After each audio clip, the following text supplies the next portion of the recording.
I got that. Yeah, I got that. I got that. So I'm waiting on one judge. Let me go down there. All right. You need some water. Oh no, we got a cooler there. Okay. I'll be right back. I guess some copies. The issues will be. I guess we can wait till I get back to Judge. All right. So just wait. All right. Yeah, how you feel this morning?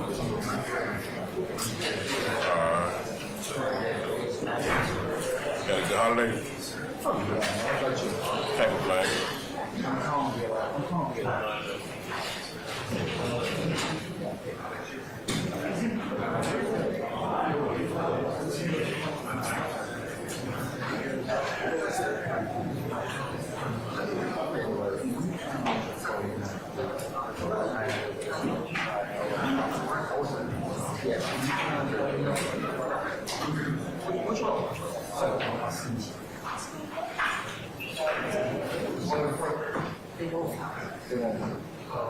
Yeah, seating in here. All right, thank you. Okay. All right. Sorry. Sitting in the middle over there.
I'm checking out.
Still missing one. All right, bro. Judge, you're still missing one. Okay. Who is it? 290. We called you now? 3 or 4 times. He's called her, and me and Brown have called her also. I'm gonna stand out there and wait, and just I'm gonna call her again. I'll stand and wait. Post office will be on time. So Right. That figures his aspiration. Go ahead, bro. Hello? Hello?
I need to move my machine. I'll take it upstairs. I'll take it upstairs.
And they go sidewalks to include.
Yeah.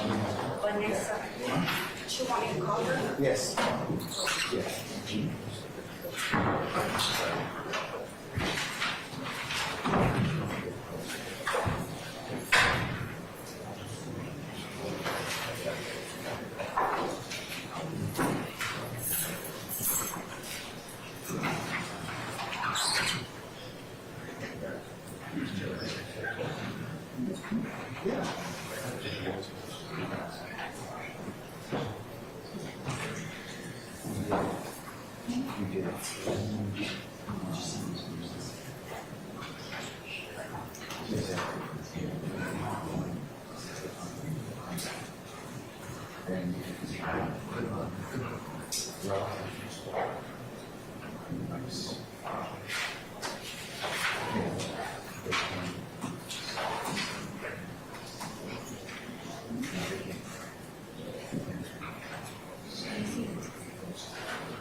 We'll see.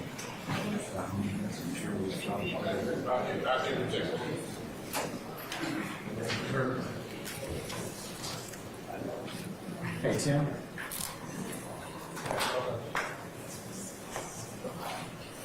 Still an answer. I think she's still an answer.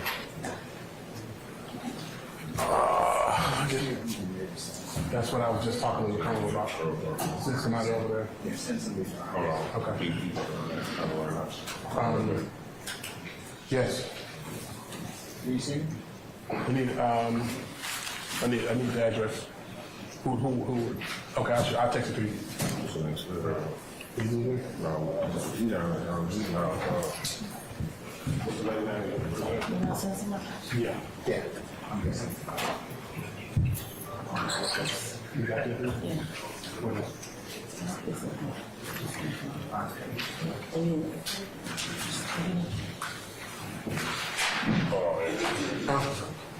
Who's it, Tim? Yes, sir. She got it. I have the phone number, she's not asking.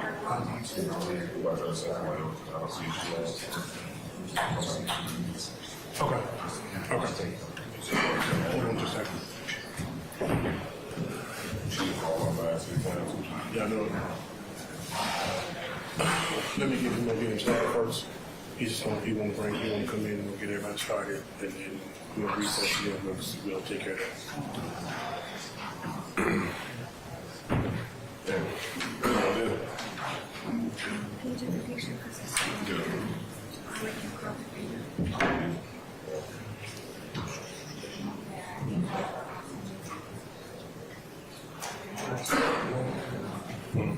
Yeah, I'm just running around for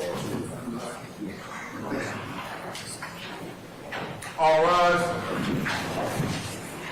Superior Court of Fulton County now in session. The Honorable Chief Judge Juror Glanville presiding. Court come to order. Hi, good morning, ladies and gentlemen. Please be seated. That's address. Colonel. All right, ladies and gentlemen, we're going to go ahead and take roll this morning. We're back on the record in the matter of the state of Georgia versus Khalif Adams et al. In 22 SC 183572. I'm going to just go ahead and take roll for the morning at this point. Mr. Stilwell, Mr. Botts, and Mr. Sharp. Good morning, gentlemen. Mr. Williams, Mr. Adams, Mr. Steele, and Ms. Renard, good morning. Mr. Kendrick, Mr. Apt, Mr. Hingerty, and Mr. Weinstein, good morning. Good morning, Your Honor. All right. Mr. Huey and Mr. Matthews, Jr. and Sr., good morning. Good morning, Your Honor. All right. And Ms. Oh, you have another counsel with you, Ms. Nafi? Good morning, madam. All right. And Mr. Nichols, Mr. Harvey, Mr. Garner, Ms. Westmoreland, good morning. And Mr. Ryan and Ms. D. Williams, good morning. All right. All right, counsel for the state, ladies, Ms. Love and Ms. Hilton, Mr. Brown and Mr. Smith, good morning. All right, counsels, we are at this point in time waiting for one juror that has still not been able to be located. I have asked our sheriff's team to go ahead and see if they can find her, and that's what we're waiting on at this point in time. So we're going to just be in pause or in recess until that time comes, and then we'll go ahead and get started once our juror gets here, okay? So we're going to be in recess probably until I get some more indication on what our efforts are to locate that juror. So we're in recess at this point in time. You can recess in place at this point, okay? All right. Let me make a couple of announcements while I'm still on record for our folks here in the gallery, our embedded media, all right? You are welcome, and we appreciate your the full and free and fair press and the benefits of the First Amendment.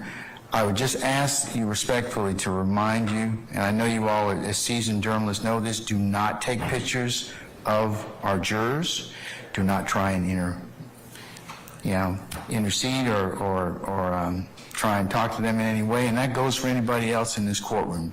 The jurors are not to be tried to be interfered with in any way or tried to talk to or anything. I know you all know that, and I know you all won't do that, but just so we kind of are all on the same sheet of music. If you have photographic or other equipment, I'd ask that you put it on your silent mode. Some of you have shutters that I can actually hear, so if you could change the setting on those, that would be great. And the last thing I'd just tell you is just please go ahead and within the dictates of your Rule 22, please go ahead and just follow that. If you have any questions, you can certainly ask me at the appropriate time, but all of you are welcome.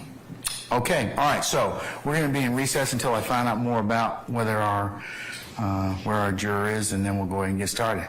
All right, so we're in recess.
All right, Deputy Ingram, I understand all of our jurors are here at this point in time. Is that correct? Yes, sir. Madam President, count for. All right. All right, if we could summon our jurors for us, please, and Deputy Ingram, if you would have them, as we talked about earlier, not everybody except the last row. Gotcha. Okay, all right.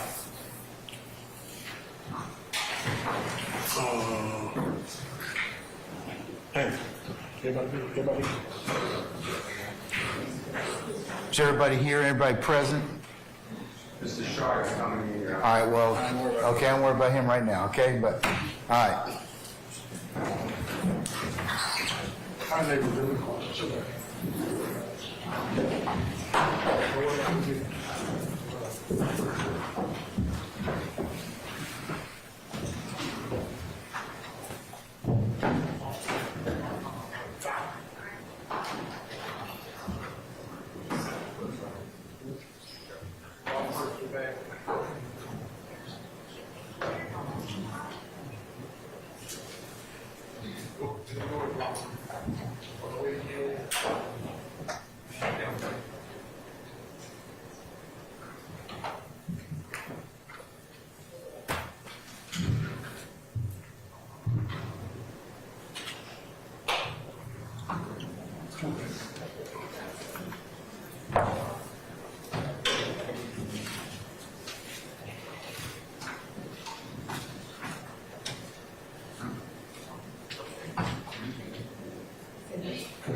Don't send it the last thing.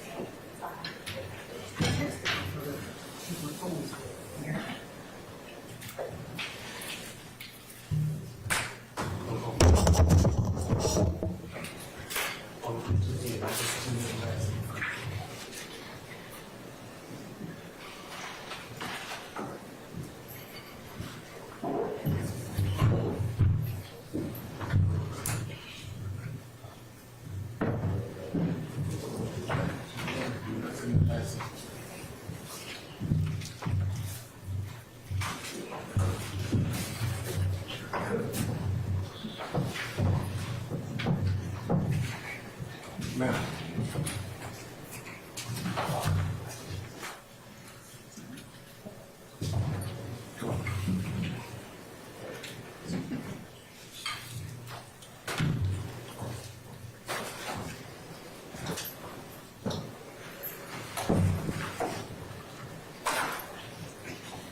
All right, our jury's present, Councilman.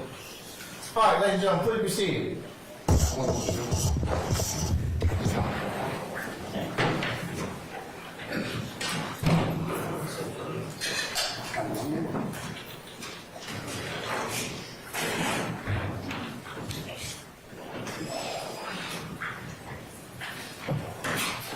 You got no chair?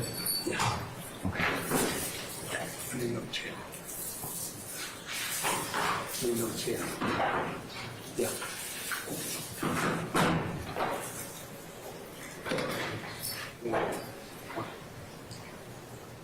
Get him out there, roll. Get back, roll. Yeah.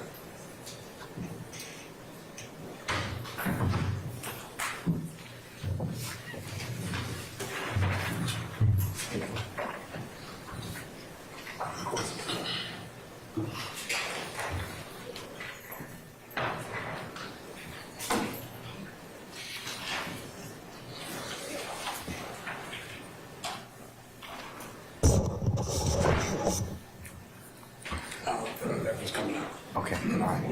All right, all jurors present? Yes, sir. All right, okay. Good morning, ladies and gentlemen of the jury. Oh, come on, that sounds so lame. Come on, all right, let's try that again. Good morning, ladies and gentlemen. Good morning. Oh, much better, much better. Ladies and gentlemen, as you know, I'm Chief Judge Juror Glanville, and I'm presiding over the trial of this case.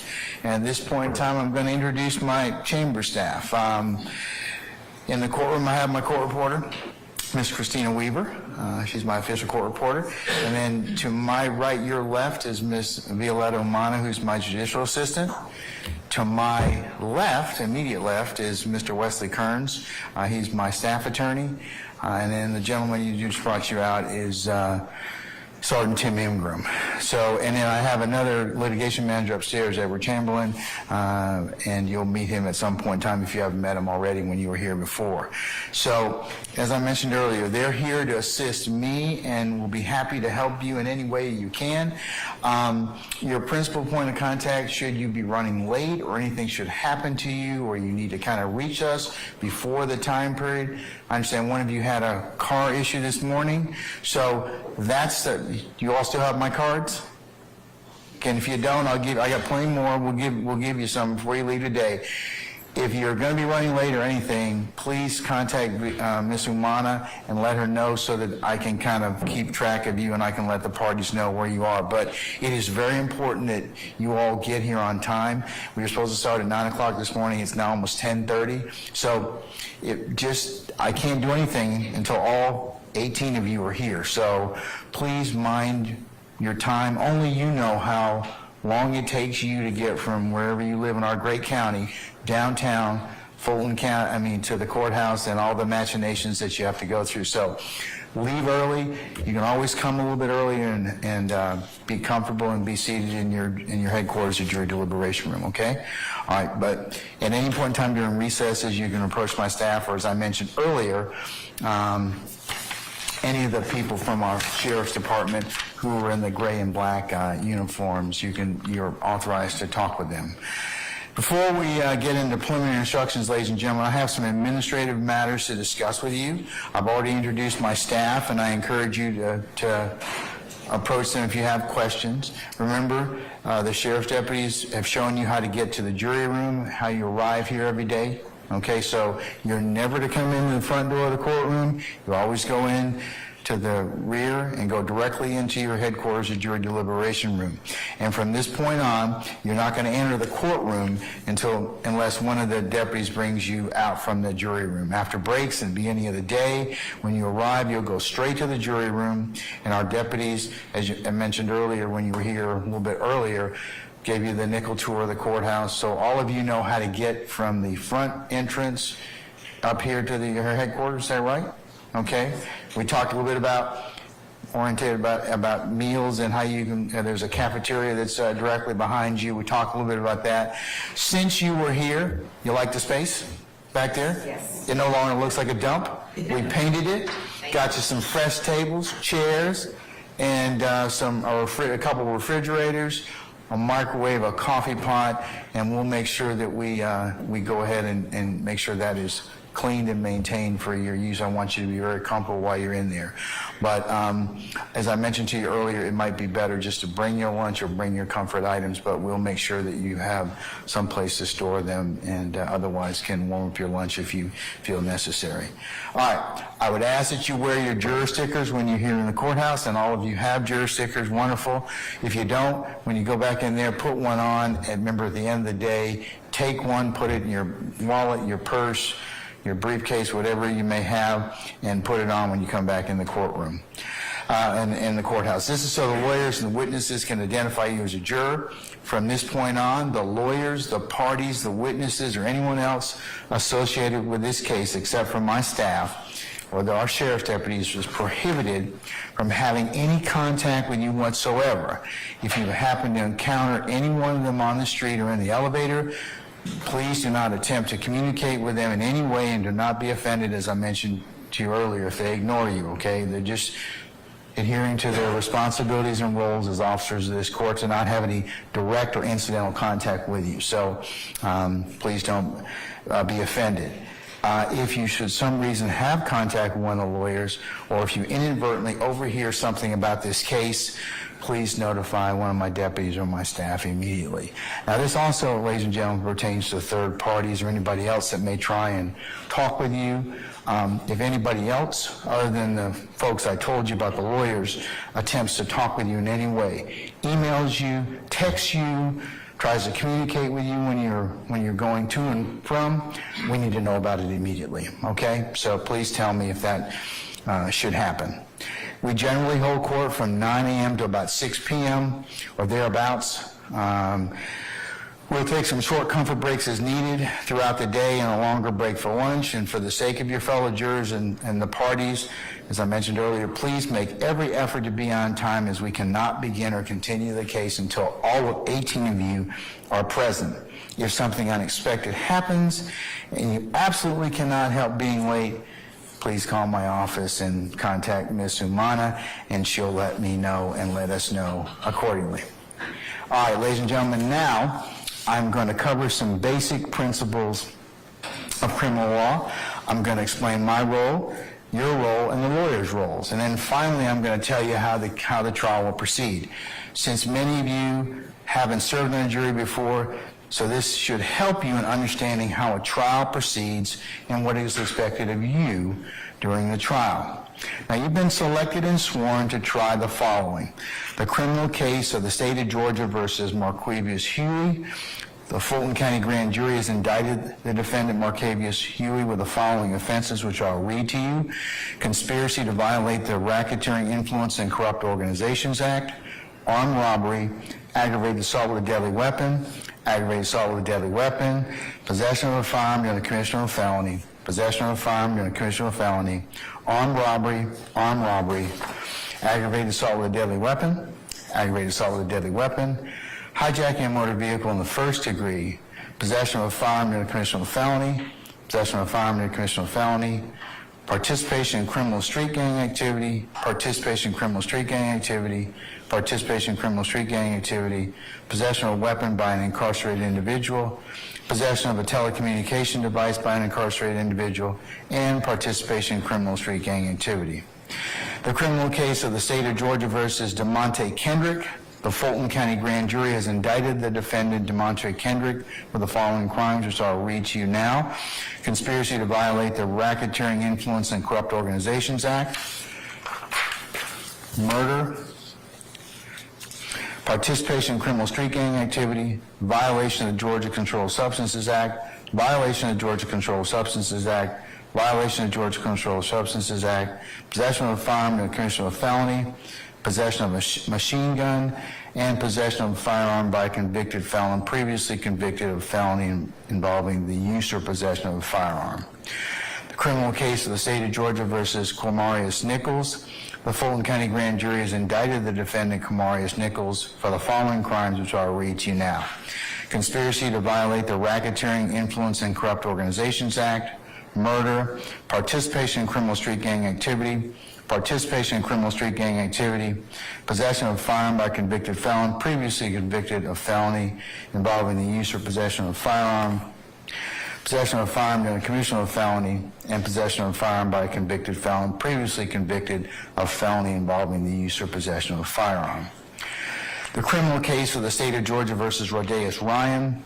The Fulton County grand jury has indicted the defendant Rodeus Ryan for the following crime, which I will read to you now: conspiracy to violate the Racketeering Influence and Corrupt Organizations Act.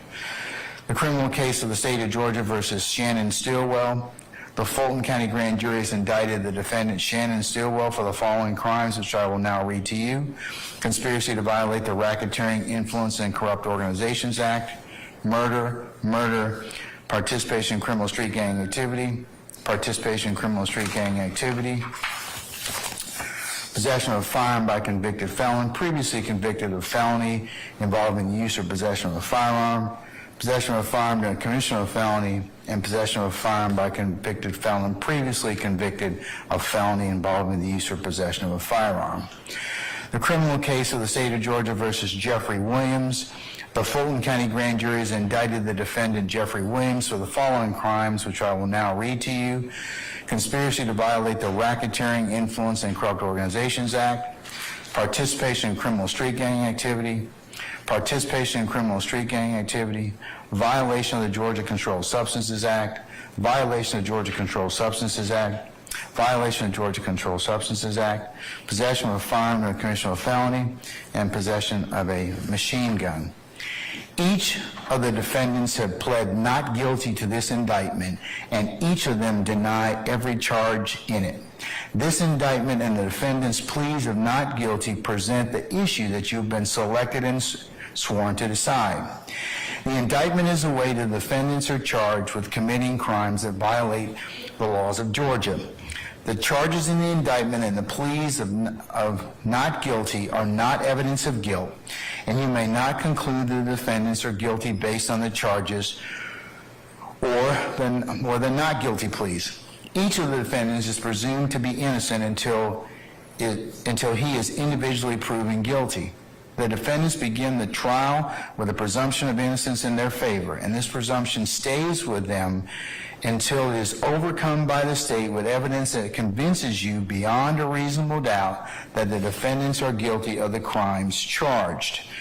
You may not convict any one of the defendants of any crime unless each element of the crime is proved beyond a reasonable doubt. The burden of proof is on the state to prove every essential element of the crimes charged in the indictment beyond a reasonable doubt. The defendants have no burden at all, and the burden never shifts to any one of the defendants to prove his innocence. However, the state is not required to prove the guilt of the defendants beyond all doubt or to a mathematical certainty. A reasonable doubt means just what it says. It is a doubt of a fair-minded, impartial juror who is honestly seeking the truth. It is a doubt based upon common sense and reason. It does not mean a vague or arbitrary doubt, but is a doubt for which you can give a reason based on a consideration of the evidence or a lack of evidence, a conflict in the evidence, or any combination of these. After considering all the facts and circumstances of this case, if your minds are wavering, unsettled, or unsatisfied, then that is a doubt of the law, and you must find the defendants not guilty. But if no reasonable doubt exists in your minds about the defendant's guilt, then you may convict the defendants. If the state does not prove the defendant's guilt beyond a reasonable doubt, your duty would be to find the defendants not guilty. My role is to determine the law that applies to this case. Then I will instruct you on the law that you must apply to the facts in reaching a verdict. I'm giving you some of those instructions now. I will give you more detailed instructions at the end of the trial. The jury has a very important role. You must decide the facts of the case from the evidence presented and then apply the law that I give you to those facts. Evidence is how a fact is proved or disproved. Evidence can be either testimonial or exhibits. Testimony is what you'll hear from people who take the witness stand right here and swear to tell the truth. However, the questions the lawyers ask the witnesses are not evidence. Exhibits are documents, photographs, and other physical items that are admitted during trial. The object of this trial is to discover the truth. During the trial, I will admit evidence according to the rules of evidence. Those rules are designed to aid in discovering the truth by making sure that you consider only the best and highest evidence. The lawyers are advocates for their clients, and they have the duty to represent their clients to the best of their ability. They must follow the rules of law, trial procedure, and evidence during the trial. They may make motions or objections if they believe that any rule is not being followed. Remember, what the lawyers say in making or responding to objections is not evidence. I will admit or exclude evidence according to the rules. If the lawyers make an objection and I overrule it, that means the evidence is admitted and you may consider it. On the other hand, if I sustain an objection, this means the evidence is excluded from the trial and you may not consider it. You should consider only that testimony and only those exhibits that are admitted. You should not assume or infer anything about evidence which I have excluded. If you happen to hear or see evidence that I end up excluding from the trial, you must disregard it entirely in your deliberations and in arriving at your verdict. None of my decisions and nothing I say during the trial are evidence. My decisions and remarks do not mean that I favor or lean to one side or another in this case. I am only interested in seeing that this case is fairly tried based upon the laws and Constitution of the state of Georgia and the Constitution of the United States. Sometimes I may have to deal with the lawyer's motions or objections without you being here in the courtroom, and if so, I'll excuse you from the jury room. So what I'll say, ladies and gentlemen, is, ladies and gentlemen, there's a matter we need to take up. If you retire to your headquarters or jury deliberation room, and I'll wait further instruction. That's my most artful way of telling you we need to take up something outside your presence and hearing, okay? I'll try and limit those interruptions, and I ask that you be patient when they do happen. I can't tell you when those will happen, but sometimes they do. So please I'll ask for your patience in advance on that particular matter. So the trial will proceed as follows. First, the attorneys may give what's called opening statements. No attorney is required to make an opening statement. Opening statements are not evidence. They're simply an introduction to the evidence, a preview, or an outline of the expected evidence. The state goes first because they have the burden of proof. Second, the evidence will be presented. Third, the lawyers may give closing arguments or summations. They may discuss the law that applies to this case and how you should consider the law in light of the evidence. They may also point out evidence that they believe supports their position. What the lawyers say in closing arguments is not evidence. The goal of a closing argument is to persuade you to decide the case in their favor. Fourth, then I will explain to you the specific law that applies to this case. This is referred to as charging the jury. I will then ask you to go to the jury room, your headquarters, to deliberate and to reach your verdict. It is important that you pay close attention during this trial. If at any time you cannot hear or see any evidence, or you're suffering from any discomfort that distracts you, please inform me or one of my deputies or my team, and we'll do whatever is needed to make sure you can hear and see the evidence and give it your undivided attention. If you need a break at any point in time, please raise your hand or alert one of our deputies.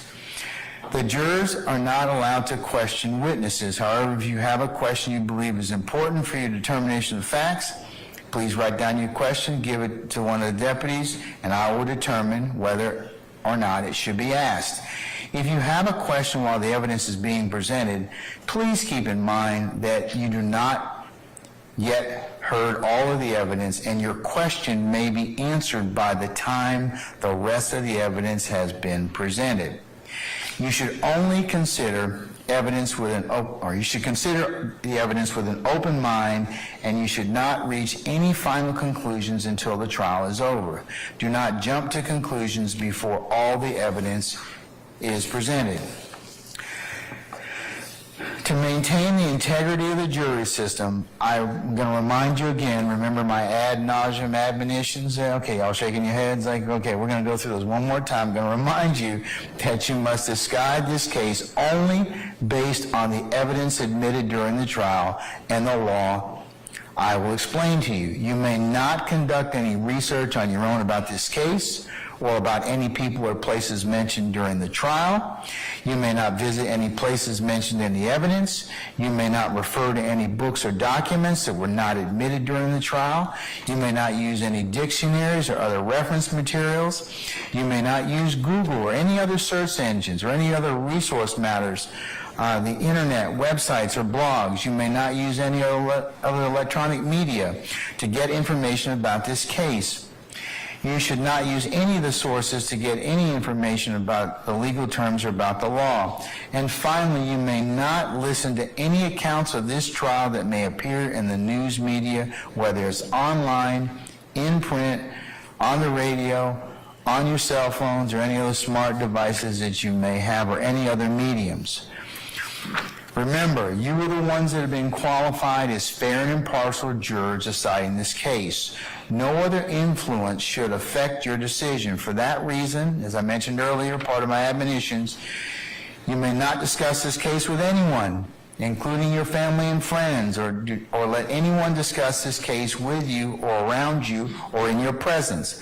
This includes discussing or sharing information by email, text, blogging, or other form of social media until actual deliberations begin.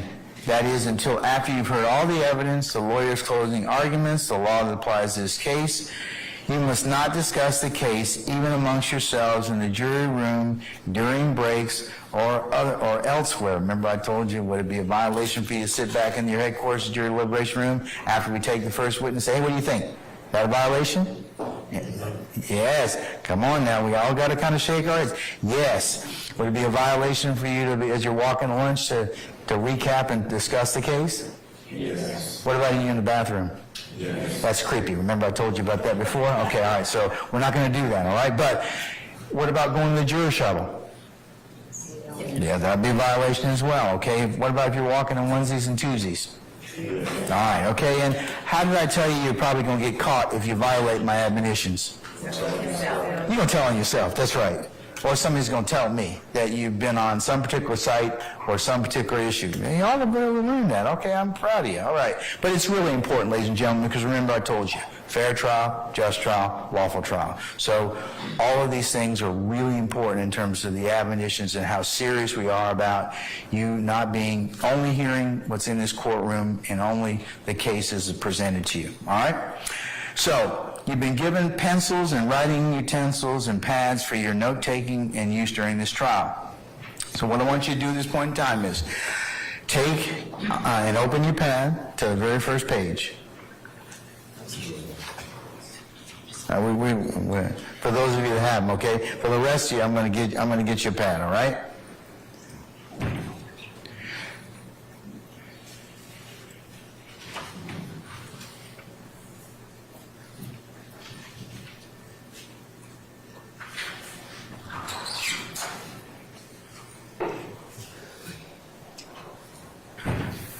Okay, does everybody have a pad? No. Okay.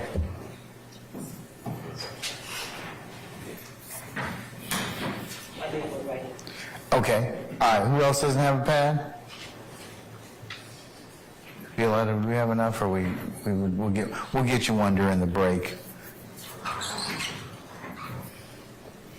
What I need you to do with all of you that have pads, go ahead and write your name on the very first page.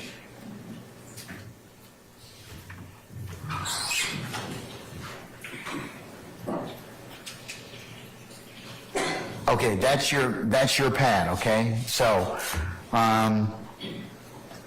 whenever you come back in, after breaks and everything else, if you're going to your headquarters, just leave your pad inside the basket, okay? We're not going to take a look at it, and nobody's going to bother with it. Who else needs a pad?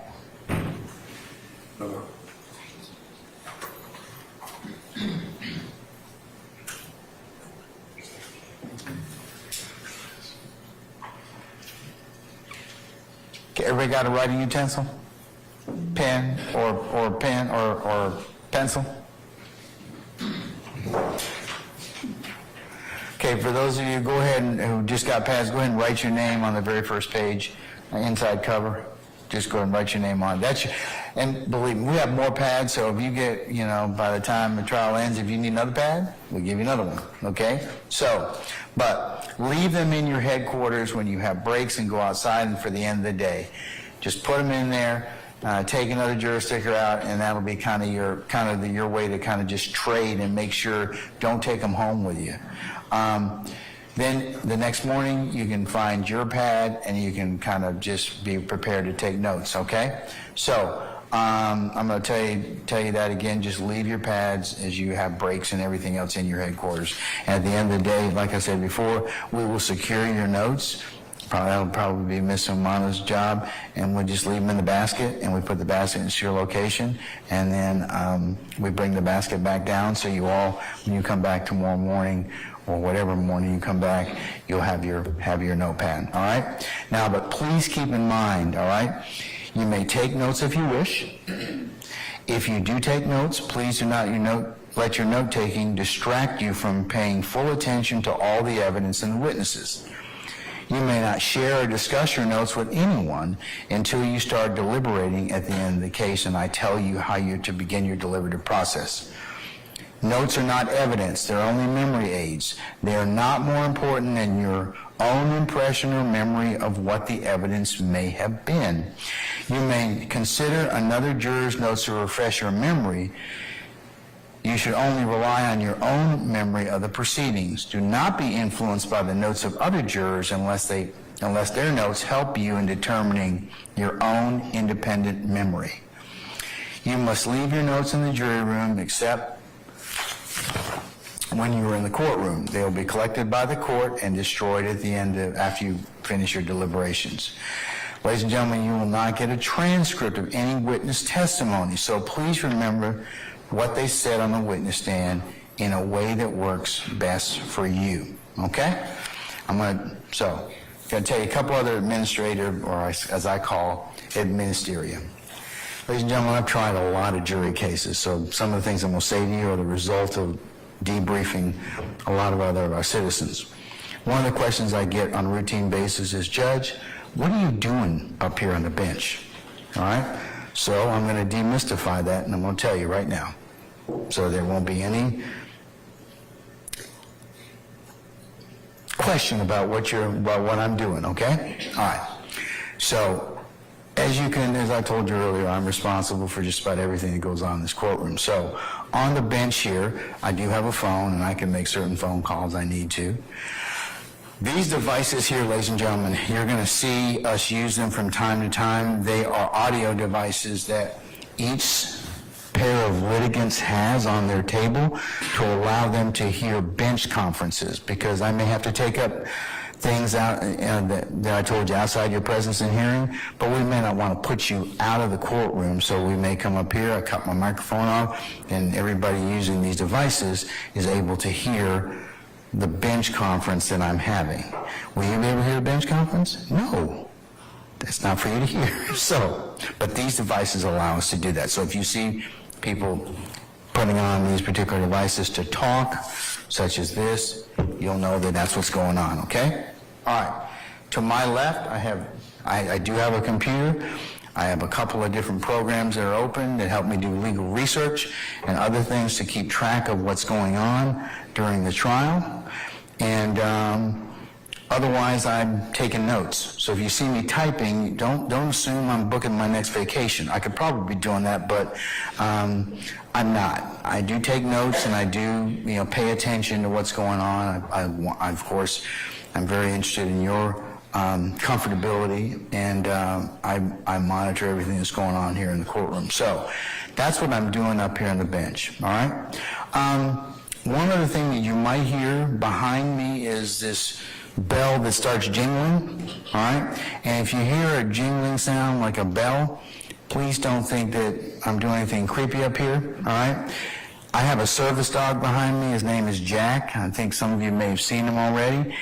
He lives the best life ever. He's pampered. He's really, and he is a Labrador Retriever. He's about almost 2.5, 3 years old at this point in time. So, but if you hear that bell, that's him moving around, all right? He doesn't bark. He rarely gets interested in what's going on, so he might come up here and look, but that's about it, all right? Don't bring him any food either, okay? All right? He is spoiled rotten. So please don't try and throw any food back here behind me or anything like that. He doesn't need anything else, okay? But if you hear that bell, hear that sound, that's what's going on behind me, and he'll get up when we have breaks and whatever else. So, but that's if you hear the bell, that's Jack. All right. Ladies and gentlemen, I think we're ready for the lawyers to begin their opening statements, and what we'll do is we'll probably go till probably about 12:15 or so, and then whatever we don't get done, we'll just continue on at that point in time when you all come back from lunch, okay? So at this point in time, counsels, I'm going to invoke the rule of sequestration as to both sides. So anybody who's going to give testimony in this case, if you please absent yourself from the courtroom, please don't discuss your testimony to anybody except the attorneys in this case. So at this point in time, does the state wish to make an opening statement? All right, go right ahead, madam. Your Honor, I would ask the court regarding certain members that we have spoken with the court about in terms of witnesses, whether they are allowed to remain within the courtroom. I believe the matter that we discussed we won't be able to take up till Tuesday. So that person should probably be excluded. That person, if they're going to. But other than that, I think we've covered everybody else. Unless there's an exemption, do you have an exemption to the sequestration? Your Honor, the family members of the victims themselves were the only ones that I was concerned. I'm not, then there's no issue about sequestration as it applies to them. Thank you, Your Honor. All right. Excuse me, Judge. I have several objections to the court's opening charge. Would you either reserve those or... I'll reserve those. Thank you. Okay? All right. Your Honor, may I just make sure that all the witnesses are excused? Because I think there's been mixed messages sent by the attorneys, not by the court. Okay, all right. Okay. Your Honor, may I please approach the bench? Say again? May I please approach with the state? Yes, Ms. D. Williams.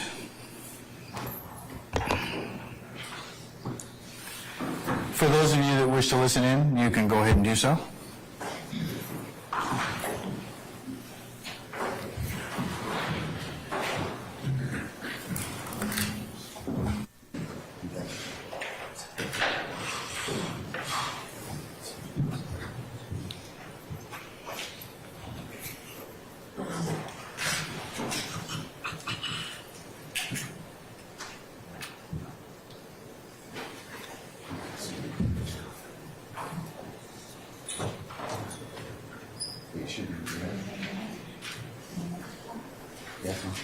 Yeah, they can hear you.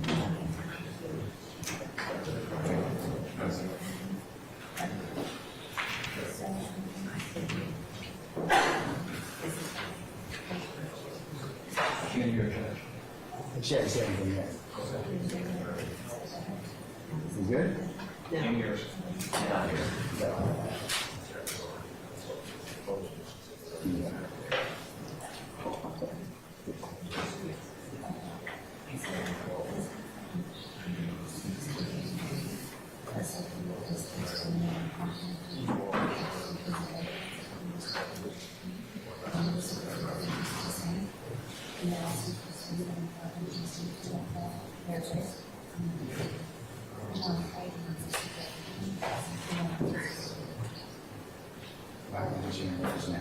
We could have taken this up like 45 minutes, an hour ago.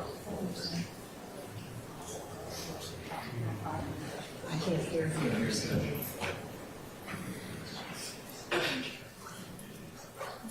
Yeah.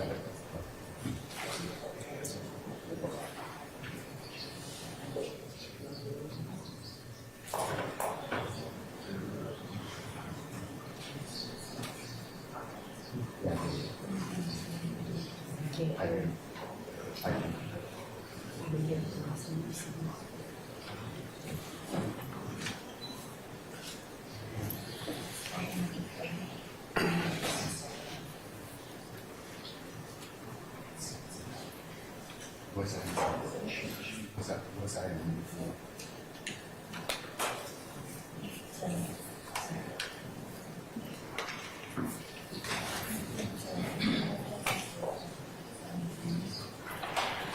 I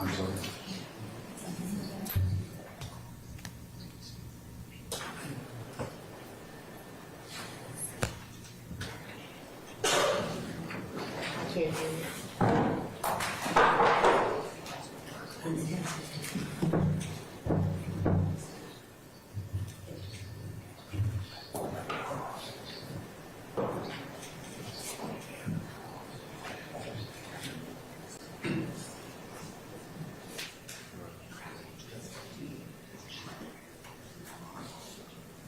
Okay, we can put it on the list. Okay. Yeah. Okay. I'll exclude that in the motion for the time. Okay, all right.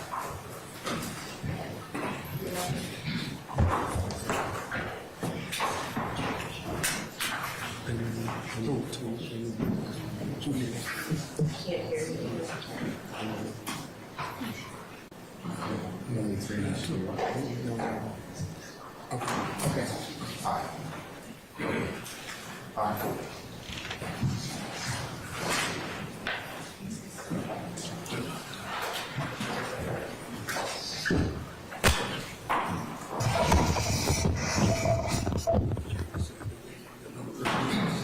They what?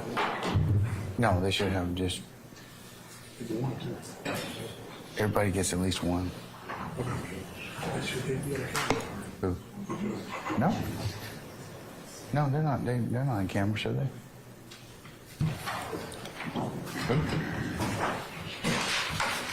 Then cut the camera off. Tell B11 to cut that camera off. Okay. Which camera is it? Witness. Witness.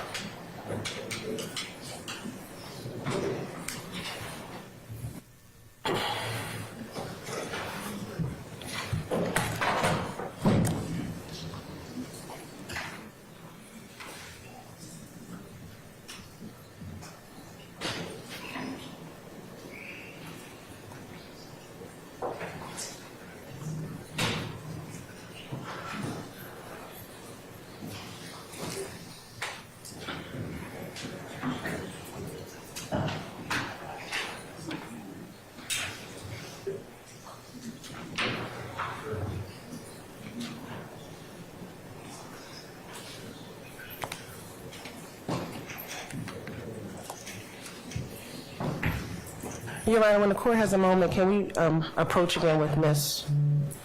D. Williams?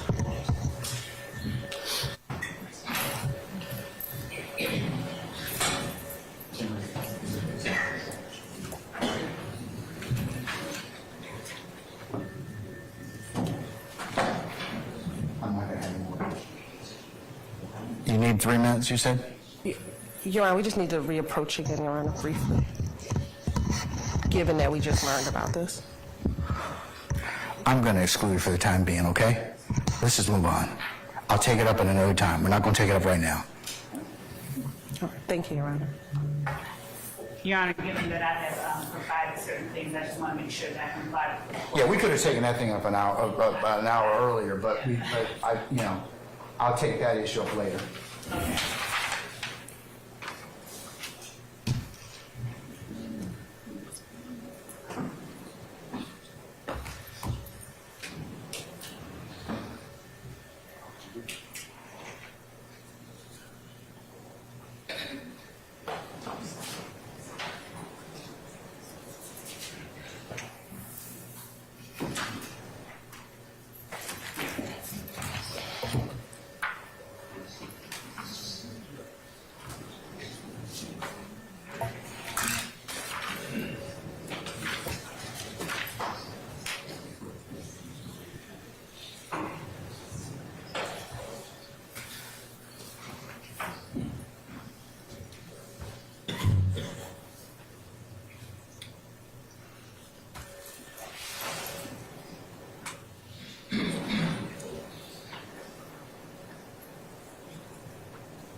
Let me know when you're ready, ma'am. We're ready. Okay, all right.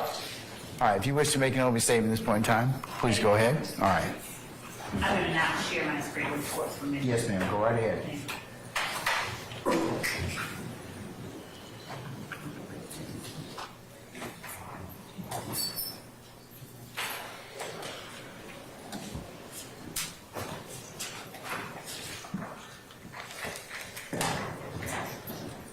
Now, this is the law of the jungle, as old and as true as the sky. And the wolf that shall keep it may prosper, but the wolf that shall break it must die. As the creeper that girdles the tree trunk, the law running forward and back. For the strength of the pack is the wolf, and the strength of the wolf is the pack.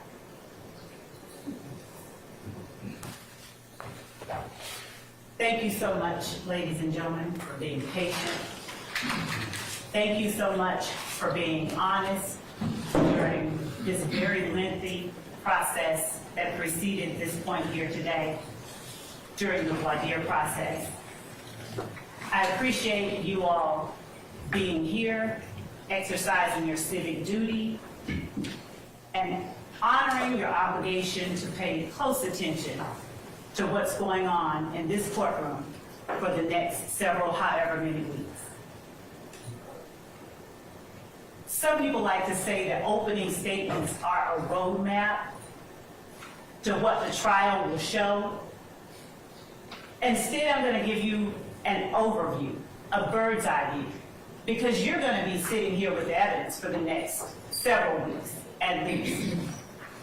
And you will be able to see what that evidence is. Nothing that I say to you during this part of the trial, and nothing any other attorney says to you during this part of the trial is evidence. But I can tell you what I expect the evidence to show. And what I expect the evidence to show in this case is that YSL, the group made up of the defendants sitting before you today, along with other both indicted and unindicted co-conspirators, YSL operated as a pack. The quote that I read to you earlier is from one of my favorite books as a kid, The Jungle Book. In case anybody recognized it, those were Rudyard Kipling's words and not mine. But they are appropriate for where we are today. For 10 years and counting, the group calling itself Young Slime Life dominated the Cleveland Avenue community of Fulton County. They created a crater in the middle of Fulton County's Cleveland Avenue community that sucked in the youth, the innocence, and even the lives of some of its youngest members. Now, the evidence is going to show that this group started out as a group called Rock Crew. And Rock Crew stands for Raised on Cleveland. The evidence is going to show you that Rock Crew, in fact, is a criminal street gang. It's not the kind y'all are used to. If you're more familiar with the national gangs, such as the Bloods and the Crips that operate in LA or in Chicago. But make no mistake about it, Rock Crew is and was a gang. It consisted of 3 or more members with common identifiers, signs, colors, linguistic choices that committed crimes on behalf of and in furtherance of Rock Crew itself. That particular organization aligned itself under an umbrella of a larger, more traditional street gang called Sex, Money, Murder, Bloods. they adopted the nomenclature. They would do things like replace C's in words with the letter B, because traditionally Crips and Bloods were not aligned with one another. So Cleveland Avenue became Believeland. Some of you may have indicated during voir dire you've heard or are familiar with the Cleveland Avenue area. Maybe you've even heard of Cleveland Avenue Day. The evidence will show that this is where that comes from. The evidence will also show that sometime in 2012 or thereabouts, an internal rift or divide occurred among the members of RICO Crew. Now, the defendant, Jeffery Williams, seated back there yawning right now, he was an original member of RICO Crew. And the kind of crimes that RICO Crew did consisted of smash and grab burglaries, stealing ATM machines, things of that nature. When RICO Crew split up, YSL, or Young Slime Life, was formed. And the defendant, Jeffery Williams, was its proclaimed leader. Young Slime Life came about and consisted of 3 or more people when it began. 3 or more people who were willing to and who did commit criminal street gang activity, that is crimes, that were intended to further the purposes and advance the directives of YSL itself. Now, there will be no evidence of a written contract or anything like that. You won't see bylaws of YSL, because this was a group of people associated in fact, who used common identifiers, common names, common colors, common symbols to communicate with one another and to express themselves to the rest of the world. So YSL, as the evidence will show, they didn't move individually. The members and associates of YSL, they moved like a pack, with the defendant Jeffery Williams as its head.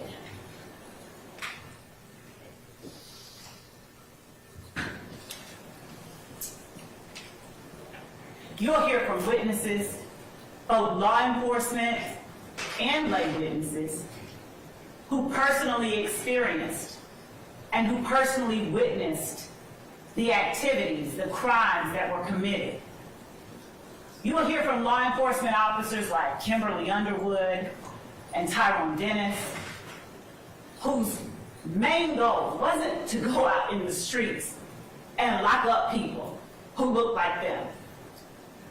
It was actually to touch souls in the streets, to touch young people, and to alert them of the dangers and the drawbacks of becoming a part of and becoming involved in gangs like YSL and RICO Crew.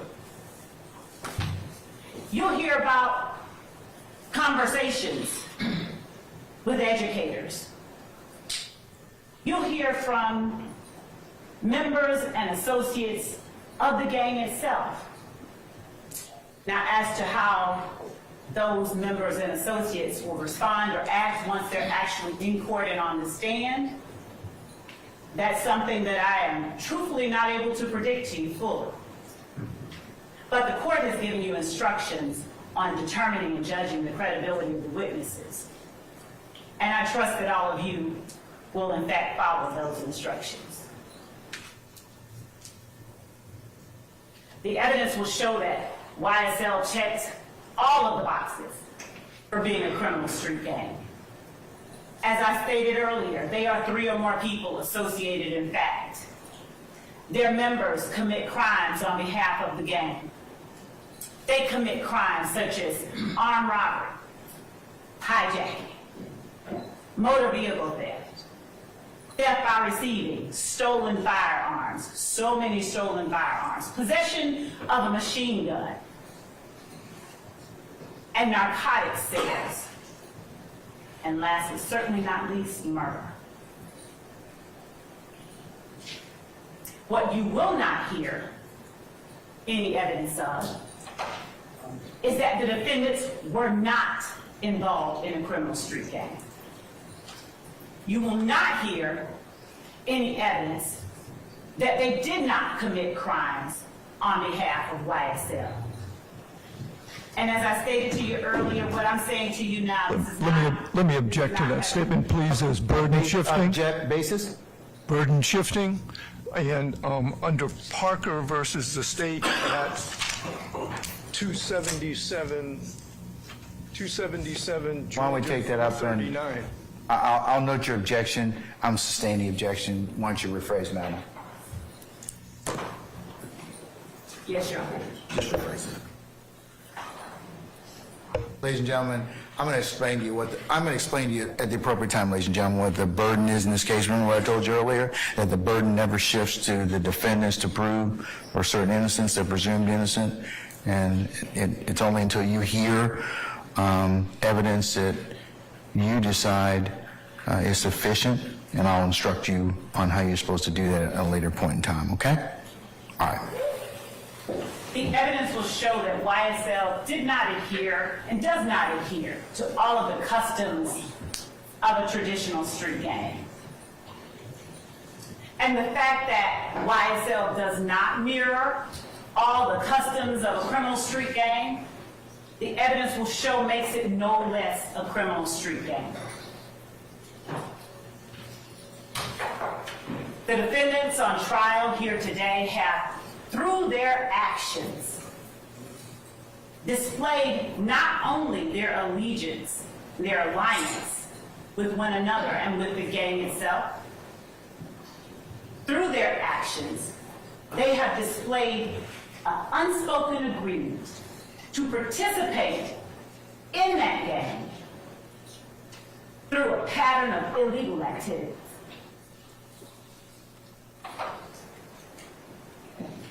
And again, the head of this gang is seated in this courtroom too. The last paragraph of that poem that I read or spoke to you earlier goes as follows. Because of his age and his cunning, because of his right This and is his argument. honor. This is not, What's your objection, Mr. Harvey? that it's argument. Okay, Mr. Harvey, hold on. Madam, it is argument at this point in time, so I'll sustain the objection, okay? Yes, Your Honor. All right. The evidence will show that these defendants, that the members and associates of YSL, they knew who their leader was, and they knew the repercussions of not obeying their leader. You will hear evidence that when members and associates of YSL got in trouble, got locked up, the first person they called was either this defendant or one of his family members. Now, they didn't call him directly because he knew and they knew that he needed to have distance between himself and the crimes members and associates of YSL were committing on behalf of the gang. So they would reach out to his sister and have his sister reach out to somebody else and eventually get back to King Slime, as they called him. You will hear evidence that members of YSL committed armed robberies. You'll hear evidence that to slime someone is to do them dirty, and that sometimes members of YSL committed crimes against other family members of their fellow gang members. You'll hear evidence that when one of the associates or members of YSL did something to what Jeffery Williams had perhaps considered a friend, they were threatened with their very life. Tell them to get that stuff back or they will be killed. You'll hear evidence that YSL, they had opposition within the city of Atlanta and Fulton County. That there were other gangs that were at various points in time at odds and even at war with YSL. One of those gangs was known as the IF gang, IF, Inglewood Family. You'll hear experts come in here and tell you more about how the Inglewood family Bloods in any way made its way down to Fulton County. You will also hear evidence about how one of the members, one of the beloved, of whom YSL considered an opposition group, was gunned down. Donovan Thomas on January the 1st, 2015. January the 10th, my apologies. 2015. Gunned down. Openly and notoriously. Because the evidence will show that part of the reasons that criminal street gangs operate the way that they do is to establish dominance and to establish control and to establish fear.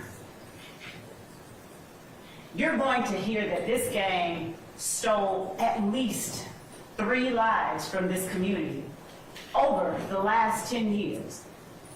At least 3 that are referenced in this indictment.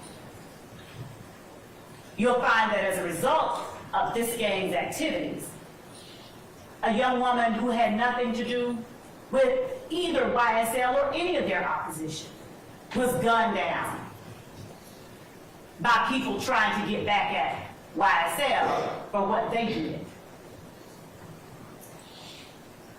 You'll hear evidence that after the murder of Donovan Thomas, no less than 50 shootings occurred over the course of the next several months. You'll hear evidence that hundreds of bullets were fired into cars, into homes, and into people as a result of the rift young Limelight had with other people in the community. So what are they accused of and what are you here for today? The judge read the 4-hour-long indictment to you 12 months ago.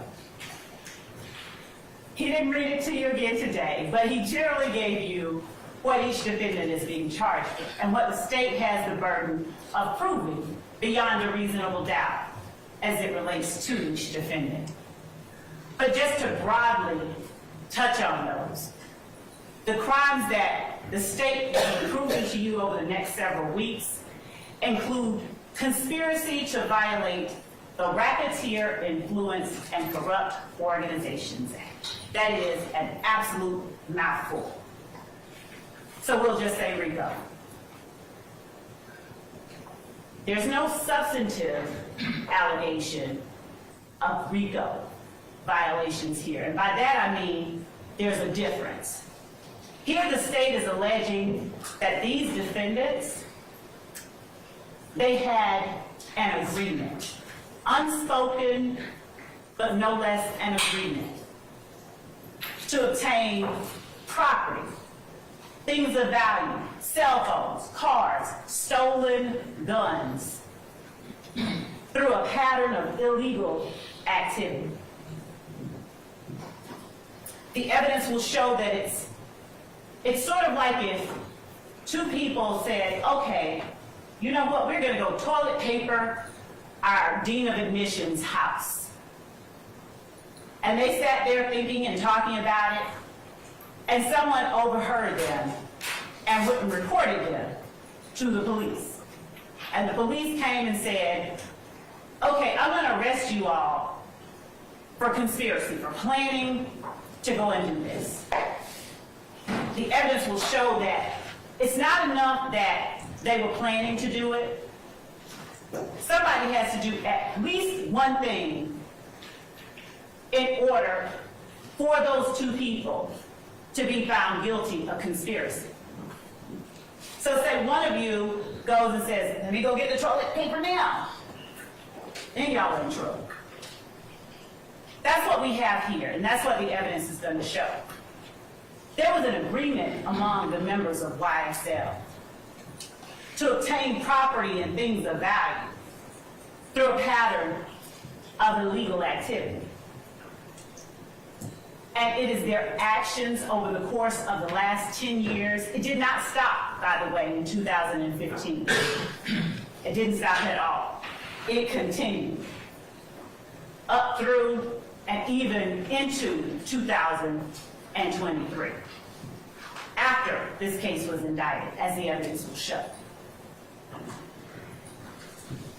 But their actions are what the state will be looking to you to evaluate and determine. Does this action show that they are agreeing to participate in this organization, this enterprise, through racketeering activity? You'll see evidence, as I stated, of not just drug sales, trap houses, drug houses, whole houses out of which drug sales were conducted, where they held long-arm guns by the door, where they stood ready to act on command if either one of their number called.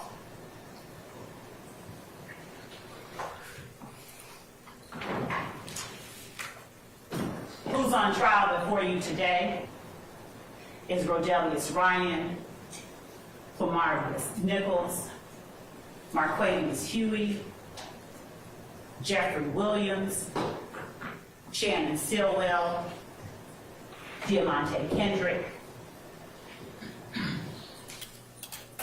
And their actions during the dates that are listed in this indictment are what we are asking that you pay close attention to and you evaluate. Your Honor. You have an objection? Yes, sir. Basis. For the motion.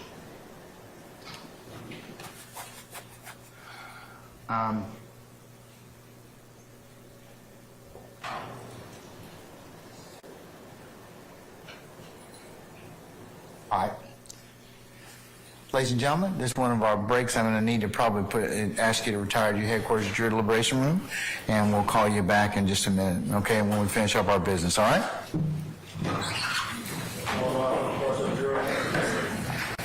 Remember the court's admonitions, ladies and gentlemen.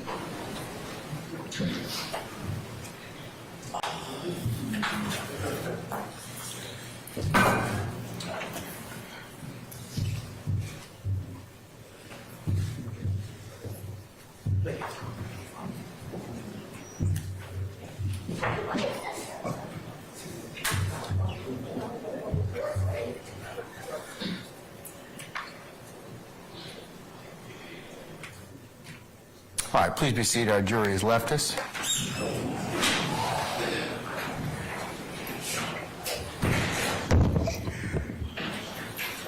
All right, Mr. Steele, what's your motion, sir?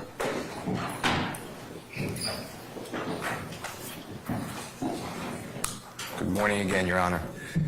Your Honor, last week, 3 weeks ago, you ordered the parties to share all of their displays in opening statement to the others so we don't have to have these interruptions. I did that. The state shared with me 4 attachments. That's all they had. That's what I got. What you just saw on your screen, if you don't remember, I'll ask the state to put it up, and I asked for it to be marked as exhibit, is what you already excluded. It states that Mr. Ryan was convicted of murder, and I represent the co-defendant who's not on trial on the appeal. How did that not get sent to me so I could bring it to the honorable court's attention, 1? And 2, How do we just violate court orders? So, yes, I have a serious motion for a mistrial because it's intentional misconduct. That's my motion. All right. And I'd like the screenshot to be captured for Mr. Weaver to put in the record. I'll admit it is next court exhibit in order of the state's presentation anyway, so, all right? So that'll be court one for purposes of the trial. So, Ms. Love, what's your response to Mr. Steele's assertion about Mr. Ryan? As it relates to Mr. Ryan and the exhibits that the state intended to play and to display for the jury, I sent to Mr. Steele and everyone else the pictures and the photographs that I expected to use. As it relates to the slide to which Mr. Steele is now referring regarding his representation on appeal,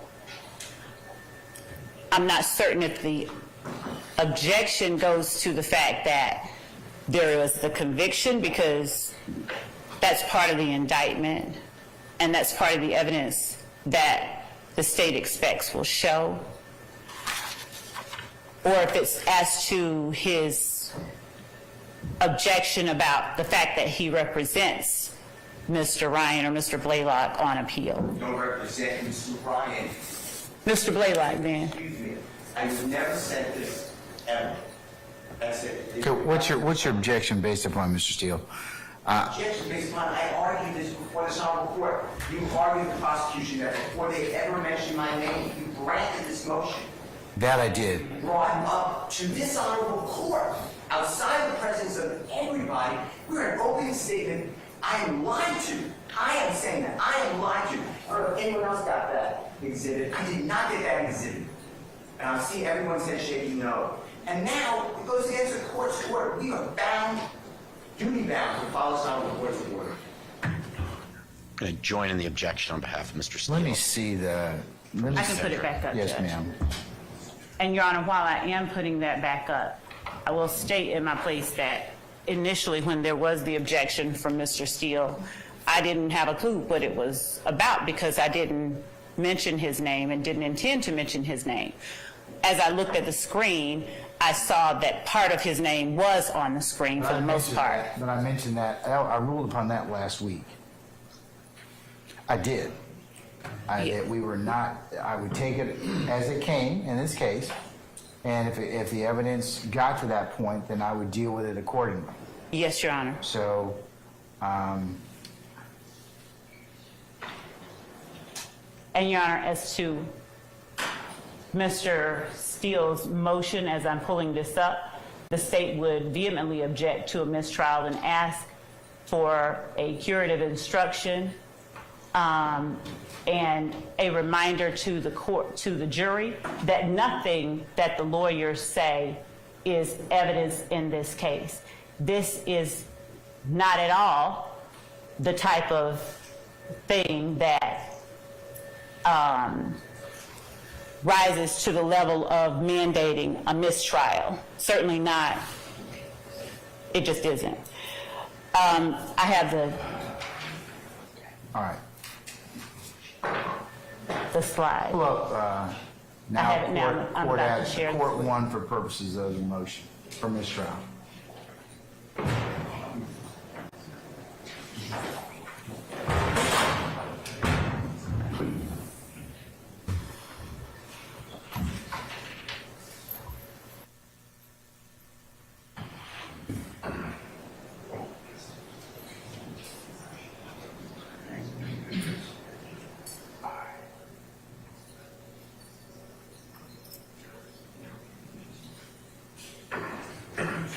All right.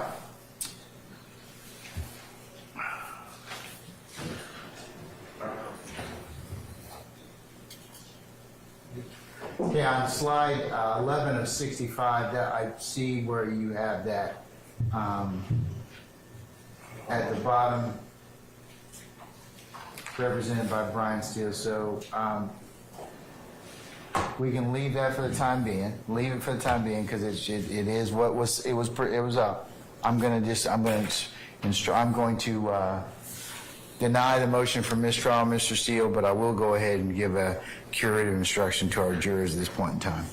So, Your Honor, I'm supposed to ask for a reoccurrence in court for my mistrial before the next process goes on. I'd like you to do me a courtesy, if you would, and allow me to do that now and preserve the motion for mistrial. you made your motion for mistrial, and the basis, and I'm going to mark the whole state's presentation as court one for the purposes of your motion, and it'll go in as stated. And I have two other issues I'd like the court to just take up. One is just remember, I know you ruled on it, but the state said earlier today that Mr. Williams is contacted through parties that they don't know to pay for other people's lawyers. So I think that couples with that exhibit. And number two, I would like the court to now order prosecution to give me and anyone else who wants to see it. I need to see respectfully what you ordered last week, all of the displays of the state of Georgia that they have not given to us. So What do you mean by what displays are you talking about, Mr. Steele? I never saw that. I never saw the wolf. I never saw the indictment. You ordered I gave all my displays. I gave everything to the state. I got from the state. Are you talking about using for opening statements, sir? Of course. Okay. Should have been done. All right. All right, Ms. Lowe. Yeah. Thank you, Your Honor. Two matters, Your Honor. One, the first thing that Mr. Steele has requested of the court regarding the representation that the state made about other YSL members contacting Jeffery Williams for representation is absolutely and has always been a part of what the state expects will show at trial. I'm going to deny that portion, but to Mr. Steele's point, I'd already made that issue in terms of his particular involvement, and anything you need to let me know prior to that, and I need to rule upon it, and also subject to foundation. And just like this, so I assume that what you told our jurors is what you expect the evidence to show? Yes? Yes, All right, definitely. so I'm going to overrule that part of his objection. What about the last thing you mentioned? And Your Honor, as to the court's directive that we turn over anything or any exhibits or photographs, that was my understanding of the court's directive, that we expect to show an opening statement. As a matter of course, I can again reiterate the fact that it was an inadvertent omission to leave Mr. Steele, at least part of his name, on here. I got that, but he's talking about, is there anything else you're going to use in opening you haven't shown to defense counsel? He's telling us. Well, I said that. I told you to do that a week ago. Your Honor, because here's what I told you was going to happen. I've got a jury that's out right now that's being interrupted. And Mr. Williams, you should have made your motion or should have told me about that an hour ago or when you found out about it. Not hijack me at the bench about that. You did what you had to do, but I'm not happy about that. I'm not happy about any of this. Because this is stuff we could take care of before our jury comes in. And that makes you all, lessen your ability as advocates and lessen our ability for this jury to go ahead and get this case seamlessly. This is what I told you all was going to happen. So, have you given them everything you're going to show them during opening statement? Your Honor, I haven't given them all of the word slides. I did give to them what Mr. Williams objected to. I had given that to them previously. I will give them or share with them the things that have been added as of this evening. And can you do that over the next 5 minutes? I sure can. Deputy Ingram, can you find out if our jurors are ready? Are they ready? Are they still using the restroom? I'll send that to them right now as we're waiting. Your Honor, can we have a few... Your Honor, Jay Apt on behalf of Mr. Kendrick, can we have 5 or 10 minutes to review whatever Ms. Love is going to send us? You can take a comfort break, and I'll come back at 10 of 12. And like I said, whatever we don't finish before 12:15, we'll pick up after lunch. Okay? Thank you, Your Honor. Who's talking? Sharp. Yes, Mr. Sharp. On behalf of Mr. Stillwell. We've been operating pretrial with the Harvey rule. I want to make sure that the record is clear that we join Mr. Steele in his motion for mistrial, and if Your Honor... I'll apply the Harvey rule unless you tell me otherwise. Okay? And that will apply throughout trial? Yes. Okay, thank you. Unless you tell me otherwise. Okay? All right. Thank you. All right, we're going to be in recess about 10 minutes, all right? Your Honor, what I'm going to do before sitting is I'm going to actually do a search for the first 4 letters of Mr. Steele's name, make sure that I didn't need anything else in there. So before I do that, I'm going to send that. I'll make that search.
All right, have we concluded our sharing exercise? I told you all to go ahead and talk with each other through when we broke. I did share, Your Honor, as All right. well, if I may, Your Honor. Yes, ma'am.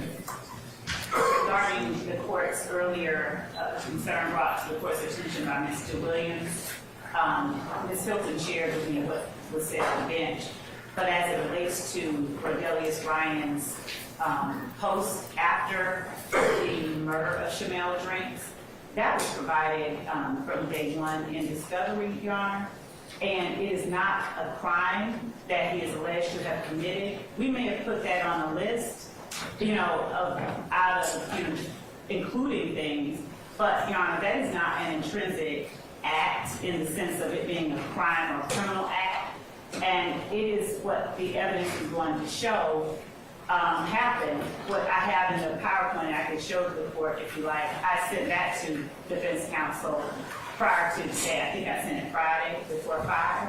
But what I have said is that on the day that Shamel Drinks was, I'm sorry, Jamari Holmes, my apologies to the court and to the family members here. What I said was that on the date that Mr. Holmes was gunned down, 12 hours after that murder, Mr. Ryan posted on his Instagram account, I bet YSL makes the news. And what I endeavored to say to the jury, that the evidence will show is just that they were advertising and representing and boasting on behalf of the gang itself immediately after the murder occurred. And these are elements that the court, I believe, will hear from detectives and evidence. These are the things that the courts have said jurors and the courts should look to in determining whether something is done in furtherance of a gang. And so I would ask the court, I didn't take it out as the court instructed. I would ask that the court allow me to make reference to it. And thank you, Your Honor, for your time. All right, Mr. Williams. Oh, sit down, Mr. Adam. You can just wait a minute. All right, Mr. Williams. What's your response, madam? That the court already ruled on that, saying that you would bring it up as it comes forth. You stated that they couldn't use it in the opening, and I would just ask that the court use their instruction and make the state follow the instruction that the court already gave. Okay, but it may not be what I think that Ms. Love is saying, Mr. Williams, is that the evidence may not necessarily be intrinsic. It might be for another purpose. It's what they expect the evidence to show. So, but here's the issue that kind of I'm disappointed as the court. You all could, we've had months and months and months. We could have taken this up before. I could have made it very clear. I don't need to take it up right on the eve of our jury sitting in the box. That's what I'm kind of more annoyed with than anything else. If you had clarity or wanted to seek clarity on that, I'm more than happy to rule on it, but I needed to go ahead and have some ability to do so. So I don't think it's intrinsic. It may be for other purposes, and I'll let the state reference that if they have a good faith basis to, that if they believe that's what the evidence will show. Okay? They put it in their motion as... Say again, madam? I'm sorry. They put it in their motion as intrinsic evidence, though. So they shouldn't have put it in their motion if they were going to... Yes, ma'am, I would probably agree with you, but did I ever rule on that issue? You said that you would do it later as it came Okay, out. well, here's the thing. Later is now. I got a jury in the box, so you could have asked me that an hour. I mean, we had time this morning. I could have gone through that this morning and made clarity on it for both sides. But do you have any other basis for the ruling? I mean, for my ruling, madam, any other argument? No, just I wish that the court would just follow their own instruction. Well, I'll follow my instructions when you all bring to my attention what you need to in a timely manner, okay? And give me the full breadth of, so I can rule upon it accordingly. That's what I'd like you all to do. Well, they also have slide 45. They have my client's name on there as gunning down a 23-year-old, Shymel Drinks, and my client has nothing to do with that. That was another area I'm correct. But I didn't get that Ms. slide Love presentation earlier. Ms. Love says she is going to remedy that and exclude it. Thank you, Your Honor. Okay, all right. Now, Mr. App, what is it you want to tell me? I am so sorry, Your Honor. But thank you for allowing me to speak. I do have an objection, Judge. So, Ms. What's your Love objection specifically, sir? attempted to email us during the break the PowerPoint slides that she is using in opening. I could not open the attachment. I brought that to the attention of her co-counsels and staff, and Mr. Matthews was able to open it, and I looked over his shoulder and was able to see some of it. There are at least a dozen more slides that were never turned over to us, even though the court instructed us to share it with the state and for the state to share with us prior to opening any exhibits for opening argument. And so, I mean, these are all new to us, and I would just ask that the ones that she did not share, she shared 4, that the ones that she did not share be excluded. I'm objecting because the court ordered for us to share these. She did not. Clearly, she did it intentionally. There's also apparently factual errors in them. I would ask that any slides that haven't already been shown to the jury and that she did not disclose be excluded from her opening argument.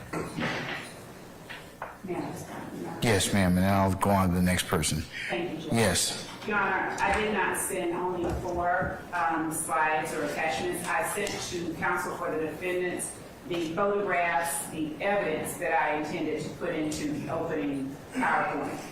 As far as the state's theory of the case and theme of the case and the words that I wrote, those are things that were being developed, ongoing, and I did not understand the court's directive to me that we needed to turn over the words we would be speaking.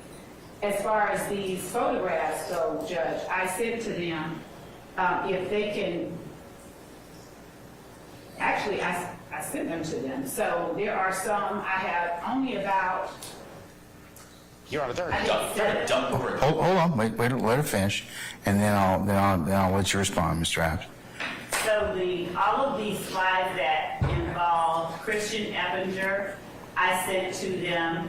And other than the slides involving Christian Eppinger, there is a slide of the vehicle that Donovan Thomas drove on the day he was gunned down. It's the back of the vehicle with the placards of showing the bullet defects. That will be shown. There's no one that has made any objection to that evidence being introduced at trial. Nothing that I have put in the PowerPoint includes anything that has been objected to as being admissible at trial. And I believe that, I'm not certain if Mr. App thinks that we only served 4. I don't know if he had trouble opening it up, but we served, I think, all of them, if not the great majority of them, because I don't have that many. I don't even have 20 photographs in this PowerPoint. So everything, and I can show the court, I would share it if I did not, with the court as well. But these photographs, I have a picture of Donovan Thomas in life. I have a picture of the barbershop where he was gunned down. I have a picture of the back of Donovan Thomas's Tahoe. I have a picture of Donovan Thomas's headshot. At the time of the autopsy, no cutting, no nothing, just his face with the number. I have a picture of, as I stated earlier, Your Honor, the truck with the defects noted, and then I have pictures of Christian Eppinger, all of which were provided, and that's the extent of it. The majority of the slides have my words, my theory, my work product on them. All right, Mr. App, before I go ahead and respond. Your Honor, no one's suggesting that she had to turn over the text of her opening argument. But if she's going to show a PowerPoint to the jury, that is what the court instructed us to share. We're visual exhibits, and that's what she's doing. She's placing it up on a screen for the jury to see. And whether that's her own words as part of her opening as a PowerPoint, or it's just demonstrative, she could have shared it, and she didn't. And she did it. And she's suggesting now to the court as a work in progress that she hasn't worked on her opening statement until this past weekend. I don't believe that. I think if that's the case, then she's just lying to the court. But if it's not the case, and she didn't mean to mislead the court just now, then she could have and should have shared those PowerPoints. As to the photographs, those also could have been shared with prior to opening. If there's, and no one's suggesting they're not admissible at trial. If they're admissible, she can admit them at trial. But to show them to the jury now is part of our opening that violates this court's order that we were supposed to share our exhibits for opening prior to trial, which she did not do. So I think they should be excluded from the opening. And if she wants to introduce them later as evidence during the course of the case, then so be it. But I think there is good grounds for this court to, and you know, Your Honor got upset because these issues could have been handled. They didn't have to wait until now. This is wasting time while the jury's waiting. Your Honor's right. And it's not our fault. It's her fault for not doing what the court instructed. And as a result, the appropriate and reasonable remedy is to prevent her from sharing any of these slides with the jury that she did not share with defense counsel prior to today. Whether they're evidence or whether they're text is part of her opening. All right, Mr. Matthews? Yes, Your Honor. Good morning to the Honorable Court. I'd like to direct the state's attention to slide 15. In slide 15, the third bullet point, it references October 1st, 2020, in terms of that quote from the text message. In the indictment, Your Honor, if you look at Overt Act 102, that's where that particular quote comes from, Overt Act 102. In Overt Act 102, the date of that alleged text message was March 12th, 2020, not October 1st, 2020, as in the PowerPoint presentation. That's number one. Number two, the quote in the indictment is different from the quote in the PowerPoint. So that's two errors in slide 15 pertaining to Marquavius Hugh. And then you go to slide 16. Slide 16 is an overt act that is alleged in the indictment as Overt Act 123. In the state's opening presentation, the date they have is October 1, 2020, but in the indictment, that particular overt act is November 16, 2020. So that's a third error in the state's opening slide presentation. So those need to be corrected to mirror the indictment so that it's not misleading the jury and in fact giving wrong information to the jury judge. So I would ask that the state correct that, remove it, or correct it. All right. Anybody else? Yes, Mr. Short. Your Honor, on behalf of Mr. Stillwell. Speak up, please. On behalf of Mr. Stillwell, slide number 47, it suggests that Mr. Stillwell is still committing crimes on behalf of the gang even after being indicted on these charges. We began to discuss intrinsic acts and other unindicted allegations last week, but we did not get through it. And my understanding was that anything that you had not ruled upon, we were not supposed to reference or discuss in opening statements. So those are clear references to unindicted charges that we did not get a ruling on its admissibility yet, and I would ask that that just be taken out of the presentation and no mention be made of those. Anybody else? Yes, Mr. Steele. Thank you, sir. If you would look at also number, I'm looking at it now, 48, 49, 53, 54, and 55. That's your prerogative. That's within your zone. That's law. Would the court allow Mr. Steele to repeat those slide numbers? Because what I think that he's referring to is something that I placed in here that the court said during its preliminary instructions to the jury. And it was regarding the court, as a matter of fact, it was the last thing that the court said. And all that I did was put on the slide, judge's law.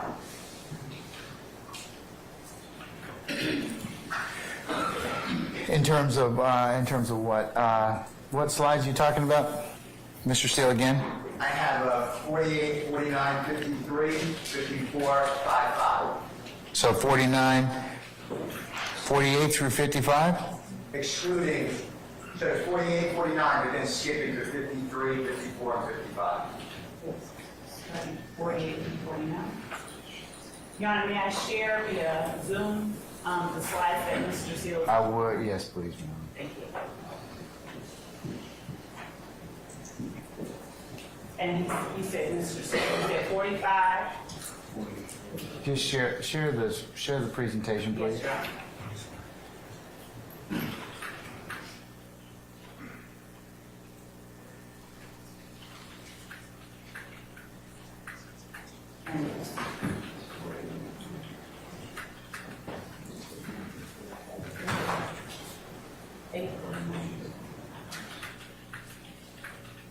Okay, so Your Honor, I'm showing on the screen slide 48, which is the last thing that the court. Take notes. Yes, Your Honor.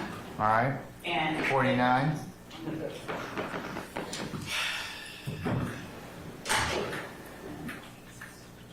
that was directly from what the court just said. All right. 50. 50. It's not 50, sir, 53. 53.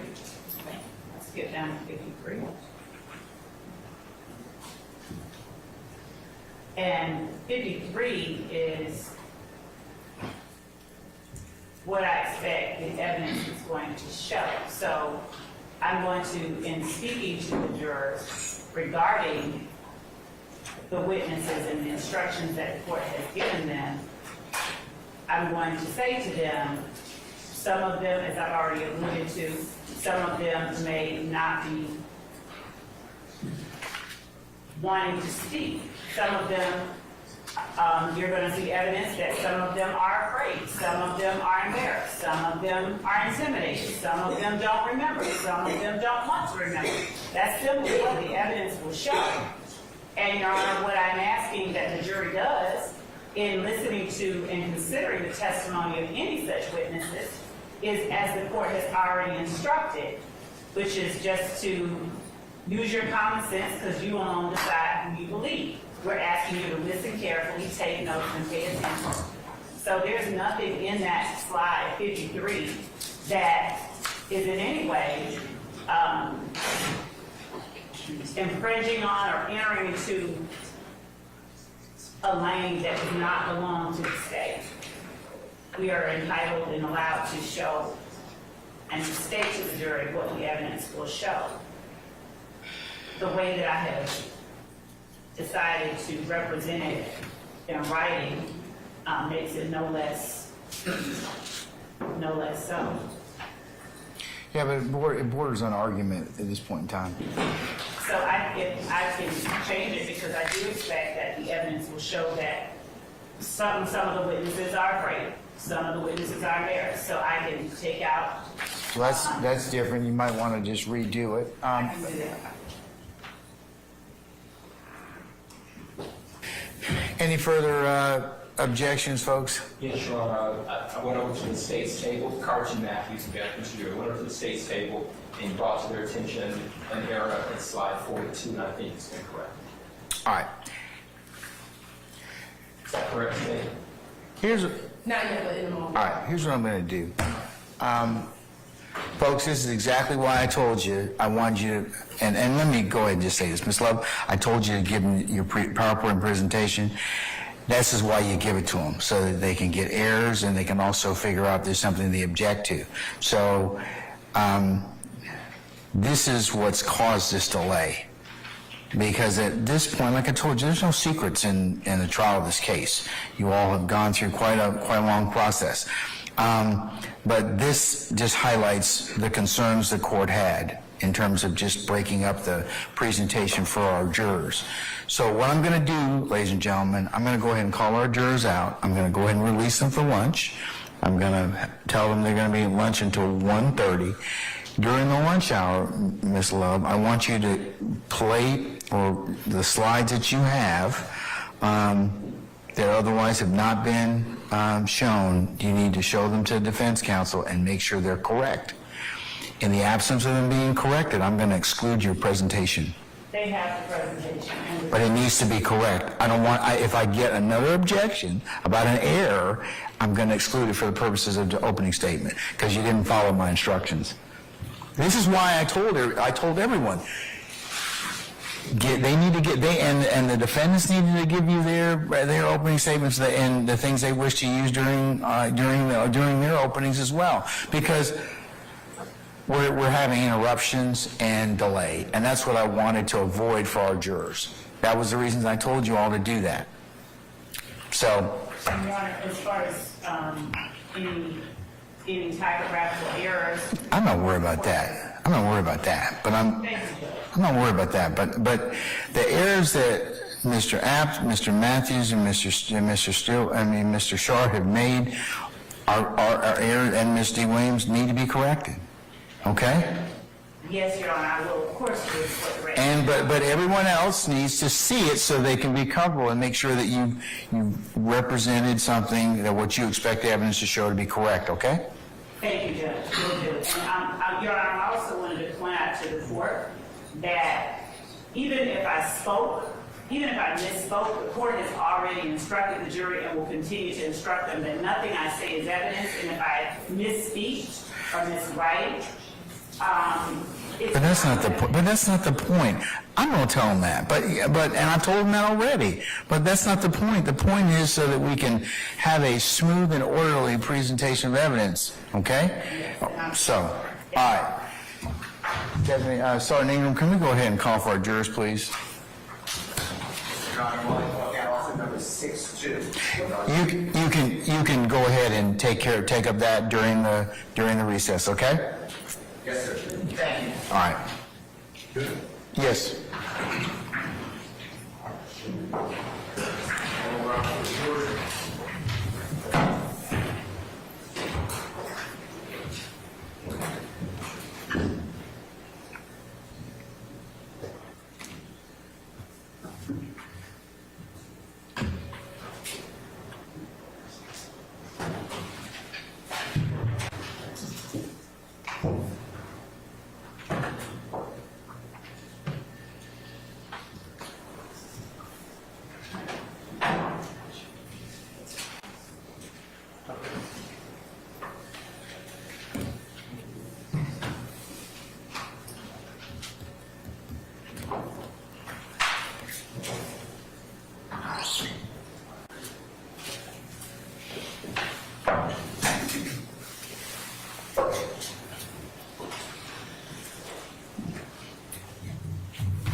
Okay, ladies and gentlemen, please be seated. All right, members of the jury, we apologize profusely for the delay, but I got some good news. I'm going to send you lunch. How about that? But the bad news is I'm not paying for it. So hopefully you all brought something or have made suitable plans consistent with the court's earlier suggestions to you. So what I'll do is at this point in time it's about 12:20, almost 12:25.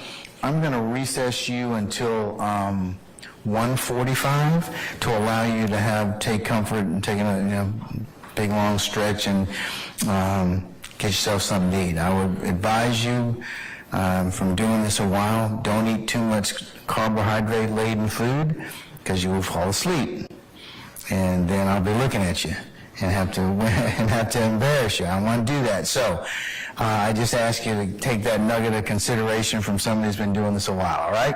But remember my admonitions I told you. Remember when you go out, if you should decide to go out to eat lunch, remember you've got a time deadline you need to get back for, because we're going to try and call everybody out promptly around 1:45 or thereabouts, and go ahead and get started. Leave your notepads in your basket if you decide to go out there. And remember, all the admonitions that I've given you thus far, they apply to you and continue to apply to you. All right, so unless you have any other inquiry of me, ladies and gentlemen, I'm going to bid you a good lunch, and we'll see you back at 1:45, okay? All right. All rise for the jury.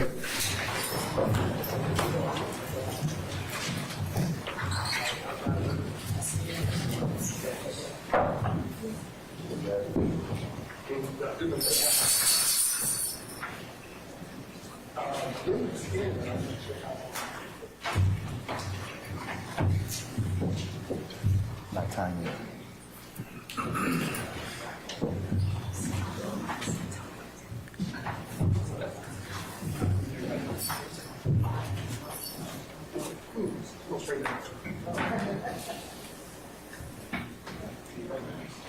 All right, ladies and gentlemen, please be seated. Our jury has left us. All right, so ladies and gentlemen, consistent with my earlier directions, go ahead and take a look at that, make those corrections, and I'll see everybody back for 1:45, and we'll go ahead and continue with opening statements at that point in time, okay? All right, we're in recess.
outside circus. That's what it is. It's the sideshow to the circus, and bring it into the main tent and then confuse everybody and get everybody to be terrified of 10 years of oppression.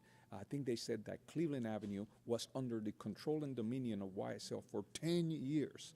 Well, that speaks more to the failure of the city of Atlanta to not be able to provide just the basic needs and services that the people that live in the great Cleveland Avenue area need. But I don't think they've shown, at least so far, that Mr. Williams or any other member of his rap group had anything to do with this conspiracy they claim they have so much evidence about. So, you know, it's just day one, just opening statements that we've heard today. I mean, how long do you think we're going to be in this trial? Longer than I've known you, I think. This is going to go for a while. It might be a year. It might be a year, especially if it keeps going the way it's going, with the state not complying with very clear court orders. I mean, it doesn't get any clearer than this. Give your PowerPoint to the defense. You don't, that creates an issue. And sadly, the solution should be, okay, you didn't give it to them, you can't use it. But instead, they take a break, and the state gets a chance to now do what they were already ordered to do weeks ago. And so that's what the delays are causing. The state just not being prepared. They've had this case for months, and apparently during arguments today, they said, well, my opening was a work in progress. A work in progress? A year into the case and you still don't know what you're going to talk about? That's a problem. Yeah. So, you know, of course, one of the more newsworthy and controversial features of this trial is that the judge has ruled that prosecutors can use some of the rap lyrics as evidence. When do you think we're going to start hearing about the rap lyrics from the prosecution? I think it's going to be a while, because first they got to lay the context to what's going on. First, they need to establish that an alleged crime actually happened. They need to prove that evidence. And then they're going to bring it in and say that, oh, these rap lyrics corroborate that, or they show that they're bragging about it. That's what they claim. The problem is rap lyrics brag. They certainly do. They brag a lot about a lot of things that the person singing them, performing them, didn't do. It's just entertainment. And that's going to be problematic. I encourage a lot of your viewers to go. I think y'all might have a link, or just go to YouTube and find Mr. Weinstein's argument on the lyrics. It is just impressive that the judge still let it in. Some of these lyrics are were sung years before the alleged crimes even happened. Why? Because they just sing about generic things. They sing about murders and shootings, and they embellish this stuff. And it doesn't mean that it happened. I mean, if I say today, if I get on a track and I start singing about, oh yeah, I shot up this house, blah, blah, blah. And you know what? Sure enough, in the future, a house is going to get shot up. That by no means that it was me. Just singing about something that happens. I mean, you can sing about bombs over Baghdad. Doesn't mean that the people singing about bombs over Baghdad were the ones doing the bombing. That's true. Absolutely. So, you know, I know you were inside the courtroom today. And by the way, I thought that was interesting. What made you want to go inside the courtroom, even though you're done with this case? I need to see this in person. I mean, you have some of the best attorneys in the nation. Sadly, the prosecution's opening was not very inspiring, but I can't wait to see Mr. Brian Steele, which is the attorney for Mr. Williams, or Bruce Harvey, who represents Mr. Nichols. I think Jay Apt is going to be doing the opening statement for Gotti. I mean, these guys are legends in Georgia and probably in the U.S., and I want to see them in action. That's one of the main reasons that I decided to get into the case, to learn from the best. This is probably better than law school. Well, yeah, I mean, it's, you know, everyone, you know, the world is really watching. People from all around the world have been kind of tuning in. We've been streaming this on our secondary channel, our live event stream, by the way, for people who are interested. The court is in recess right now, I believe until 1:30 for a lunch break at the moment. But, you know, when that resumes, when court resumes and goes back into session, you can watch that live on our secondary stream, our live event stream here on AtlantaNewsFirst.com. And of course our free mobile news app. But as we enter the afternoon session, what do you expect in the afternoon session today? more and more hiccups. There's going to be other things that the state has failed to disclose in a timely fashion, and people are going to object, and the court is going to get frustrated, but they're still going to be given an opportunity to cure their mistakes. And I don't expect to see any of the defendants' opening statements today. It's probably going to have to wait until tomorrow, until it starts getting actually pretty good. And, you know, in terms of the details of that, yeah, I'm not sure if there was a time limit given to each of the party, you know, to the prosecution and the defense for their opening statements. Are you aware of one? I'm not sure. Actually, I don't know the exact details on that. But usually when there's a capital offense, and at least one of the counts in this indictment is murder, so it's a capital offense, they usually get 2 hours each. Of course, some people are not going to use that because you don't want to put the jurors to sleep. I just want to show everyone, so if you look right on our homepage, you see the option to watch live opening statements in Young Thugs trial now underway. If people want to check that out. Again, court resuming just in about 16 and a half minutes. I understand for the afternoon session, if people do want to watch that. Any final thoughts, sir, before we let you go? Well, this and other cases are kind of problematic right now in Georgia. There's a lot of attacks on the First Amendment. It's not only lyrics. We have the Cop City case, even the MAGA 19 case. You have to put some scrutiny on this type of cases when the government is prosecuting somebody because they don't like what people have to say. All right. Well, thanks for your input and your analysis as always. Attorney Surreal Jimenez joining us. And just a reminder again for our viewers, if you want to watch the Young Thug trial, or we should say alleged RICO YSL, because here's the term thing. The term YSL is so problematic. YSL is an alleged gang. So if you want to watch the YSL trial, opening statements underway, resuming in about 15 minutes. You can watch it on the news first.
Okay, so day one of this, opening statements underway. What are your thoughts? What's your reaction?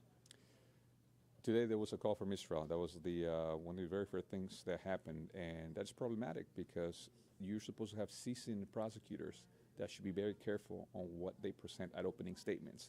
And if this keeps happening, this case might end up in a mistrial. What do we expect going forward, you know, based on what you've seen with opening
every change that we made.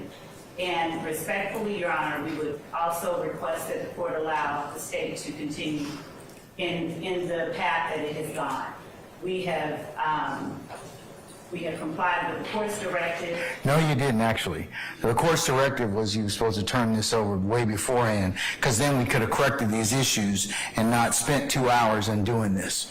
I'm deeply disappointed in, because this is exactly what I told you all was going to happen, was that we were going to end up dealing with a lot of objections. And I mean, I don't mind dealing with the objections, but I got to have time to do so. So that's why I told you I had to start having this discussion with you about a week, almost 2 weeks ago. Mr. Steele brought that up, saying, hey, go ahead and turn over your PowerPoints so that we can go ahead and, if the court mentioned, have as smooth as an opening statement as we possibly could. That, obviously, very few people adhere to the court's instructions, and we find, my words to you, a self-fulfilling prophecy, meaning that we are still dealing with this particular issue, and our jurors are waiting on us. So, Your Honor, we have, as well, as I stated, we provided the photographs we intended to use. when did you provide them? Friday before 5, Your Honor. The language that is in the PowerPoint are the words, our opening, our things. They all have that. Everyone has that. I don't believe that there is a general objection to that. Every objected to portion of the PowerPoint that the state has, Your Honor, has been modified to address those objections. And we just asked the court to allow the parties to proceed as we have been proceeding with respect to presentment of opening statements. Additionally, Your Honor, I am not objecting on the basis of anyone having given the state the PowerPoints today. I'm not objecting as it relates to when anyone gave us the PowerPoints. I only objected to these photographs that were provided to us just a few moments ago on the basis of that they were argumentative. And I want to bring that to the court's attention. If the court decides that they stay in, even though they're argumentative, the state has, we can get past that quite easily. We would just ask that the court allow the parties to proceed as we have. Are you referring to the, I'm in possession of 2 emails with photographs, while marked as the next court exhibit in order. One of them is, it has the subject of the state objects to arguments contained in Shannon Stillwell slides below, and I have a couple of, it has like 3 slides. Yes. And I'm marked as the next court exhibit in order. Yes. Mr. Sharp, why don't you believe this is objectionable? It would seem to me it's got pictures of a couple of folks here in our facility, and a picture that's probably more prejudicial than probative, and it has somebody that's purports to be an inmate. So why wouldn't that be? I don't think, Your Honor. Yes. I don't believe, I'm not seeing the email. I see an email saying the state objects to use of these photographs during opening. It's got your 4 slides, state's key witnesses, Nicholas Robinson, and then Nicholas Robinson, a.k.a. Spencer Wright. Those are 3 that I'm looking at. It's not showing that on my email. I'm seeing 2 pictures of jail. I got that one too, which I'll mark as the next court exhibit in order, and that's the 2 pictures that you referred to, and it has the state subject matter is the state objects to the use of these photographs during opening. Could I see what we're talking about? Because I don't have it on my email. Sure. I'm not seeing it. Christina, can you mark these in the next court exhibits and then show them to Mr. Sharp? Counselors, you can approach and take a look at it.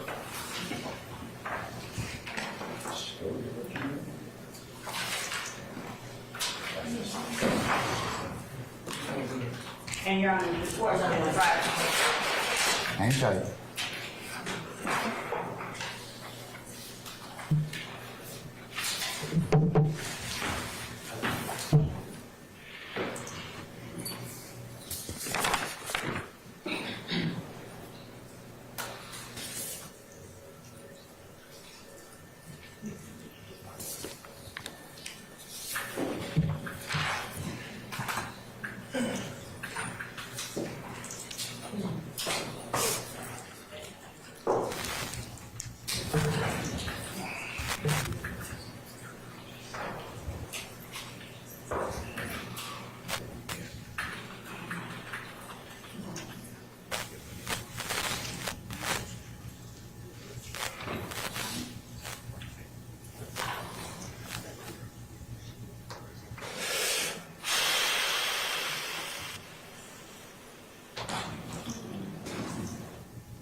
Which one did you mark it as, so we can? I have, it's marked Exhibit 2. Courts 2? Or yes. Next court's exhibit in order, okay. All right. And I wasn't on that email, and that's fine, I just wanted you to, that's why I hadn't received it. So, this case is going to involve... Objectionable. Well, I'm allowed to preview the evidence that I believe that will come out. I not only believe, but I know that several of the witnesses in the case, which I'm going to discuss in opening, became involved in this case once they were in the Fulton County Jail. They were jail inmates, okay? Now, I'm allowed to preview the case in that way. To the extent, if the state has a particular argument or objection to one of the photos, then we can talk about that, but... Okay. Court does. Well, I can alter my... I mean... So what is it you want me to alter, Your Honor, to avoid? The picture, and if the state doesn't have any objection to the, you saying anything about any other witnesses in custody, then, that's certainly within their purview. Well, the case law, as I understand it, allows us to preview the case and let the jurors know in advance that witnesses were in custody at the time they made statements. That is completely appropriate as under the law as I understand it. Now, if there's a problem with the pictures, as I said, Your Honor, I will remedy that. That's not a big deal. I think I would ask that you take the pictures out. Okay. Okay? That's fine. What about the argument in the pictures seem to be, and that would solve that issue. So what about the other issue about the slides? Well, they also said this Nicholas Robinson one. I'm not sure what their objection is. I will be letting the jury know, which will come out in evidence, that a man who claimed to be named Nicholas Robinson was arrested on October 19th, 2015. He's an important witness in this case. They will know, the evidence will show that he was interviewed by Detective Thorpe, and he gave his vantage point of where he was, and he told a story which involved the guilt of 5 people that are listed on this slide, and that evidence will come out at trial, and I don't see anything objectionable about this at all. All right, Ms. Love.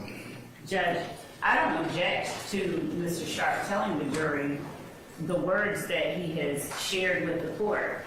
What I object to is the imagery that is depicted in the... You mean the person that's in a uniform as well as the purported condition of the jail in that lower one? Well, that's a separate slide. Huh? That's a separate slide. These are 2 separate slides. I just want to make clear. These are 2 separate slides. So I'm saying that I'll take out the pictures. And also the giving of the false information. So the only problems that I have with the language in the other slide is that part of that information is improper impeachment, that Mr. Sharp would not be able to introduce at trial. Except that... And I don't have any problem with Mr. Sharp telling the jury that the evidence will show something about Nicholas Robinson, but he has listed all of the arrests for Mr. Wright, Mr. Spencer Wright. Who is Nicholas Robinson, Your Honor, just so the record's clear? Your Honor, as Your Honor knows, we're allowed to impeach with prior prior convictions. They got to be called first, right? But we are also able to impeach with bias. And the fact that this gentleman was arrested, Your Honor, that's the central crux of this case, and it's something that the jurors need to be made alert and to look out for as this case is presented. The bottom line is Mr. Wright, who identified himself as Mr. Robinson, was arrested on felony charges and probation violations on 10/19/15. And then he reached out to APD and said he wanted to give information. And then he met with Detective Thorpe. Nothing I'm saying is incorrect. It's all accurate. It all would go to his bias and motive and reasons for coming forward. And all right, so you're saying this is what he was arrested on the 15th? Right. On 10/19/15? Correct. Okay, all right. Okay. And quite honestly, off the top of my head, I don't know how those cases were resolved, but they were biased at the time that he made those Are statements. you saying that because the evidence will show that he then gave information against your client? Yes. Or involving your client? Yes. And Judge, I don't have a problem with him saying that Mr. Wright was in jail. I don't have a problem with him saying he had open charges. It is the listing of the specific ones that we objected to. I don't know why that's Because they are objectionable. not convictions, and that is not the proper method. Yeah, to I would show agree with that. So denial. you can talk about, unless you get them in a proper format, yes, you can talk about if you have criminal charges, that would be appropriate. What happened as a result of that, but I think the longer listing of that, because you said you don't know what happened to him, so. But the reason I'm saying that is because I think it's irrelevant, because this is really about bias. It's not proper, though. It's not proper format. Bias is fine. You can talk about the... But he had the bias because he was facing these... Certainly, if someone's arrested for murder... You just can't mention the individual charges themselves unless they're in the proper format. I okay? understand. But my only point would be, Your Honor, certainly if someone was charged for jaywalking, arrested for jaywalking, and someone else was arrested for murder, the bias, the level of bias would be different. So, okay, but what does that have to do with them not being in proper format, though? Because the jury is allowed to understand specifically what bias the person has. Not that they're just in jail, but what they are facing. If you can get it in the proper format, then it can be, and you can tell them about that. Do you know what happened in these particular charges? Well, is Nicholas Robinson going to testify? At the time that Answer my question. Is Nicholas Robinson going to testify? If the state doesn't call him, I will.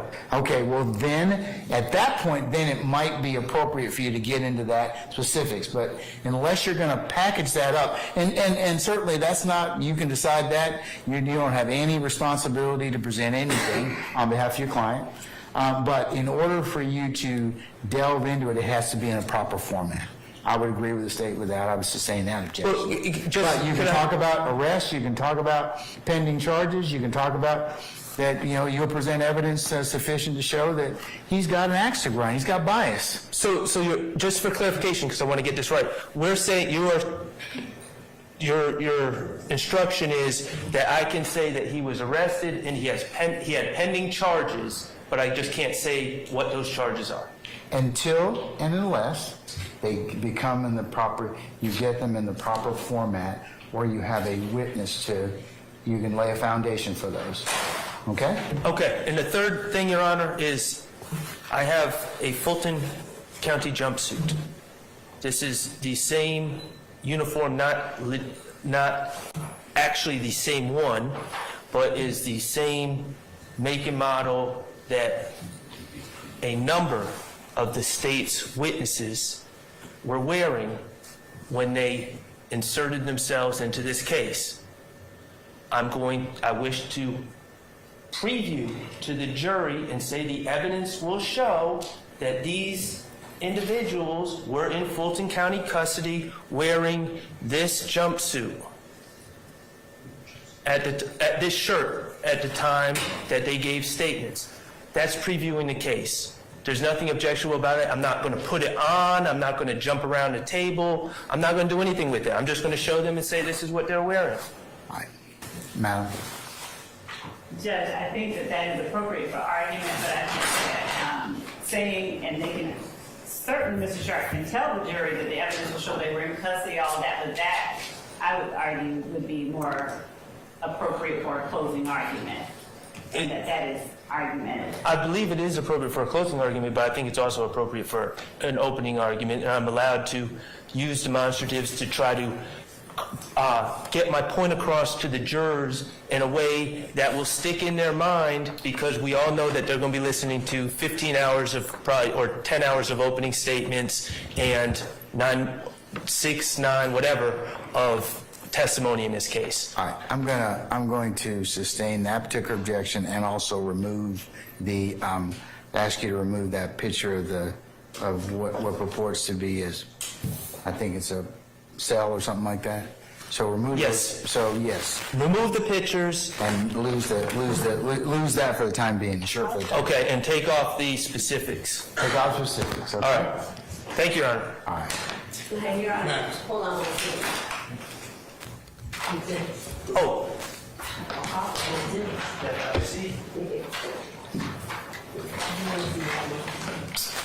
Mr. App,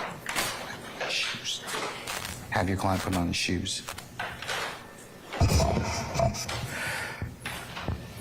All right. Anything else? Anybody else? Your Honor, there was not anything with respect to any of the defendants, but there was a matter that probably is best addressed with a member of defense counsel at the bench briefly. It is a short matter.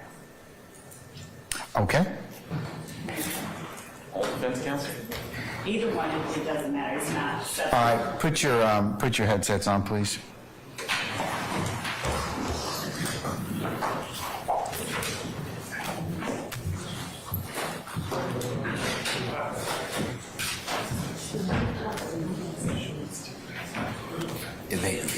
They have to also hold it.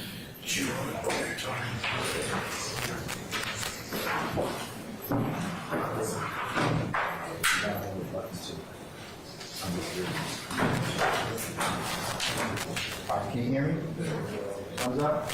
Okay, all right.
As long as we don't have any other issues? Thank you, Your Honor. Okay. Thank you, Your Honor. And I want to make certain no objections to Mr. Frank. Yes, Mr. Steele, what is it? On the PowerPoint, I'd like you to grab the newest one, and I got the last one. Number 19 is argumentative. Number 41 through 47, 51, and 54 is the law that they take from the court. I would object to those numbers. And Your Honor, I believe that the argument about the law was raised prior to lunch. Hold on. As it pertains to number 9, I'm going to mark the state's second PowerPoint as the next court exhibit in order. In terms of number 19, that is. We didn't chase the lyrics to solve the murder. We chased the murder and found the lyrics. Is that what you expect the evidence to show, madam? Yes, it is. All right. I'm going to overrule that objection. What's your next one, sir? 41. 41.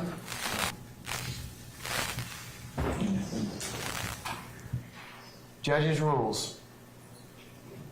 All right, this is Take a notes. note-taking that I already gave them. Didn't change it. Ms. Love, why are we rehashing this since I've already told them that? Your Honor, why are we putting it Why back? are we rehashing that? I just told them that. I told them what was in 41, as well as 42.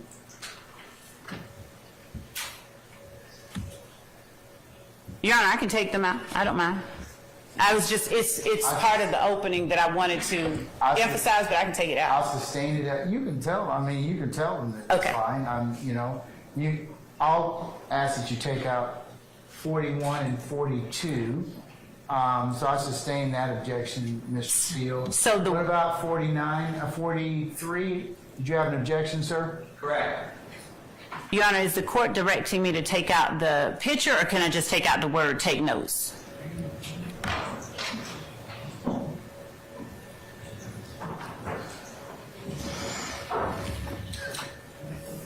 Because Oh, no, take notes is fine. Oh, okay. He didn't object to that. Okay. He's objecting to 41 and 42, which I'll sustain the objections to that.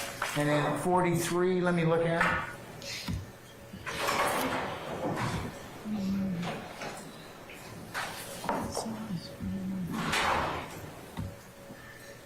Oh, okay. I'll take that out. Okay, I have not instructed them on how to judge credibility as of yet. So 1 through 7 would not be appropriate at this time. Okay. So. But you can leave in bullets 1 and 2. This 1 and 2. Okay. So You must remember in any way that works for you what they said on the witness stand. That's fine. Okay. And use whatever memory aid you need, just not to remember what you heard, but to remember who said it and how credible you found them to be when they testified, or some words to that. Okay. But the other things, I have not instructed the jury as of yet on how to judge credibility. I didn't give them a preliminary charge on that, so if you could take those out. Okay. 1 through 7, please. Yes, Judge. Does that suffice, Mr. Steele? And as. Or do you still have an objection to 43? And I appreciate what you said, I will accept it, but prosecutor's opening statement, this is Johnson versus State 261 Georgia Appeal, 98 Division 6C, as in Collette. Charlie. And Charlie. Just one, Charlie, okay? Just one. We gave you the military alphabet. It's on your desk. No, I have it, and that's why I say and Charlie. I only want the military alphabet, okay? Collette is not life. I know. A very sweet lady, okay? All right. So.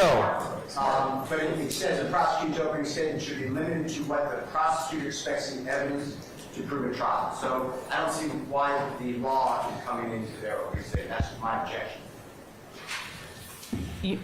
I removed 41 and 42.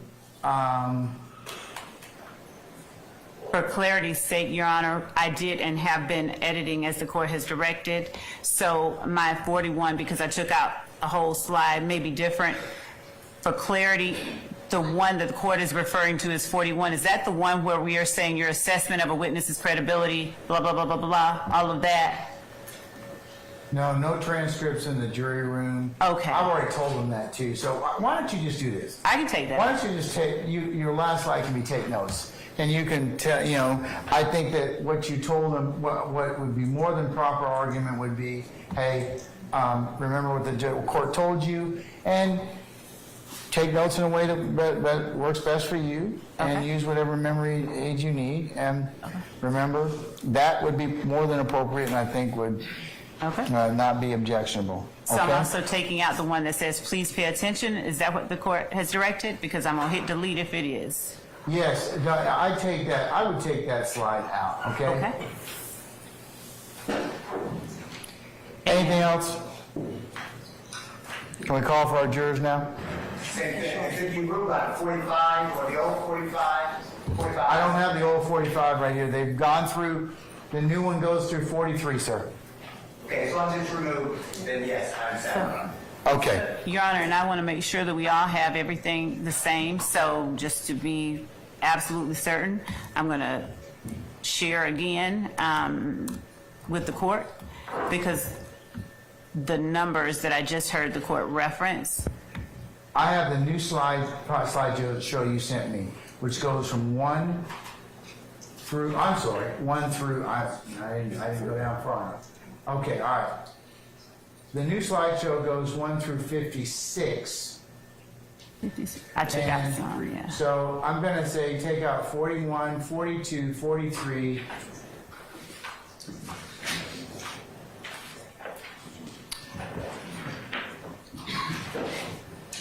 And I'm changing them in real time, so I'm taking them out.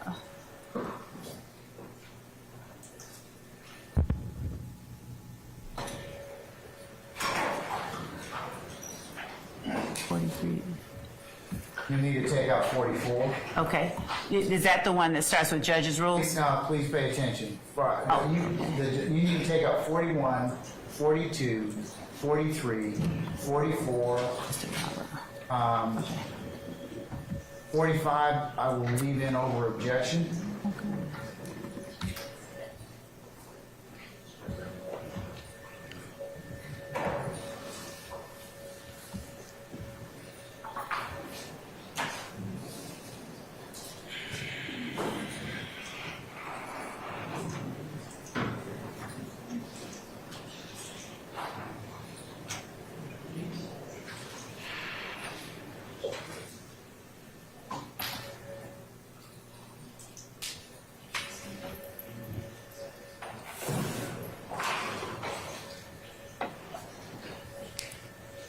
Okay, I'll let you leave in 45 and 46 over objection. 47, judge's rule, 47 needs to come out.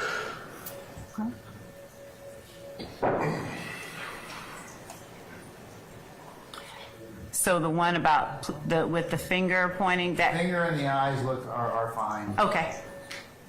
And I took out judge's rules. I got 47. And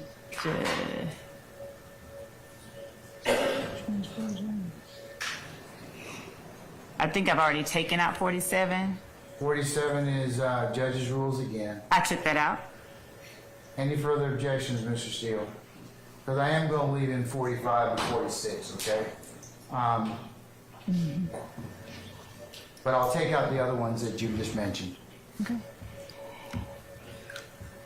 So, Waiving my mistrial, thank you, sir. Say again? I apologize. Without waiving my mistrial, thank you, sir. All right, and your motion for mistrial has been denied, and I've noted your objection for the record, sir. And confirming everyone has 1 through 52 with the edits that the court has directed.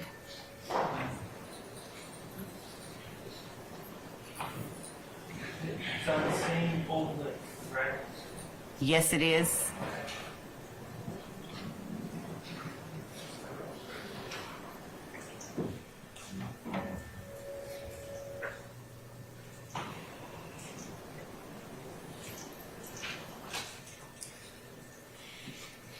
All right. Anything further? All right. Yes. Just don't want you to get an objection to the opening charge. We can do that later before we break for the day. What are your objections, sir? To the court's, the court's preliminary instructions. Is your showing? First, the court talks in terms of guilt and innocence. And I would object to any of the phrases that are used to determine guilt or innocence. I object to the use of the phrase, the purpose of a trial is to discover the truth. No, it's not. The purpose of a trial is to determine whether the state proves beyond a reasonable doubt the allegations in the indictment. So I would object to that. I object to the fact that the court, I believe, is going to allow the jury to frame questions to provide to the court. I was unaware that the court was going to... No, I'm probably not going to do that, Mr. Steele, Mr. Harvey. I do that because that's part of the pattern charge, the pattern preliminary charge. And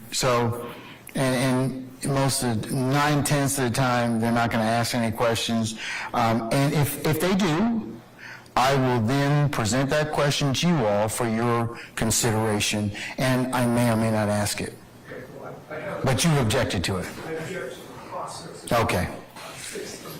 Anything else? Okay, all right. And I'll note your objections for purposes of the record, sir. Okay, all right, can we summon our jurors, please? I go ahead and share.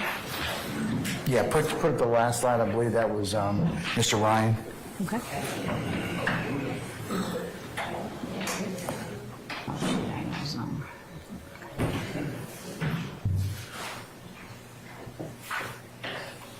I'm gonna go back to the Zoom. This is Zoom. Okay. Did you just send it? Yeah. They're right. Has it come? Has it come? Okay. Yep.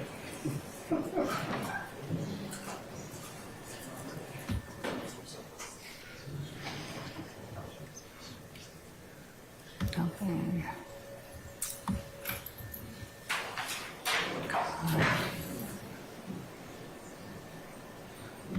Just 1 second.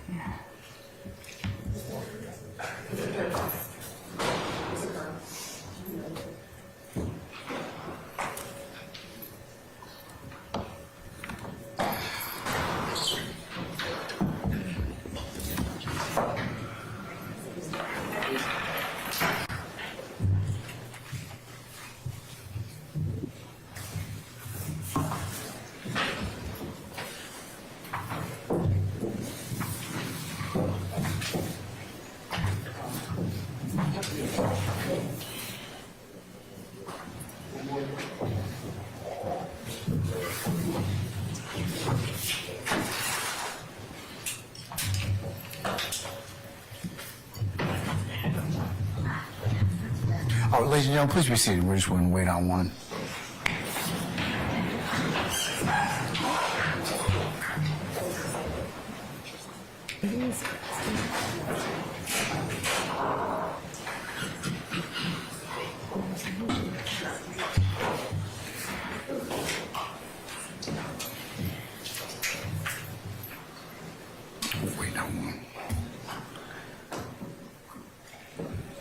We're waiting on one juror, ladies and gentlemen. Just be made easy. Just a second, please.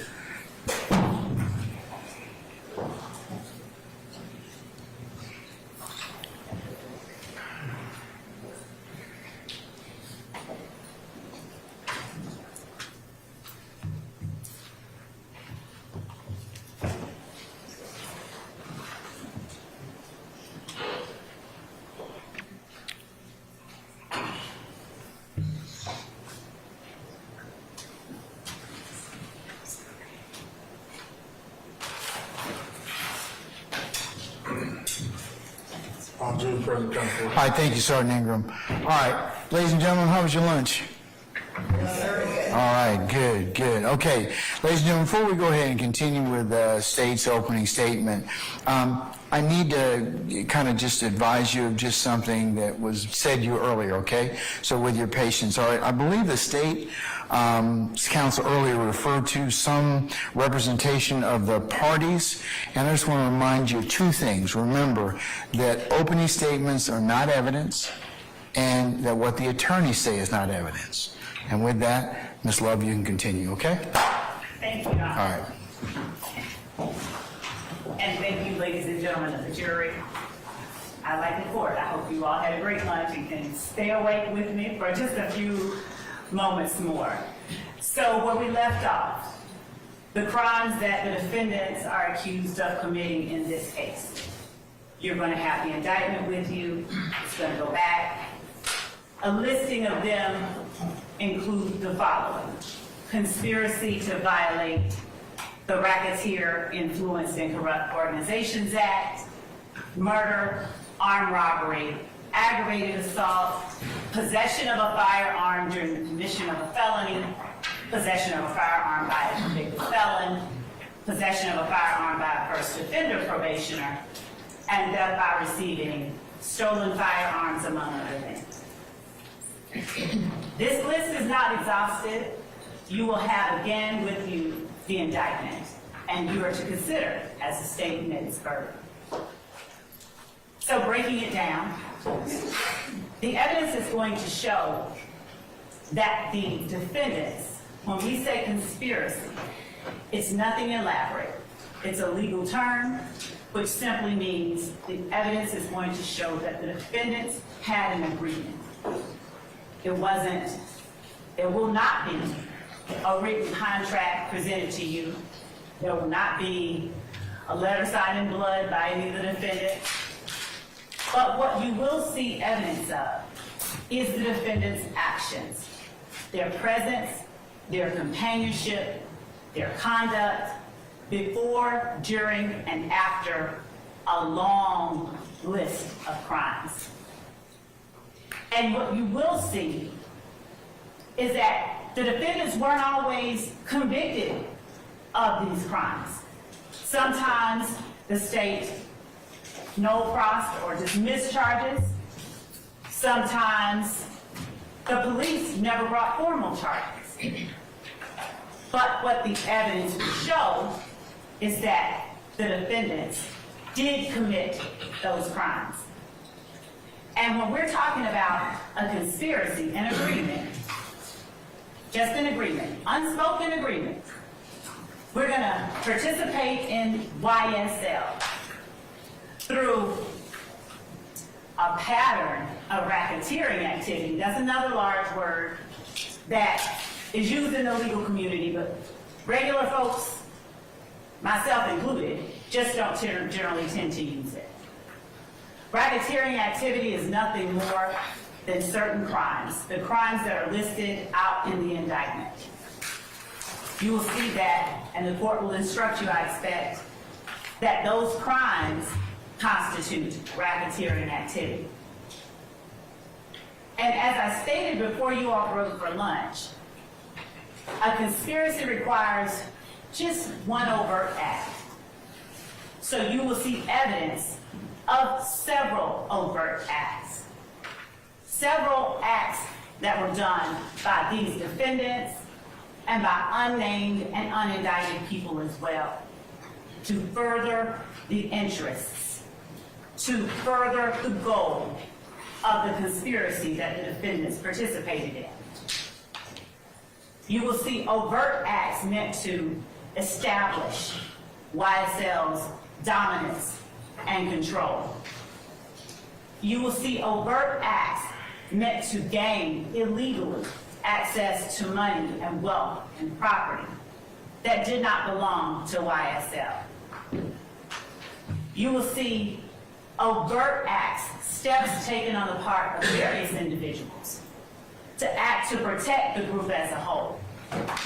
Steps that have nothing to do with a recording label. Steps that have nothing to do with an A&R executive.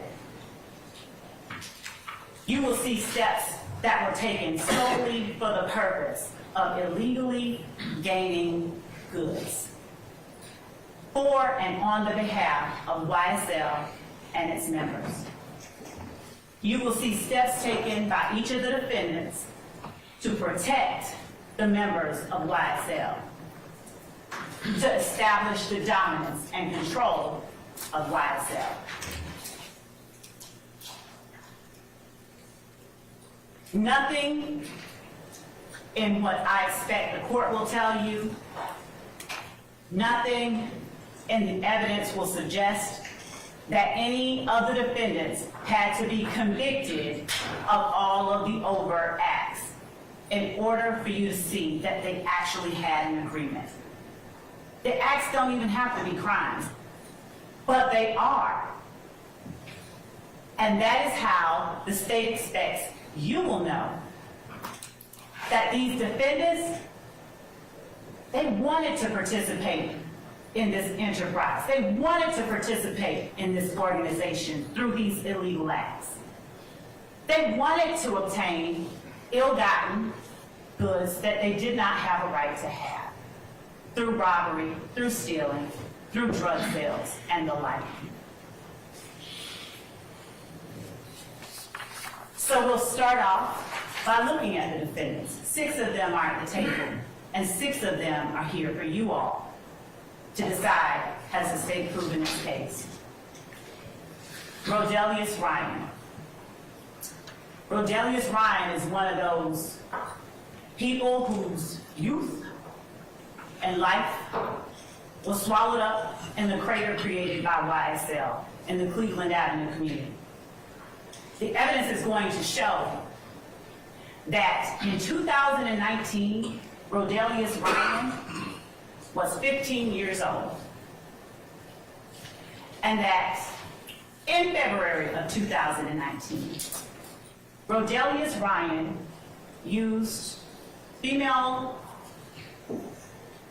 acquaintances to lure Jamari Holmes to a particular address here in Fulton County. The female acquaintance lured Jamari Holmes to that address, telling Jamari that he would get sex and weed once they got there. Instead, when they got to the address, the female gets out of the car, and the defendant, Rodelius Ryan, and his accomplice, Damone Blaylock, also a YSL member and associate, they then came out to the car with guns.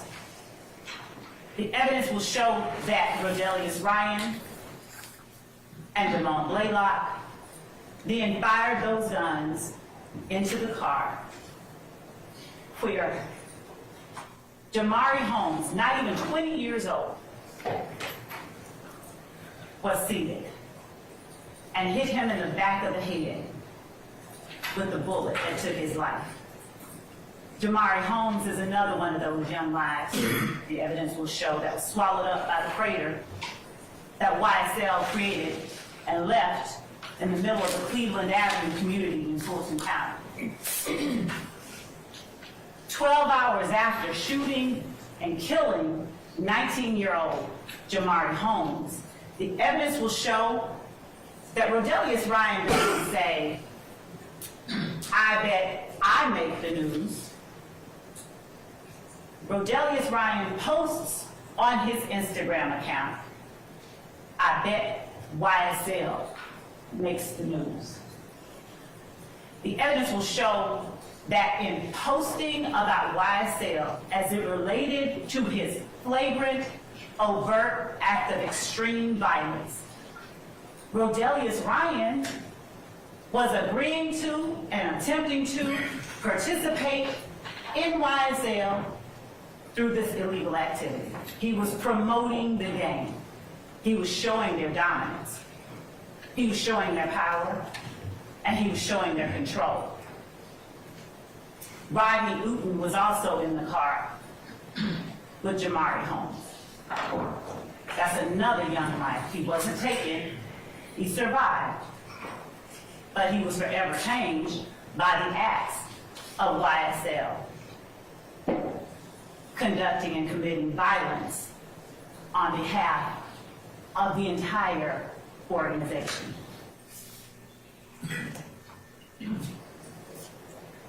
And in case it hasn't been lost on you, Rodelius Ryan's Instagram handle that he used, Slime Business Rod. Because as the evidence will show, slime is spoken and used to signify doing someone dirt. And Rodelius Ryan is proudly proclaiming his association with YSL as he talks about and as he promotes the gang itself. Rodelius Ryan's accomplice, another YSL member who's not here today, but who is a co-conspirator. What did he post after they killed Jamari Holmes? The evidence will show that Damone Blaylock didn't say, friendship over females. He didn't say laylock over buddies. He said slime over sluts. Slime over sluts while posting a YSL gang hand sign with the caption slime over sluts, a green heart emoji, and a green snake emoji, which I expect the evidence will show are the common identifiers associated with YSL. They're the identifiers that they use to announce and project themselves to the rest of the world. And then, on February the 25th, 2019, Rodelius Ryan made another posting where he's flashing cash money on his Instagram page with the caption, "Fuck YFN." YFN being a rival criminal street gang. The evidence will show that none of this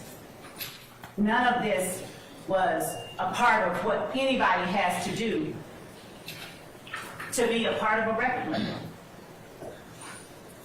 The evidence will show that these acts were done in furtherance of and to promote the goals of the enterprise, the criminal street gang that is Young Slime Life.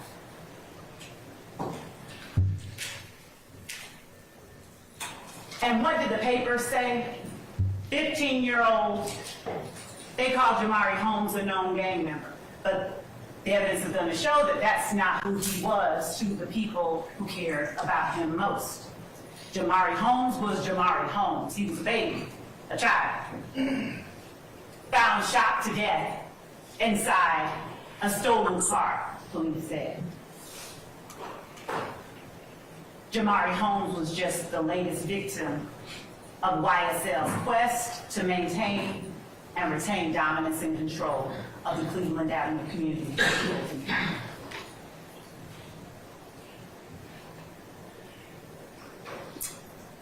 Again, Rodelius Ryan didn't post, "I bet I make the news." He said, "I bet YSL makes the news."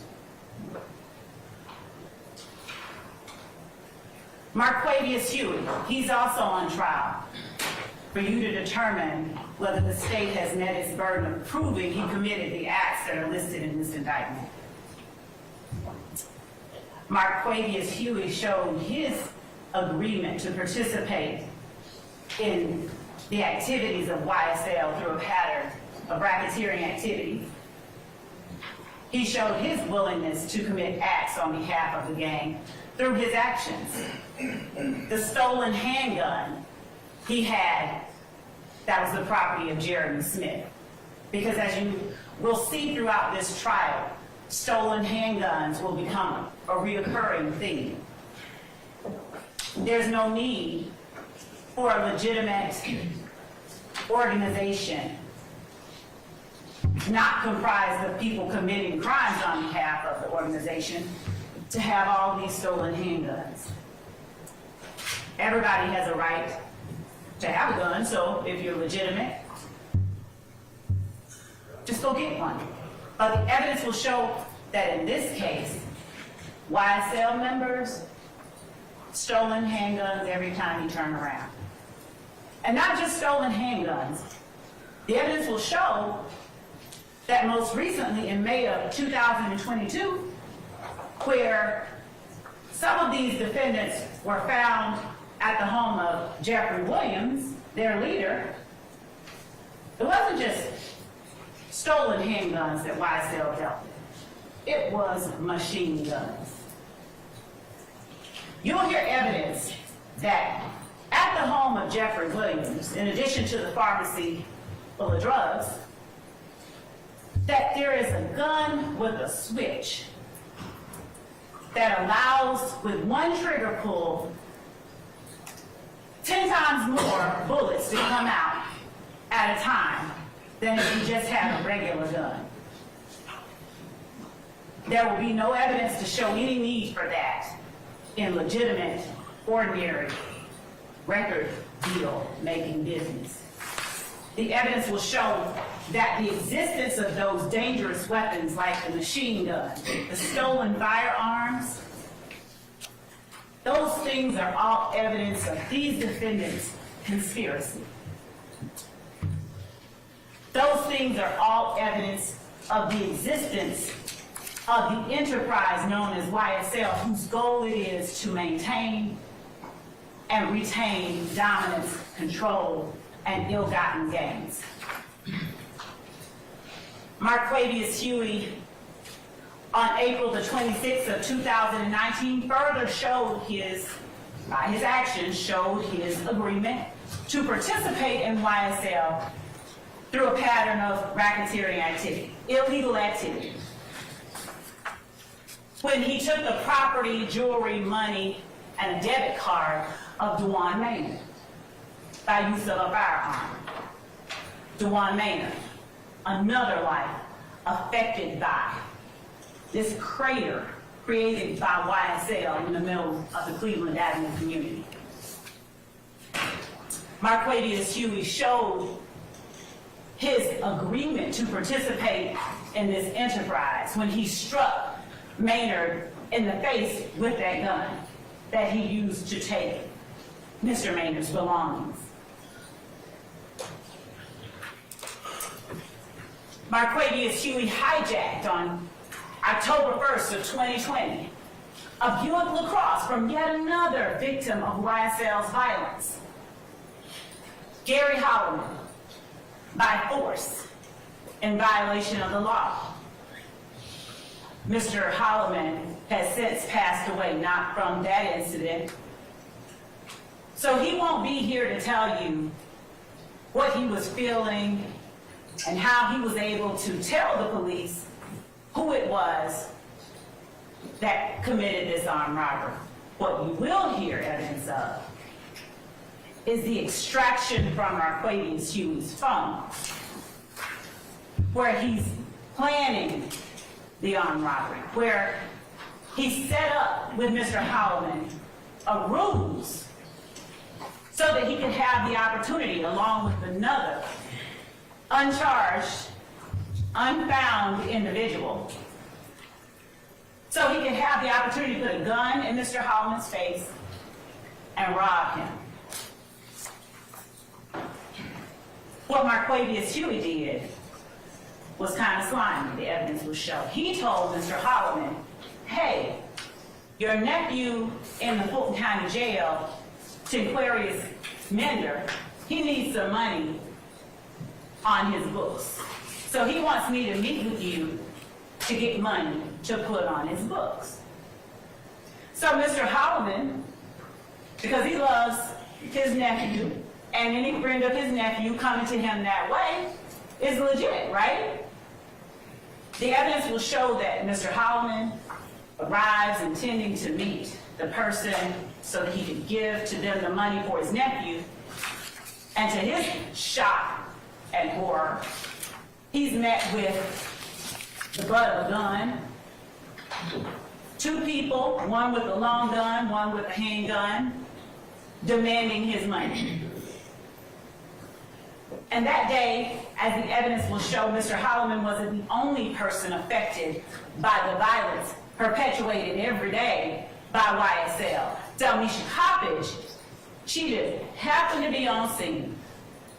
She just happened to be right there conversing with and talking to Mr. Holloman when the defendant and his accomplice came up, held him at gunpoint, and demanded their belongings.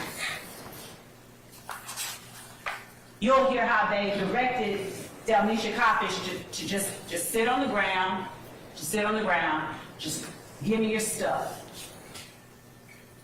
You'll hear how they robbed Delmisha Coppage at gunpoint.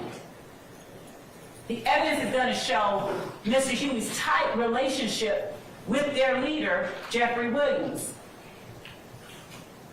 The evidence will show that Mr. Huey, on various occasions, checked in with, reached out to Mr. Williams to see, hey, I got this stolen item. You want first dibs on it?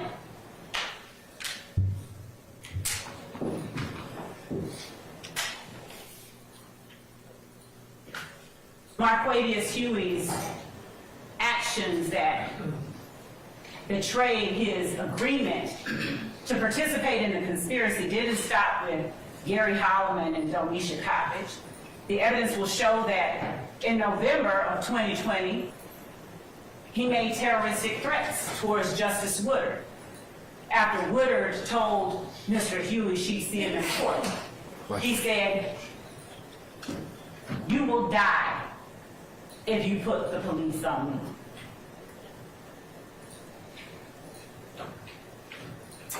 Showing their association, showing their agreement, showing their intention to participate in this organization, this enterprise through a pattern of racketeering activity.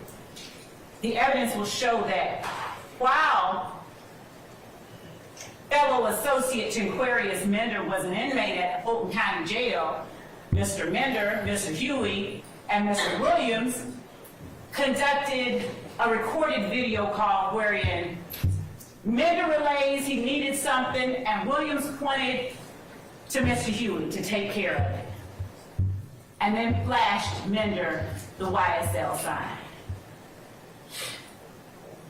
You see, it's not a crime to flash a YSL sign.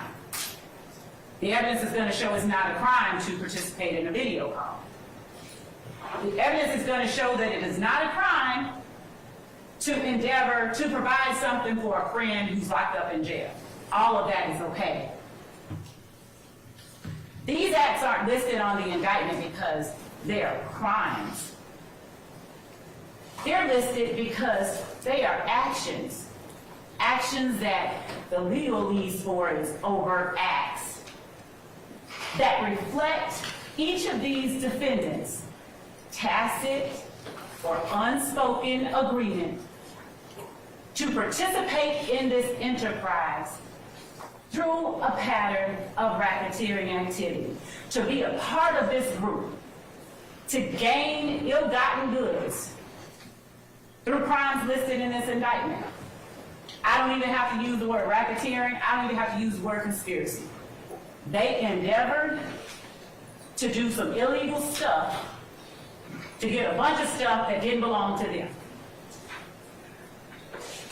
And somebody, more than one, but all we need is one, the evidence will show that at least one person took a step towards furthering that goal. So when you get the indictment, after however long it takes us to get there, and you're looking at 191 acts and thinking, state, really? Argument, objection. I sustain the objection. Thank you, Judge. I'll move on. Move on. That's argument. The evidence is going to show that these steps that they took are akin to you just going out and get some toilet paper to further a conspiracy to go TP a house. Doesn't have to be a crime. It's just an act, an action.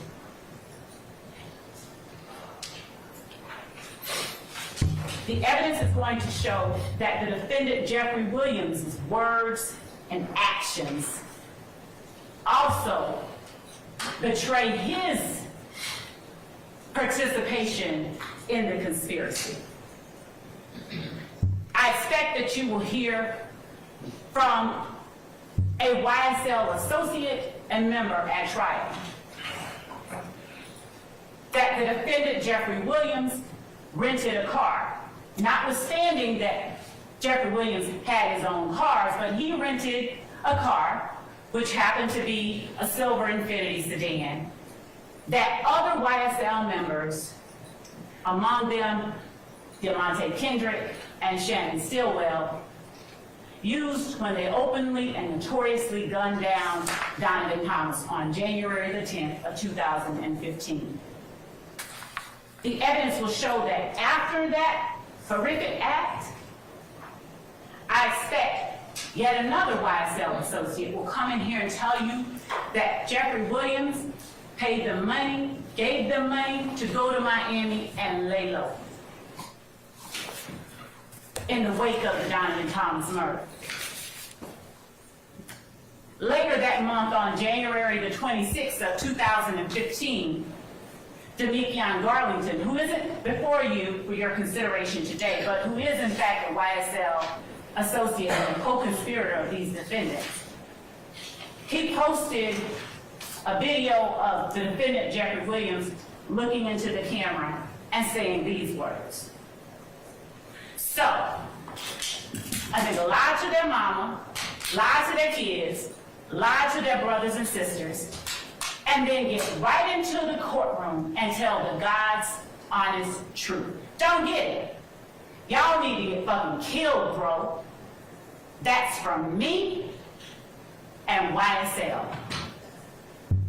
The defendant's words tell you that there is an enterprise. The defendant's words establish his willingness and agreement to participate in this enterprise through illegal activities. He didn't say that's for me. He said that's for me and YSL. And as the evidence will show, that's akin to him saying that's for me and my pack.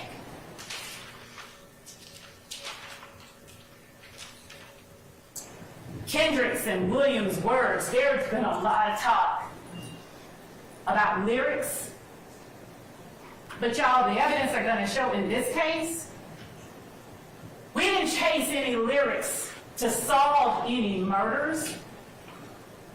Law enforcement in Fulton County chased the murders and found the lyrics. They're investigating, they're finding out who committed it. And after doing all of that, they happen upon lyrics. Lyrics that have an uncanny similarity to very true and very real and quite specific events, as the evidence will show. Jeffery Williams' words that he promotes through songs with beats behind them, they aren't random. He tells you, as the evidence will show, take this shit to motherfucking trial. I rep my life for real. For slimes, you know I kill. Trial, I done beat it twice. Kendrick's, I'm undefeated, like feds came and snatched me. I don't know, no point in asking. I was on what? Bleeding. Stuck like a magnet, bitch ass nigga. I shoot at your man, you need to stand down.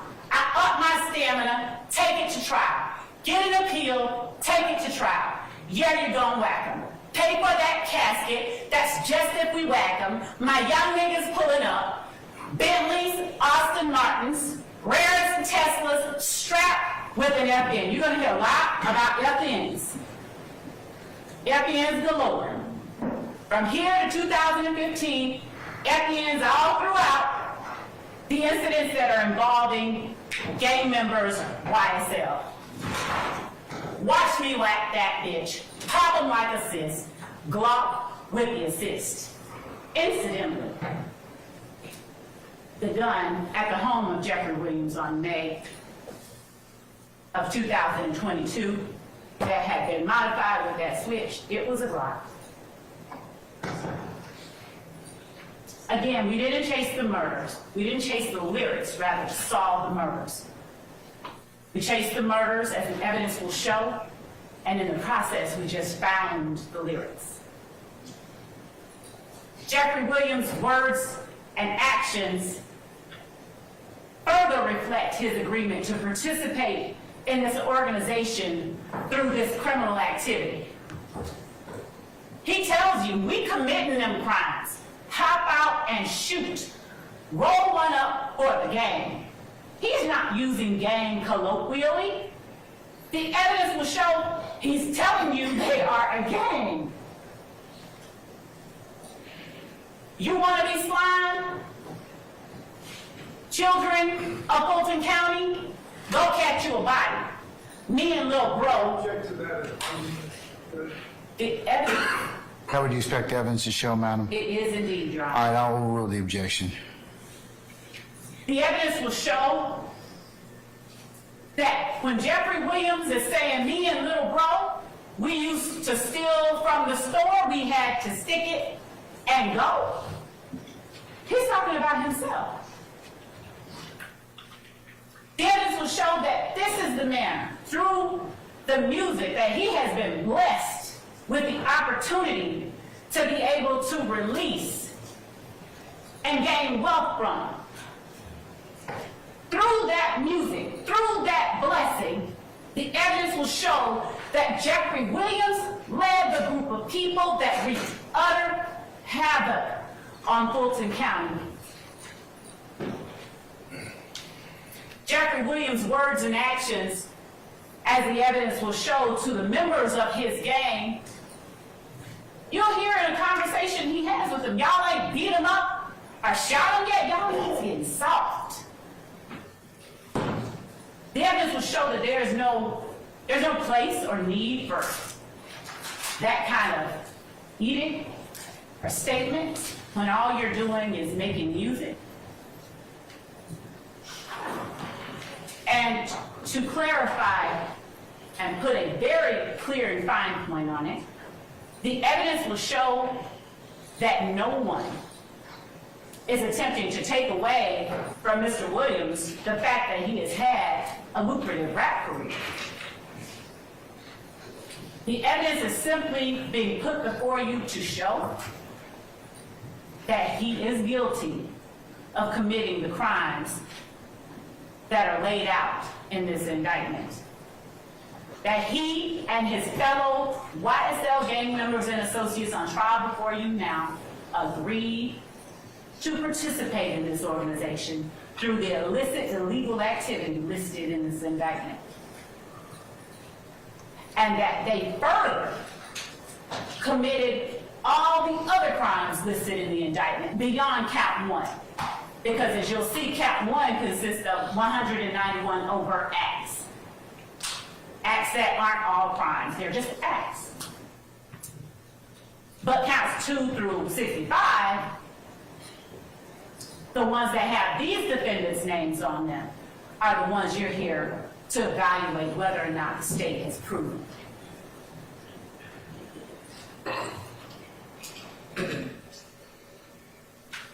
Actions and words, words and actions. The evidence will show that this was Donovan Thomas in life, that on January 10th at 2:15, about 7 o'clock in the evening, Donovan Thomas was living his best life. He was up at the barber shop at 330 McDaniel Street. He had paid for a bunch of people, a bunch of kids to get their hair cut, and you'll see that he is out there enjoying himself. The last actions that he took while he was fully alive and healthy, joking with his friends. You'll see that they didn't even see it coming. You'll see evidence that Donovan Thomas was literally in the middle of lapping it up with his friends when a car drives by and opens fire on him and whoever else might have been in close proximity to him. The evidence will show that this act wasn't done secretly, it was done openly, notoriously, almost as if to send a message. We did it. The evidence will show everybody knew who did it, because it wasn't done secretly. The evidence will show that this act didn't happen in a vacuum. There were things that led up to it. An argument at Club Crucial or Club Brucial, as my defendants may like to say, that involved a YSL associate by the name of Kenneth Copeland and a member of a rival gang. Kenneth Copeland gets jumped He's flashing money because that's what they do. It's ladies fight night and they're out there flashing money. Kenneth Copeland gets jumped. Diamante Kendrick jumps into action, goes to Kenneth Copeland's defense, punches out a member of the opposition, and then shots are fired. Shell casings. Shell casings are all throughout the evidence that you'll see and hear in this case. Remnants of the violence inflicted on this county by YSL and its actions. Shell casings are fired in between January the 6th and 7th of 2015 and January the 10th.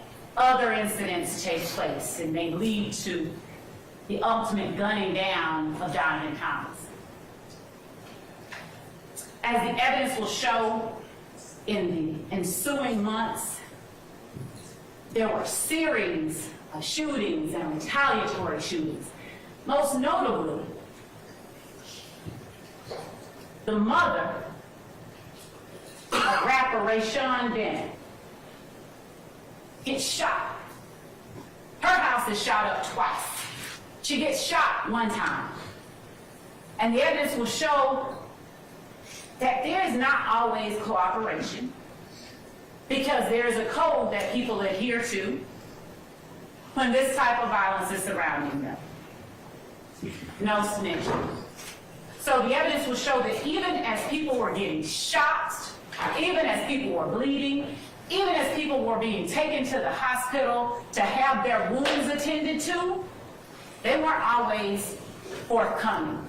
They weren't always willing to talk to and to trust law enforcement, not even if it would serve their own purposes. The evidence will show that members of YSL ultimately, as a result of those shootings and retaliatory shootings, ballistics or firearms matches started coming back to various people. And then one YSL member, Quindarius Zachary, he gets caught with a gun. The shell casings from that gun go to match some of these shootings. Quindarius Zachary is caught. He starts telling. The evidence will show that Quindarius Zachary was a straw purchaser for YSL. A straw purchaser is nothing more than somebody who goes and gets guns for somebody who's not supposed to have them. And that's what Quindarius Zachary did. Firearms found in the hands of Kenneth Copeland led to further revelations to the police and law enforcement.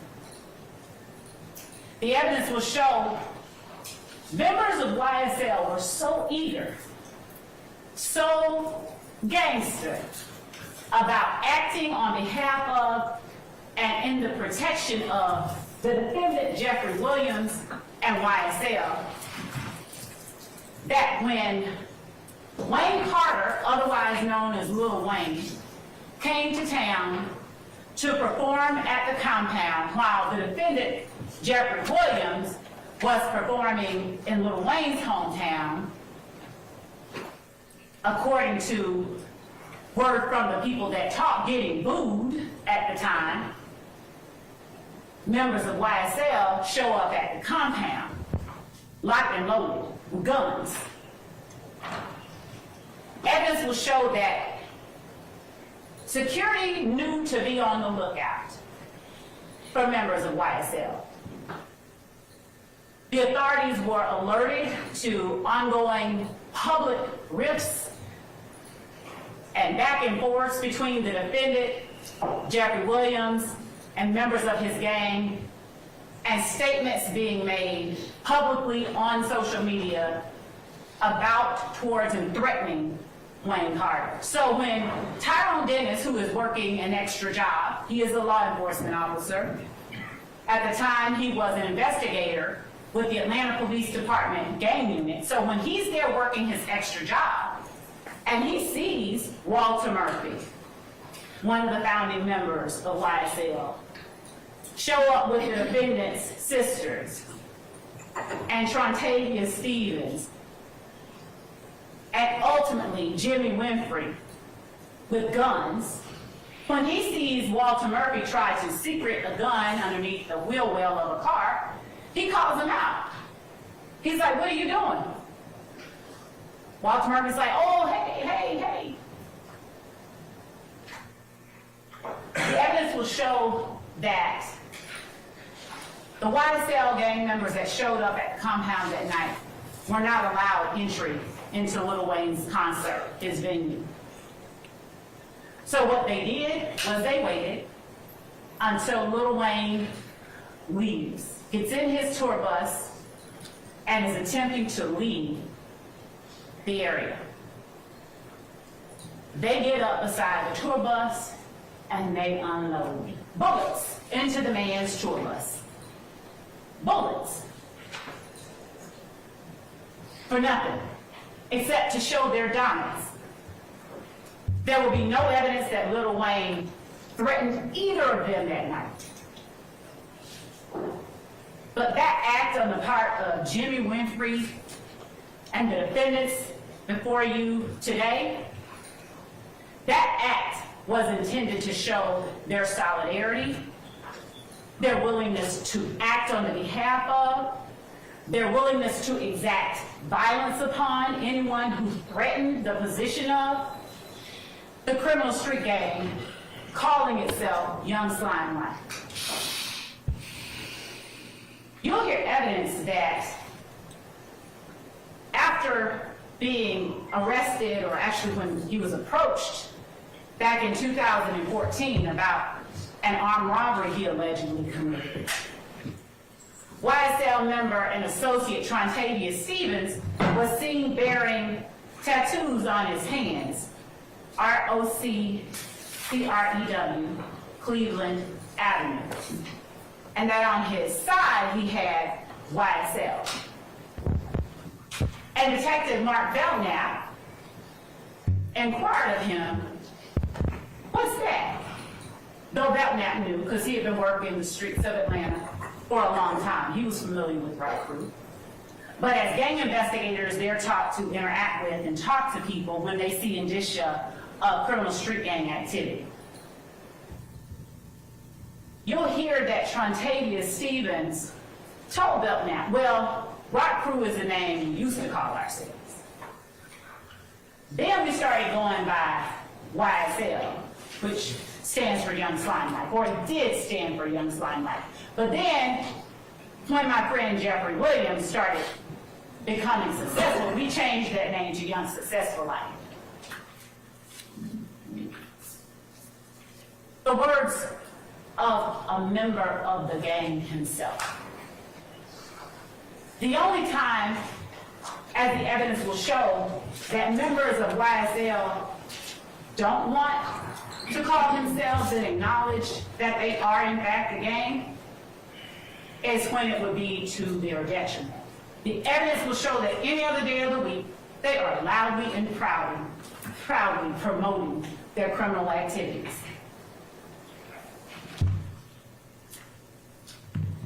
Jonathan Thomas, he was driving this Chevrolet Tahoe the night he was gunned down.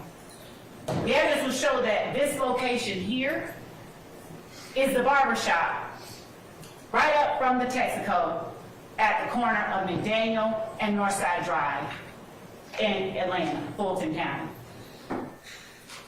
We asked you during voir dire, you heard us say, how many of you are familiar with this area? This is that area.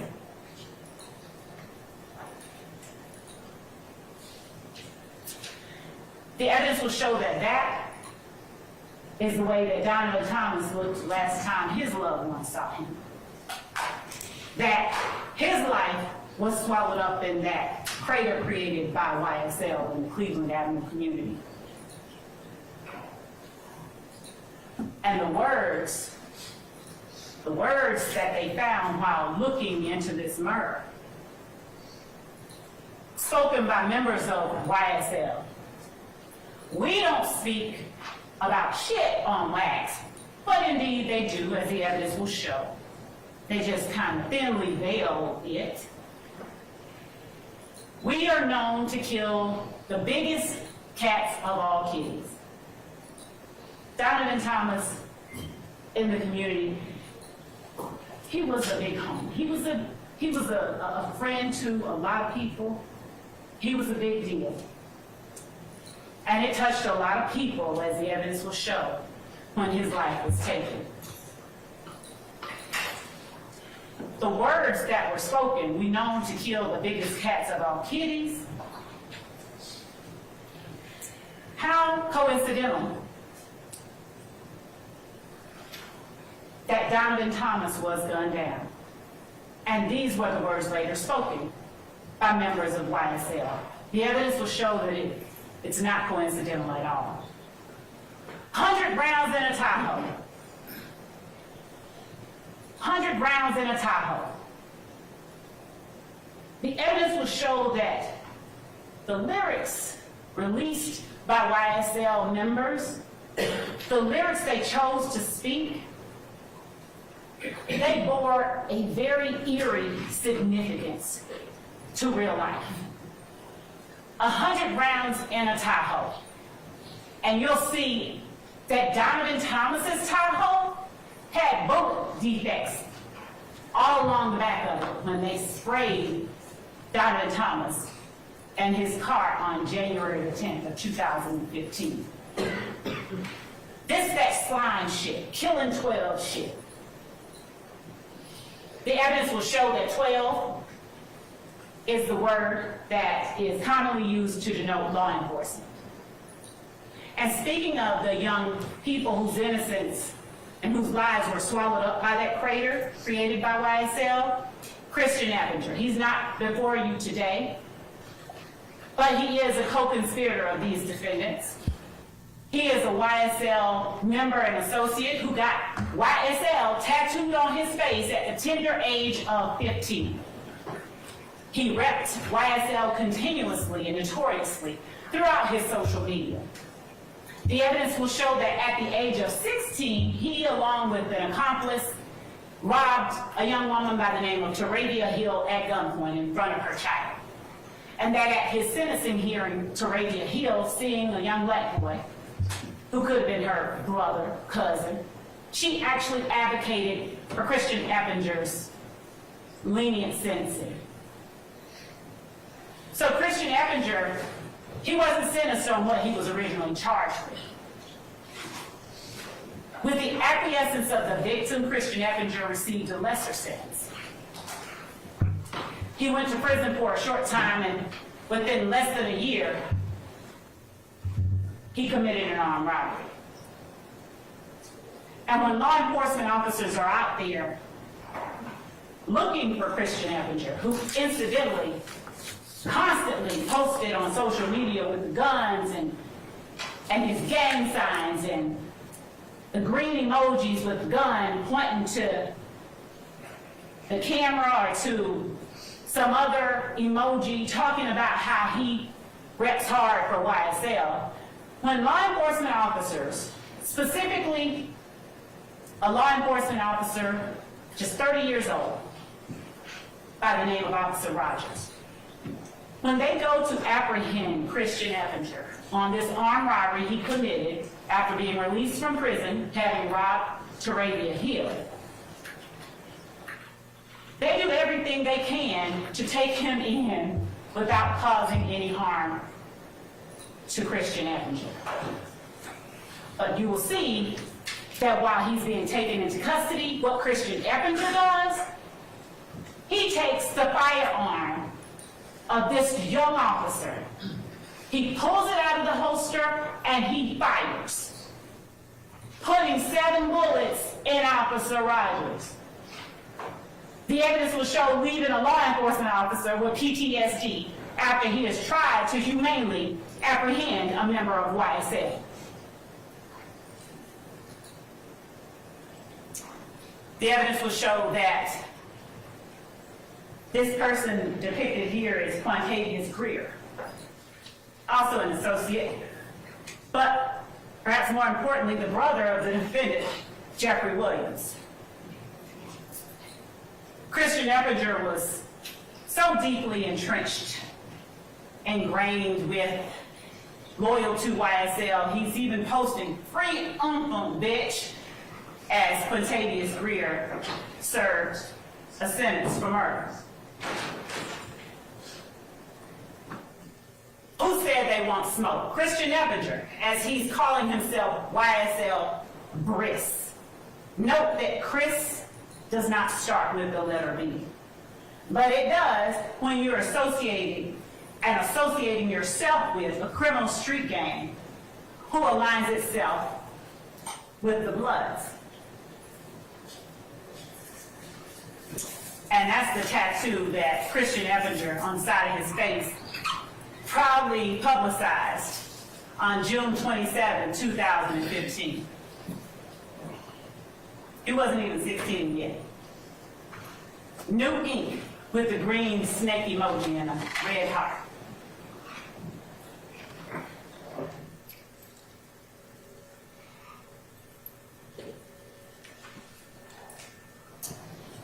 The evidence will show that though you will hear over and over the names of the 6 people on trial before you today, that the 6 people on trial before you are not the people who were most viciously affected by the acts of this criminal street gang. The evidence will show how far members of YSL are and were willing to go to act immediately on behalf of each other. Dexter Montgomery, minding his business, happened to drive in just a little too closely behind another YSL associate, who then phoned up the gang who was posted up at the trap house. And in minutes, 2 more YSL associates showed up with a long gun and handguns. Dexter Montgomery had no idea he was about to lose half of his head that day. As Dexter Montgomery left the gas station, 2 YSL associates followed behind him. And as he stopped at a red light, they opened fire. Miraculously, the evidence will show that Dexter Montgomery survived, but literally half of his head is gone. You'll hear from and see Dexter Montgomery during the course of this trial. The evidence will show that after that happened, law enforcement, at first it wasn't the gang unit, but the gang unit recognized some of the players, Walter Murphy, other members of YSL. And so they began to assist in the investigation. And they learned, the YSL gang members said, we got a call that one of us needed some help. He didn't know who this was pulling up behind him, so we just responded. You'll hear that investigators, Gaither and Dennis, said, well, wait a minute, did you know what you were responding to? They're like, no, we don't have to know. If our boy needs help, we're gonna respond. They said, well, where'd you get the gun? Oh, they're by the door of the trap house that we were in. They're just there, ready for us to use when we need to. Their words, I can't make it up. The evidence will show that actions of YSL gang members and associates on behalf of their leader when they felt someone disrespected Jeffery Williams or any other member of their pack, they made threats. Not quiet, whispered threats, loud, public threats with wide, vivid displays of firearms. We're not going back and forth. There's got to be some Biggie and Tupac shit and shooting up Wayne Carter's tour bus. The evidence will show that all of those actions, they're not elements of the offenses that are charged in the indictment. We don't have to show those things in order for you to find him guilty, but the evidence will show that those things prove the existence of the conspiracy, of the agreement itself. The agreement on the part of these defendants and other charged and uncharged co-conspirators to be a part of this organization known as Young Slime Life through a pattern of this illegal activity outlined in the indictment.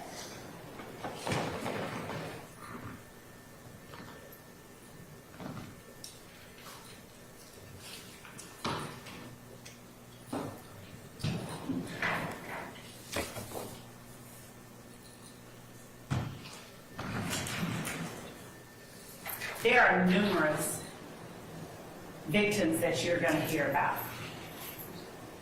Shannon Stillwell is another defendant who is before you, being accused of various crimes in this indictment. Shannon Stillwell is alleged by one of his own crew, by another YSL, two other YSL members, to have been one of the gunmen who took the life of Donovan Thomas. The evidence will show that Shannon Stillwell was arrested. He was arrested after some investigation by the Atlanta Police Department. The evidence will show that the information initially relied on by that first arresting officer, it didn't pan out to be actually accurate. So when the case got to the district attorney's office, more investigation was conducted.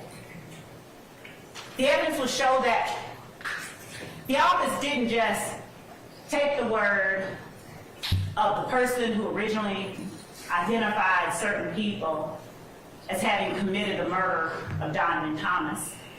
Instead, as the evidence will show, what our office did was dig to find out whether the people who were talking were actually in a position and a place to know the stuff that they talked about. And what they learned was that that person originally relied on by Investigator Thorpe, that person was just lying. And so the people that Investigator Thorpe originally arrested on the Donovan Thomas murder, they were released at various times on bond as the office continued to investigate further. The evidence will show that our office did not just stop at the word of one YSL member.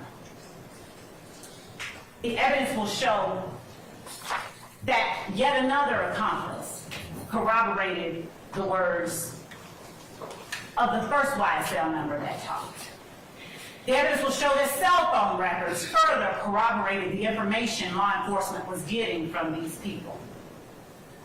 And ultimately, Shannon Stillwell, DeMonte Kendrick, Justin Cobb, Javoris Bradford, they were all indicted in this particular instrument that you'll have for your consideration. But the only two people who are in front of you for you now to determine whether or not state has met his burden are DeMonte Kendrick and Shannon Stillwell as it relates to Donovan Thomas's murder. However, between the time that this indictment came down and the time that our office decided, no, we need to look into this investigation some more, Shannon Stillwell was released from jail. But he had to wear an ankle monitor as a condition of his bond. The evidence will show that during the time in 2015, after a lot of arrests were made following the murder of Donovan Thomas, that the violence in Fulton County, the gun violence that had continued over the course of that year, it kind of subsided a little bit. Basis. I sustain the objection. Yes, Your Honor. The evidence will show that around 2019, 2020, law enforcement investigators, they started noticing some activity on the part of gang members. They started paying particular attention. One of those investigators was investigator Marissa Vitorito. You'll see and hear from investigator Vitorito, and you'll learn that one of her jobs as a law enforcement officer, one of her background experiences was that she was a probation officer, so she had a lot of information about a lot of YSL gang members. You'll hear that initially, after Shamel Drinks was gunned down, Detective Hogan with the Atlanta Police Department, he didn't have any leads. As a matter of fact, he came back to the precinct lamenting the fact that he had no leads on this homicide that just occurred at Windsor and the I-20 entrance ramp. Young man killed, gunned down inside his car. When investigator Vitorito began talking to Detective Hogan, she saw that Detective Hogan did have some footage from the gas station right up from that location. And that investigator Hogan was looking to find the people in the gas station because that gas station was the last place that Shamel Drinks was seen alive. One of the people in the surveillance footage was wearing a very distinct hoodie and coat.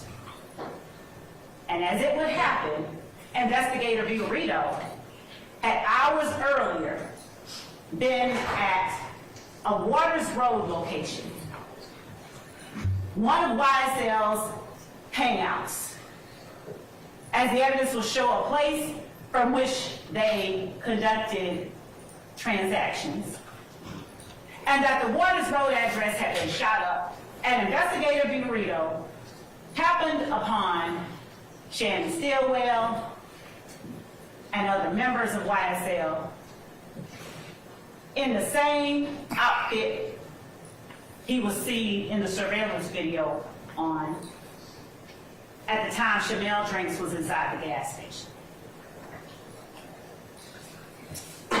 The evidence will show that further investigation revealed that Shannon Stillwell was wearing an ankle monitor at the time that Shamel Drinks was gunned down.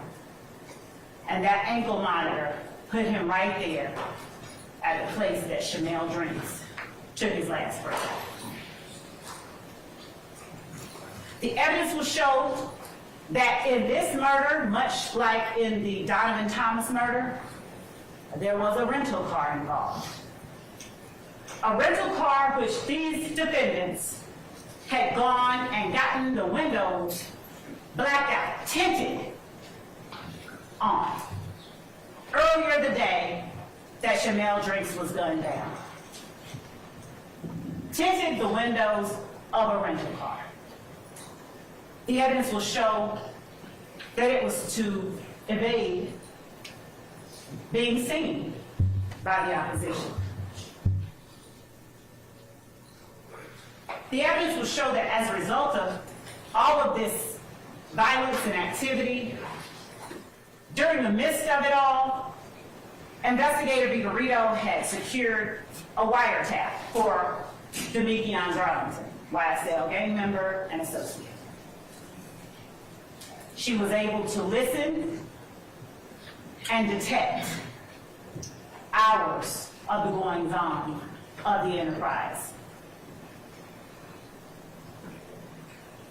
She learned throughout the course of her own investigation and during her time looking into YSL that a rival gang member, Rayshawn Bennett, ended up at the Fulton County Jail at the same time YSL gang member Jaden Myrick was there. The evidence will show that Jaden Myrick, upon seeing Lucci, reaches out to get permission from King Slime to take Lucci out. The evidence will show that Jaden Myrick actually endeavored to stab Rayshawn Bennett to death, but that he was unsuccessful. The evidence will further show that Jaden Myrick wasn't the only one reaching out to this defendant, Jeffery Williams, for permission to commit a homicide.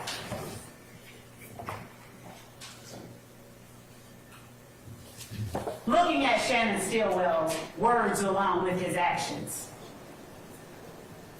happening upon the lyrics while trying to solve the murder, the evidence will show that law enforcement found one nugget spoken by Shannon Stillwell. I just beat a murder rap. Paid my lawyer $30 for that. After he was released on bond for the murder of Donovan Thomas. And before he actually took the life of Shamel Drinks. The evidence will show that the young man on the left is Shamel Drinks in life. And that the photograph on the right is what was left of Shamel Drinks after YSL and the crater it created in the middle of the Cleveland Avenue community took that life from his family, friends, and loved ones.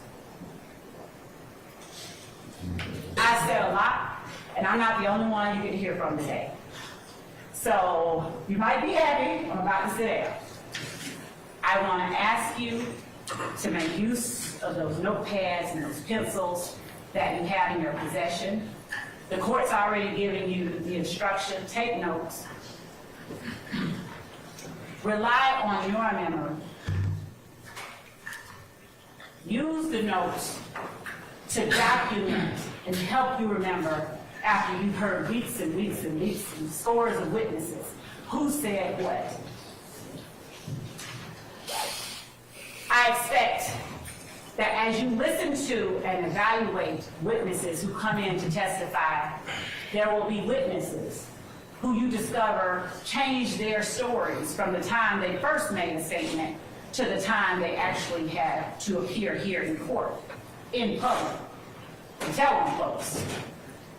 I expect that the evidence will show that there are some witnesses you will assess are just scared. Some are embarrassed, some are intimidated, some don't want to remember, some just plain don't remember. The court alone gives you the law on how to deal with and how to assess those witnesses. I only ask that you follow closely the instructions that the court gives to you. Look at who the witnesses are. Look at who they look at while they're on the stand, who they don't look at or won't look at while on the stand. Look at how they answer questions posed to them from the state versus questions posed to them from the defense.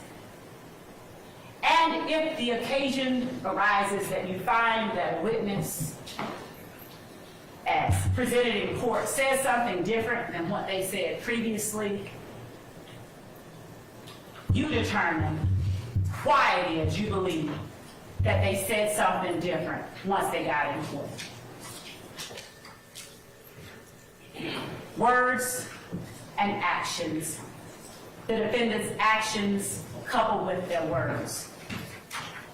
They prove the existence of the enterprise. Their actions and their words, the evidence will show, proves their agreement to participate in this enterprise through these illegal activities outlined in the indictment. Preserving, protecting, enhancing the reputation, power, and territory of the enterprise through acts including murder, assault, and threats of violence are what the evidence will show these defendants did over the last 10 years. The evidence will show that the violence didn't stop in 2015. preserving, protecting, and enhancing the reputation, power, territory of the enterprise by the posting of messages, images, videos, and songs demonstrating their allegiance to the enterprise and a willingness to engage in violence on its behalf are what you'll see evidence of over the course of the next several weeks. Maintaining armed individuals, ready and willing to preserve, protect, and enhance the reputation, power, and territory of the enterprise through the use of violence is what the witnesses and the evidence you will see proves to you. Obtaining money and other property through illegal activities like robbery, theft, and illegal drug sales and distribution. And obstructing law enforcement, killing 12 shifts. Investigations and court proceedings through witness intimidation and attacks upon law enforcement officers. You'll see it for yourself. The children whose innocence this organization claimed as its own. And in the end, the evidence is going to show you that YSL is a RICO enterprise, nothing fancy about it. The evidence is going to show you that it's also a criminal street gang. Those two are not mutually exclusive. That these defendants participated in this enterprise in a way that had nothing at all to do with the record label, except maybe their actions as reflected in their songs made their music more real and perhaps more appealable to somebody. The evidence will show that the defendants, they talk about YSL while they talk about the crimes they committed. And while they talk about the crimes they're going to commit, you'll see that this evidence proves that YSL is a criminal organization. The defendants have been associating together for many years, committing crimes together against the general public, against rival gang members, as the evidence will show, against law enforcement, and against each other. The evidence will show they agreed, they willingly participated in these activities.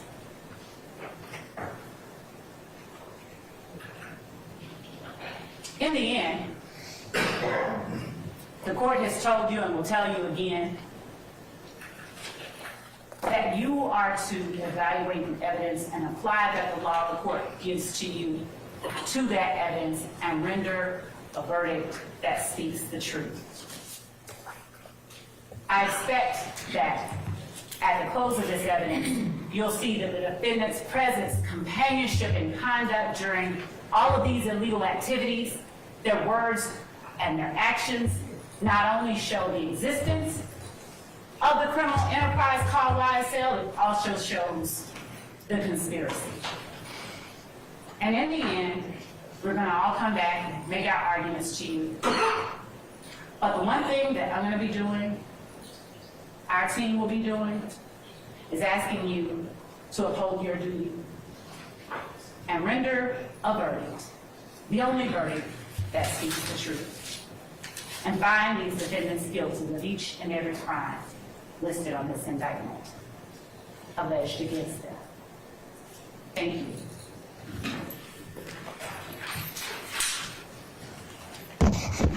Ladies and gentlemen, we've been going a minute. You want to take a comfort break?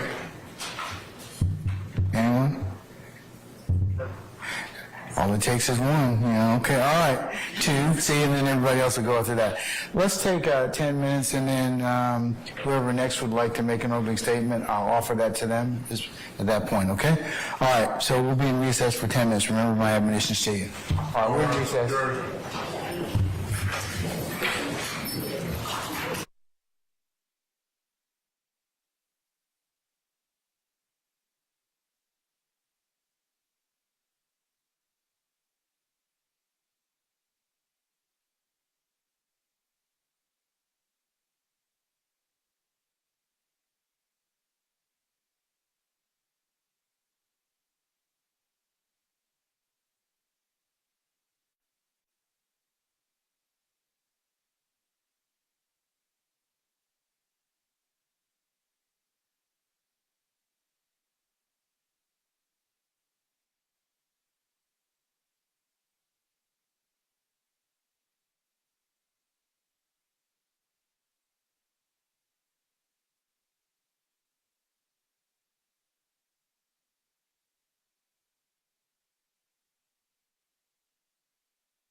Got no court reporter. The issue of elections. I got no court reporter. I understand. All right.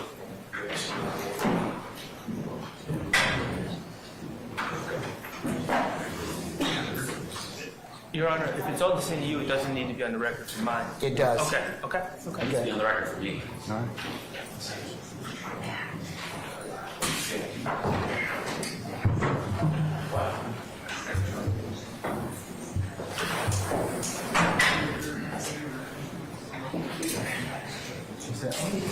No, just read it.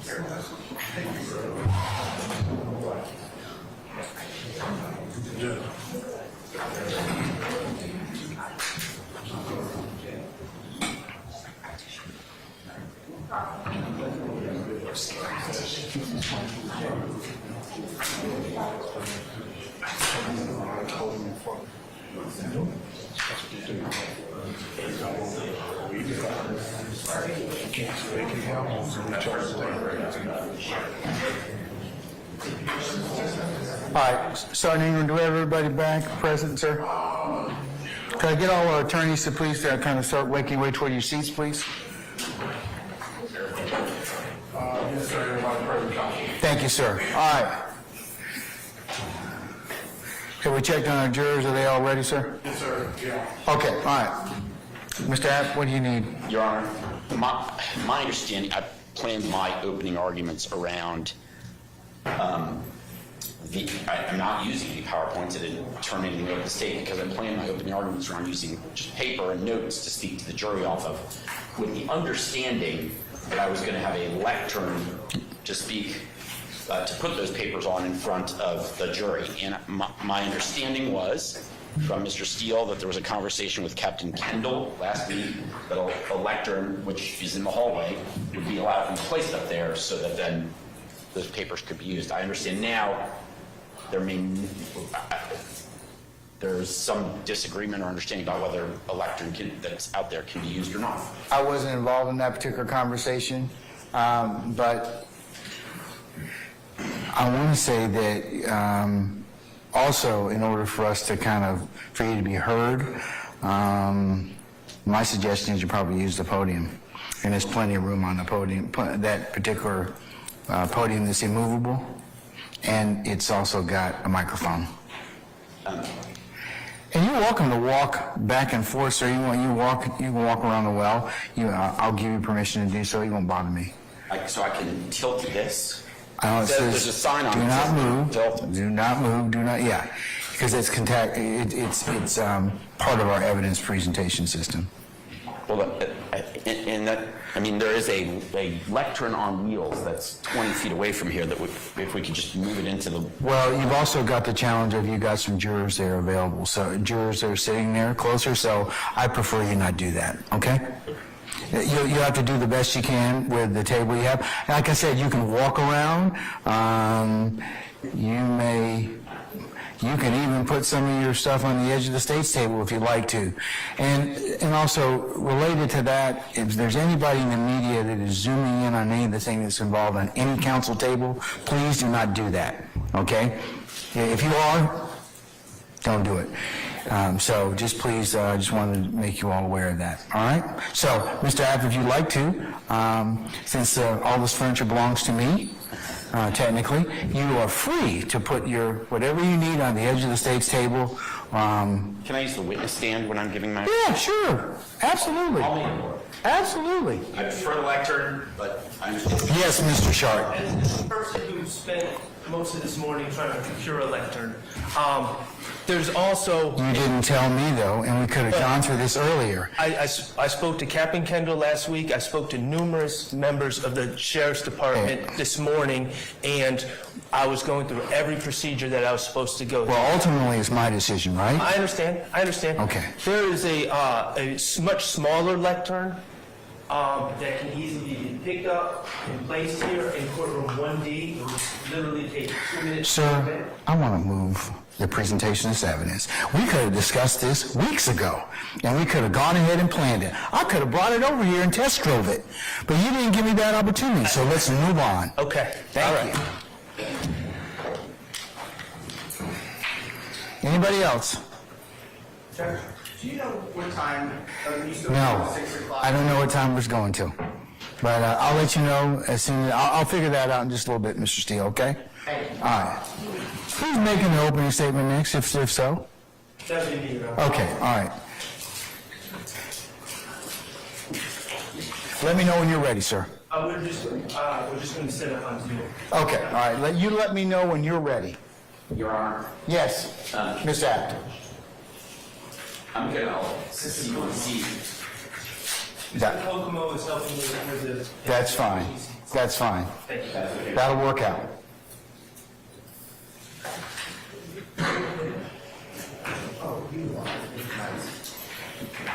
And Ms. Weaver will yield some space to you, so, okay. Being most accommodating. There you go. We aim to please.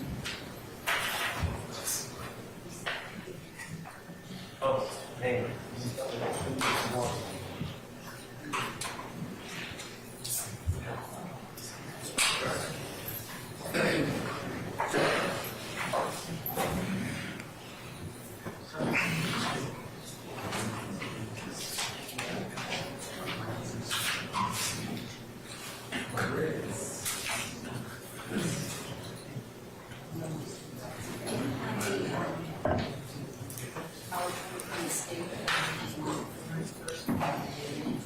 I sent them to you, I think. Yeah, I think I emailed the first two to you, but I don't.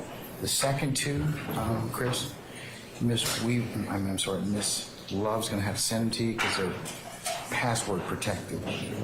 So if you ask her to send those to you, she can. Just mark the first one and then the last one. Yeah, I went ahead. Yeah.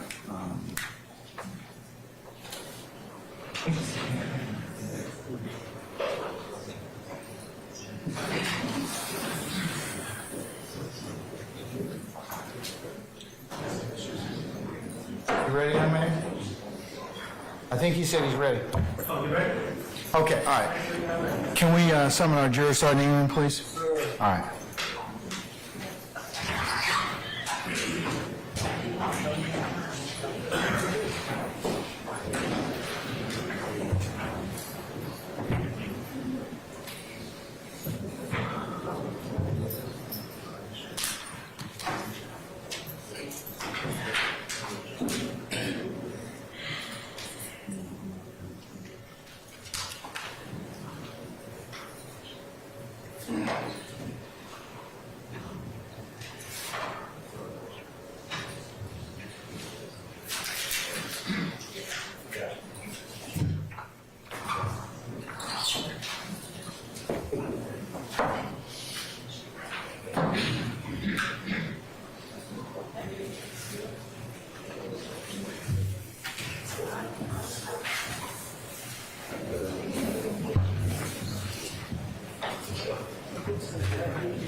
All right, ladies and gentlemen, please be seated. All right, thank you, Sergeant Ingram. All right, does any member of the defense wish to make an opening statement this time? I would, Your Honor, on behalf of Mr. Stillwell. All right, Mr. Sharp, you may proceed, sir. Thank you, Your Honor. May it please the court. Good afternoon.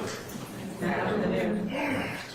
My name is Max Shaw, and along with my co-counsel, the gentleman with the white hair back there, his name is David Botts. And together we have the honor and privilege of representing Shannon Stillwell. Shannon Stillwell is an innocent man. He's been accused of the murder of Donovan Thomas in 2015. He is not guilty. He's been accused of a murder of Jamal Drinks in 2022. He is not guilty. He has been accused of conspiring to violate the Georgia State RICO law. He is not guilty. Now, I am going to deliver an opening statement that will preview what I believe and what I believe the evidence will show in this case and the evidence that will come in trial. But before I even start previewing what I believe the evidence will be, I want to discuss with you some preliminary matters regarding this case. The first preliminary matter that I wish to discuss is my client's name. Okay? On the indictment, you will see, when you look at the indictment, that my client is listed as Shannon Stillwell, also known as Shannon Jackson. Okay, and there's a simple explanation for that. You will learn that his mother was a Stillwell, but he was raised by his paternal grandmother, Betty Jackson. So at times he's been a Stillwell, at times he's been a Jackson. He's indicted as Shannon Stillwell. I know him as Shannon Stillwell, but throughout this trial, some people may say Shannon Jackson, some people may say Shannon Stillwell. I may slip up and say Shannon Jackson. But we're talking about the same person, Shannon Stillwell. Second preliminary matter. It has not been lost on me that my client, it's not lost on any of us, that my client is charged with 2 murders in this case. He's charged in 2015, and the evidence will show that he was wrongfully accused. And that case never went to court. He was accused in 2022, wrongfully, based largely on assumptions made about the 2015 case. We plead absolutely not guilty. With our backs straight and our eyes wide open, we plead not guilty to those charges.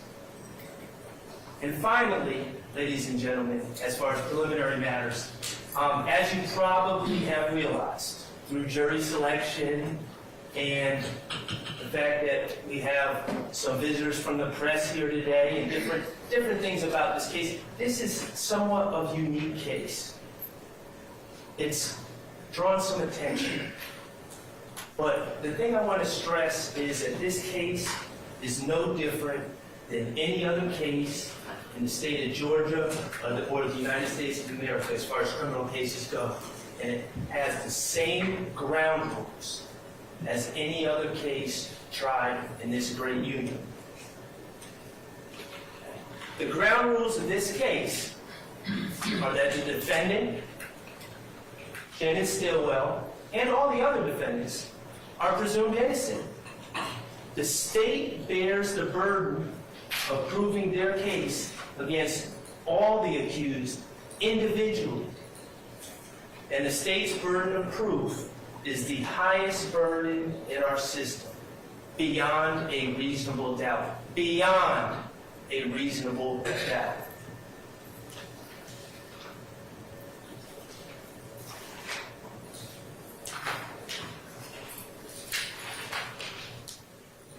Okay, ladies and gentlemen, the state started talking in their opening about about colors. About colors and hand signs and different markers and gang activity and all the rest. And I anticipate that the state will attempt to bring in colors and their belief about what colors mean in this case. Throughout this case, I'm going to ask you to focus on a couple colors as well, just to keep in mind as you hear the evidence. Okay, the first color is dollar bill green. Dollar bill green, as you may guess, is the exact shade of green that the U.S. government uses when printing U.S. currency. And the evidence in this case will show that many of these young men grew up without dollar bill green. The evidence will show, and you'll learn about different areas of Atlanta, Capitol Homes, Jonesboro South, places that have since been revitalized in some ways, but back 15 years ago were not nice places. Places in despair, lack of opportunity, poverty, lack of positive role models. You'll hear about Shannon and his upbringing. You'll hear that he grew up in the Forest Cove Apartments, which have since been condemned. And he was raised by his paternal grandmother, Betty Jackson. He couldn't live with his mother who had succumbed to drug addiction, and it was his paternal grandmother, Betty Jackson, who raised him. She raised him in the Forest Cove Apartments, and you'll hear that she loved him, poured love into him, called him her sweet thing, and he called her Mom because she was Mom. You'll hear that despite the love and guidance that Miss Jackson tried to pour into Mr. Stillwell, at the age of 14, without other people providing him guidance, he dropped out of school. And he decided that he wanted to be a rapper. You'll learn about the rap industry in this case. And you'll learn, and you probably already know this, but becoming a rapper is not the same as signing up for a job at Home Depot, where you work for 2 weeks and you get your first paycheck. When you're chasing superstardom in the rap game, those paychecks might not come for a long time. And sadly, they may not come at all. It might be a dead end to nowhere. You'll learn about the vast numbers of young men with the same dream as Shannon and how the supply of potential rappers greatly exceeds the demand for superstar rappers.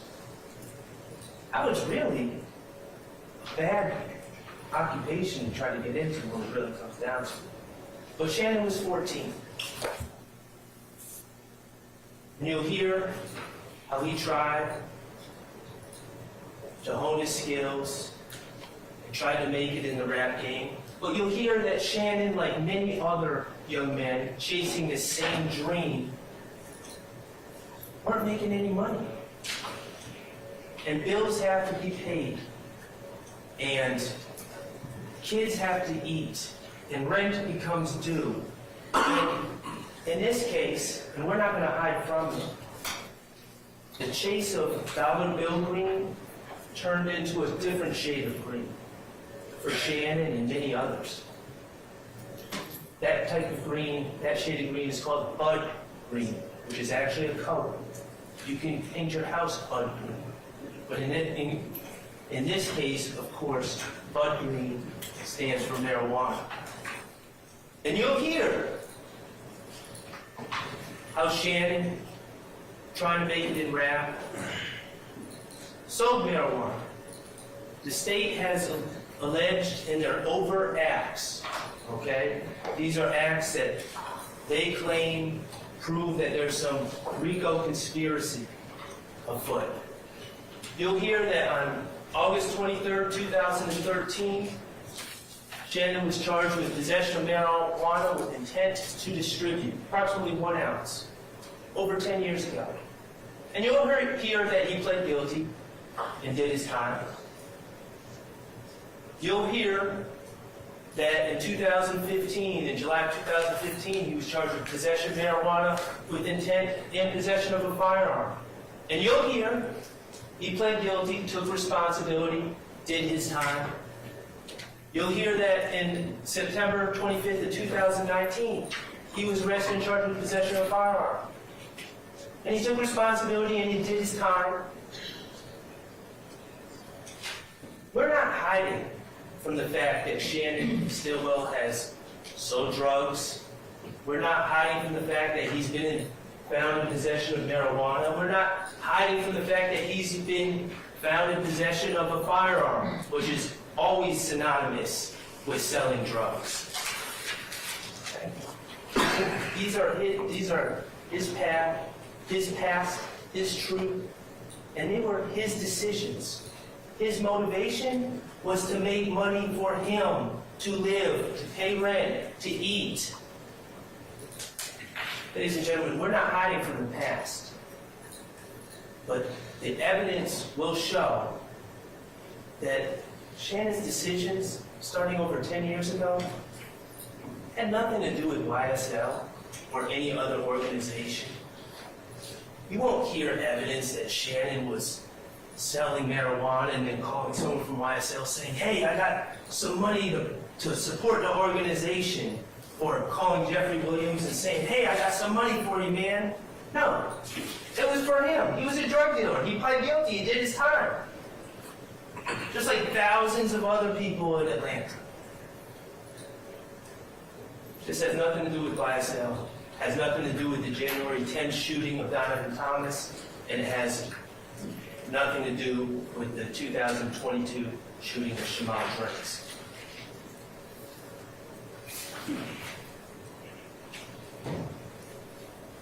On count one, on this indictment, the state charges Shannon Stillwell with conspiracy to violate the RICO Act. They say an honor between January 24, 2013 and the 8th day of May 2022, he and others unlawfully conspired to acquire, maintain directly and indirectly an interest in and control of United States currency and other personal property through a pattern of racketeering. The state in their opening said, further the interests of YSL, further their goals. They also said they endeavored to do a lot of stuff to get them a lot of stuff. Okay, it's a little bit more complicated than that. And in RICO, the actions need to be part of a racketeering organization, not a drug dealer selling drugs to put food on his own table to afford studio time to chase his dream as a rapper. I'm going to ask you, as a close of evidence, to find Shannon Stillwell not guilty, count one. Okay. The other color, besides dollar bill green and I guess bud green, that I'd like to talk about is Fulton County blue. Now, Fulton County blue refers to the Fulton County Jail, 901 Rice Street, where people are taken when they're arrested for felony charges in Fulton County.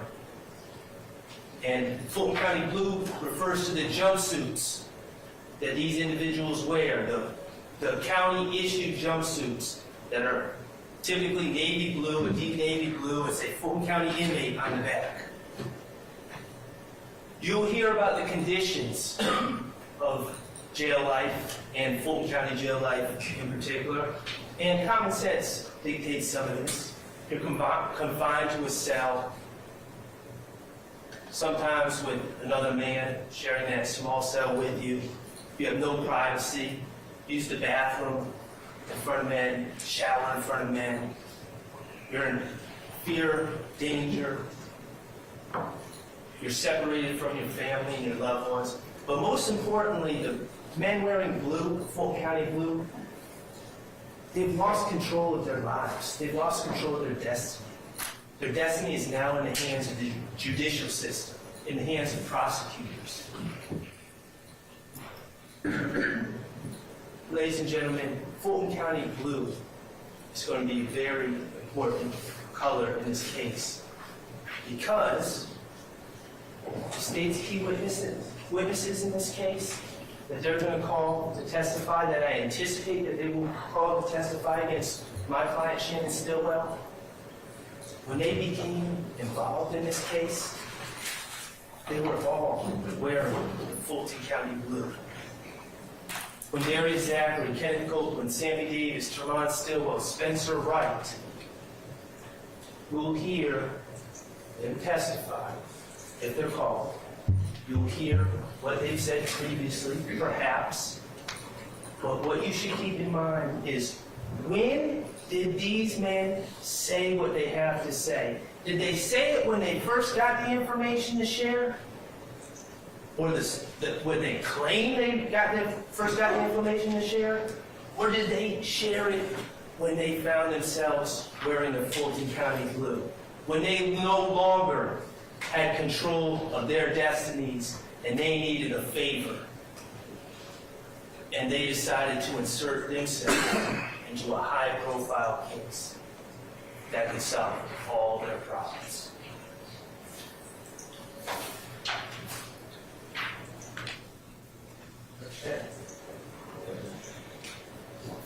Let's talk about January 10, 2015.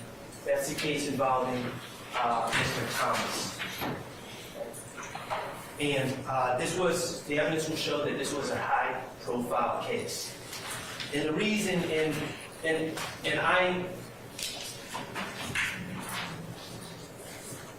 this is not me talking. I anticipate the evidence will show. I anticipate the state's own witnesses, the state's own gang investigators will tell you, not me talking. I anticipate they will tell you that Donovan Thomas was a big deal, that he was a gang leader, that he was the leader of the Inglewood family Bloods in Atlanta, that he was high-ranking. And that's what made this case a big deal on the streets. You'll also hear that this case, the shooting of Donovan Thomas, was caught on surveillance video. Now, I'm not going to suggest that it's the highest quality surveillance video, but it was caught on surveillance video. And you'll be able to watch the surveillance video. And you'll see McDaniel Street in downtown Atlanta at about 7:20 p.m. on January 10, 2015. Remember, winter, it's cold, dark, and you'll see a car zoom down McDaniel Street towards Northside Drive, headed northwest, I believe. And you'll see and you will hear testimony that Mr. Thomas was with other individuals. What they were doing, I don't know. But he was with other individuals in a parking lot in between two barbershops, one being Mr. George's barbershop and one being Mr. Bernard's barbershop. And you will hear that this car zoomed down this dark street on that January 9th, and it appears from the video that you will see that an individual starts shooting out of the sunroof in the direction of Donovan Thomas and others. And you'll see that surveillance video for what it is and what it isn't. And you will also see how quickly everything occurred that night. A matter of seconds. Detective Thorpe is the Atlanta Police Department detective that was assigned this case in January 2015, and you'll hear that he gathered the evidence from the crime scene. There was no DNA, there was no fingerprints of value. You'll hear that there were shell casings all along the street, but you won't ever hear that these shell casings were linked to any particular gun or Shannon Stillwell or anything else. And there were no eyewitnesses on January 10, 2015 coming forward saying, yes, I was here and this is what I saw. And I saw this person do this. There was none of that. And you'll hear that this case remained unsolved. No one had been charged for 9 months and 9 days.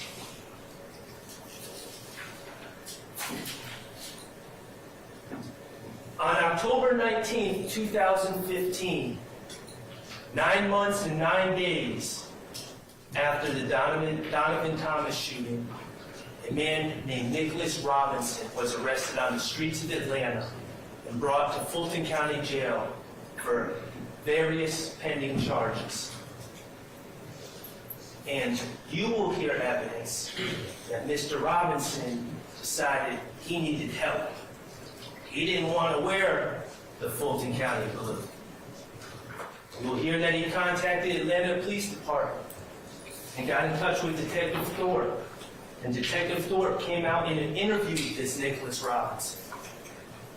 You'll hear what Nicholas Robinson said in this interview, how he gave his vantage point to Detective Thorpe, how Nicholas Robinson said that he was seated at the MARTA bus bench right across McDaniel Street from the barbershops.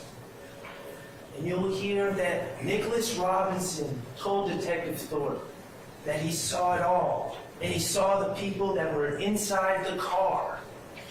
And he gave names. Nicholas Robinson said, I saw Antonio Sledge. He came out the sunroof shooting. I saw Kenneth Copeland. He was in the front passenger seat. I saw Demetrion Garlington. He was the driver of this car. Quindarius Zachary, he wasn't there, but he supplied the gun to Antonio Sledge. And yes, I saw Shannon Stillwell, my client, in the back, passenger side, shooting a handgun.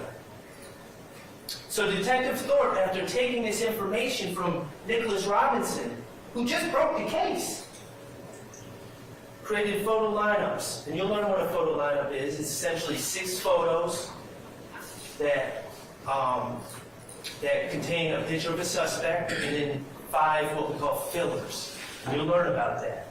And Detective Thorpe showed these photo lineups. A photo lineup with Antonio Sledge, and then a photo lineup with Kenneth Copeland. Each person had their own photo lineup, just to ensure that Nicholas Robinson could pick these people out of a photo lineup. And Nicholas Robinson did. And he signed his name, Nicholas Robinson, next to the picture of Antonio Sledge, and next to the picture of Kenneth Copeland, and next to the picture of Demetrion Garlington, and next to the picture of my client, Shannon Stillwell. Nicholas Robinson signed his name and said, these were the people in the car. Ladies and gentlemen, why am I telling you this? Well, Detective Thorpe had 2 small problems. First, you will see the surveillance video. You will be able to watch the surveillance video and the lighting conditions out there, and the fact that there's gunfire going every which way, and how fast the car is moving, and you will be able to judge, was it ever even believable that someone could see 4 people inside a car under those conditions? But there was a bigger problem that Detective Thorpe had. You see, you'll learn that during this interview with Nicholas Robinson, it wasn't only Detective Thorpe, there was another investigator there, an investigator Gaither. And while Detective Thorpe was talking to Nicholas Robinson, Detective Gaither was doing some investigation of her own and looking into Nicholas Robinson and who this guy was who had just been arrested. And after Nicholas Robinson picked out all these people, including my client, Detective Gaither had to tell Detective Thorpe a little secret.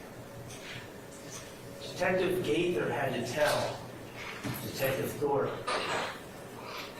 that guy in there who just signed those photo lineups that just helped our case, his name isn't really Nicholas Robinson. He lied to us about his name. His name is actually Spencer Wright. So, case was solved by someone who lied about their name. So, what was Detective Thorpe's solution? Well, this is what the evidence would show. Detective Thorpe completely overlooked the lie about the name. The improbability of a man spotting 4 different individuals in the car moving at a high rate of speed in the middle of the night. He overlooked those things. And he said to Nicholas Robinson, or said to Spencer Wright, I've come to learn that your name is not actually Nicholas Robinson, it's Spencer Wright. Could you look at these photo lineups again, and instead of writing a fake name, Nicholas Robinson, could you actually sign your real name, Spencer Wright? And Spencer Wright did.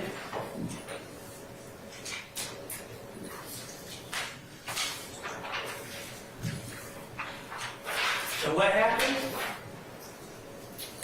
Detective Thorpe, on October 19, 2015, based on the word of Spencer Wright, the man who had just claimed to be Nicholas Robinson, Detective Thorpe took out warrants for Antonio Sledge, Demetrion Garlington, Kenneth Copeland, and my client, Shannon Stillwell. based on what Spencer Wright said. Okay. Since October 19th of 2015, people have had an opportunity to review some things on this case. The surveillance video that you will see, it's interesting because not only does it show McDaniel Street to catch the incident, but it also shows the MARTA park bench right across from the barber shops on McDaniel Street. And know who's in the know who's in the park bench? The bus MARTA bench across from the barber shop? No one. It was all fabricated. It was all made up. It was all a lie. We've been able to review Spencer Wright's jail phone calls to associates made around that time. All but admitting, I'm lying. I need to get out of here. I'm inserting myself into a case so I can get favorable treatment, so that others get arrested. The state has since dismissed the charges against Antonio Sledge, Kenneth Copeland, and Demekion Garlington. They continue to push forward against Shannon Stillwell. Why is Spencer Wright so important? Why have I spent so much time talking about someone who clearly lied, who clearly wasn't there, who clearly made things up? Well, Spencer Wright gives us the blueprint. He tells us what to look out for. What was Spencer Wright wearing when he fabricated his story? Fulton County blue. What did he want? What was he in search of when he fabricated his story? Control of his destiny. He didn't want it to be left in the judicial system. He wanted to use something to get a deal. He wanted to take back control. That's what men in blue do. Okay. In this case, I anticipate the state will bring 4 witnesses forward. All 4 have certain things in common, as I stated. When they supposedly came upon information that was relevant, never shared it to law enforcement. But once they were wearing blue and they needed something, that's when they came up with their stories. I anticipate the state will call Quindarius Zachary, ironically, one of the people accused by Spencer Wright. You'll learn that he claims he knew information from January 10, 2015. January, February, March, April, May, never shared this information with anyone. But lo and behold, you'll hear he found himself in custody for serious charges on August 5th of 2015. Then all of a sudden he had a story to tell. You'll hear he gave a second statement to law enforcement approximately a year later, where he was in a room with the gang investigators, with prosecutors, including the prosecutors that were handling his case and had control over his destiny, his future, and his attorney. And you'll hear that he gave a second statement and was looking for a deal. Quindarius Zachary is no longer wearing blue. Quindarius Zachary is not charged in this case. He got his deal. You'll hear about Kenneth Copeland. Again, someone ironically accused by Spencer Wright. You'll hear that Kenneth Copeland hates jail more than anything. The problem is, for someone that hates jail more than anything, he does a horrible job of avoiding it. And you'll hear that throughout this investigation, he's repeatedly arrested by Atlanta Police Department and other jurisdictions. And you'll hear 2 of those arrests were on June 10th of 2015 for guns, found in possession of guns. October 28, 2021, guns, found in possession of guns, and he makes it very clear about what he thinks about wearing the blue. But the interesting thing about him is, as you will hear, is every time he's arrested, law enforcement runs out to talk to him. And he goes through the same song and dance about how he'll do anything, anything. Just don't, please don't make me wear that blue. Kenneth Copeland is no longer wearing blue. And he's not charged in this case. I anticipate you may hear from a man named Sammy Davis who claims he was at the scene on January 10, 2015. January through December 2015, never once went to law enforcement. 2016, never once went to law enforcement. But then in March 17, 2017, when he's in jail, wearing blue, law enforcement comes out and talks to him. You'll hear his story. His story about how 2 cars were driving down McDaniel Street, and the first car sent a signal to the second car saying, Donovan Thomas is just leaving the barber shop, as a signal like it's time to shoot. And how the second car pulled up in front of the barber shop and stopped in the middle of the street. Just stopped. And then people started shooting at Donovan Thomas. You'll hear Sammy Davis' story. You'll also see the video.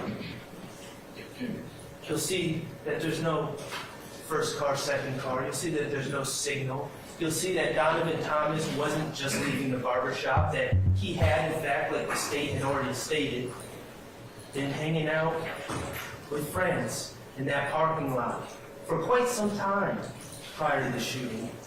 And most importantly, you'll hear, or you'll see on the video, that Sammy Davis' claims that this car stopped are 100% wrong. The car never stops.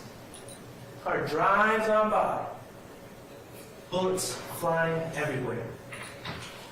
You'll be able to listen to Sammy Davis' story and compare it to the surveillance video and figure out how much value you should give his story. And finally, I anticipate you may hear from a man named Tremont Stillwell. A man who curiously claims he's my client's uncle. Not sure what that's about. You'll hear that he claimed to come across important information in January of 2015. And he claimed he came across this important information while talking to someone with his wife, Vanetta Guffey, right there. You'll hear throughout all of 2015, never said a word to law enforcement. Wasn't until March 22nd, 2016. Guess what color Tremont Stillwell was wearing at that time? You got it. When he was in jail for serious charges, and he needed help. He needed help from law enforcement to start to reclaim his destiny, control over his life, to escape the monotony and the filth of the Fulton County jail. And you'll hear that he claimed to have information. You'll hear that the state, to their credit, went to try to corroborate whatever Tremont Stillwell was talking about and talked to his wife, who is now deceased. Her name is Vanetta Guffey. She is now deceased. But you'll hear that she was interviewed on May 11th of 2016 when she was still alive. And you'll hear what she had to say about Tremont Stillwell's claims.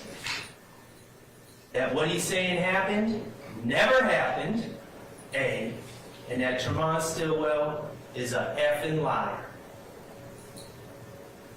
Those are the state's witnesses in this case. Those are their men in blue. Count 2 of this indictment is the count that charges my client, Shannon Stillwell, along with a whole new group of individuals with the murder of Donovan Thomas. There will be no forensic evidence, there will be no ballistic evidence. There will be no eyewitnesses that presented themselves at the scene to say, I saw this occur. The surveillance video will not give insight as to whether Shannon Stillwell was there or not. The state's case will rest entirely on the word of men in blue.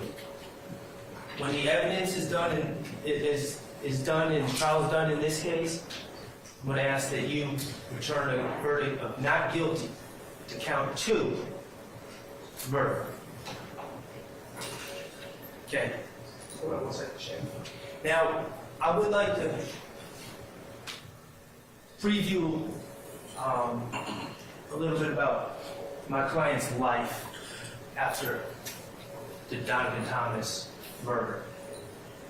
Remember, on October 19th, 2015, the Atlanta Police Department, Detective Thornton, and the news broadcast to the world, and more specifically to the streets, and more specifically to the Inglewood family blood gang that Donovan Thomas was the head of, that my client was responsible. Based on the word of Spencer Wright,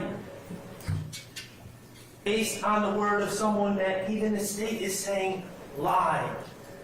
First they said wasn't completely accurate. No, it was a lie. Based on that, they broadcast to everyone that my client was responsible.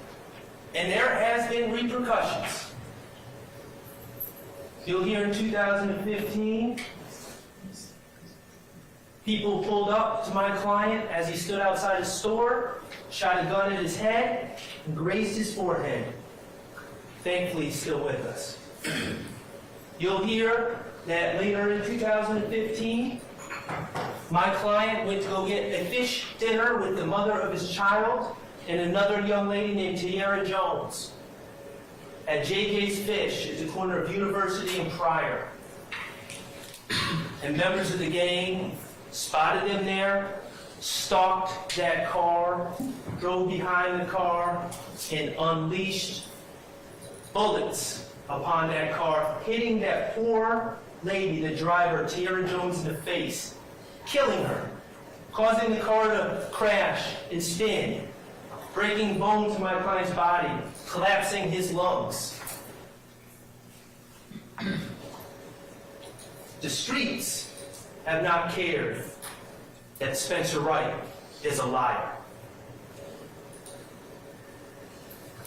Since that time, my client's life is changed in some small ways and some big ways that I think make sense.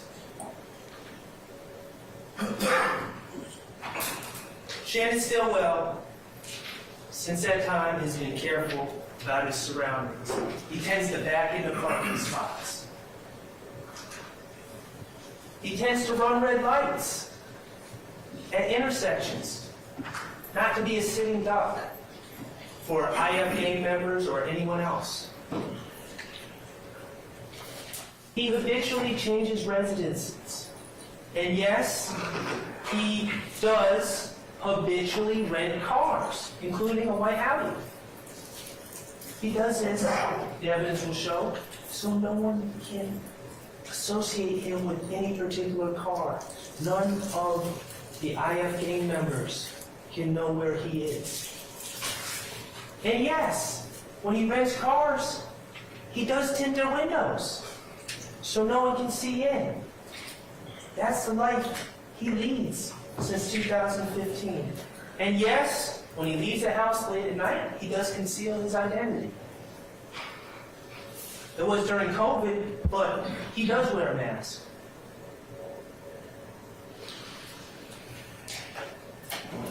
That's been Shannon Stillwell's life since 2015.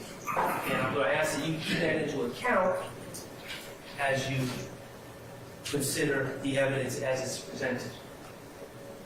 Now, 7 years later,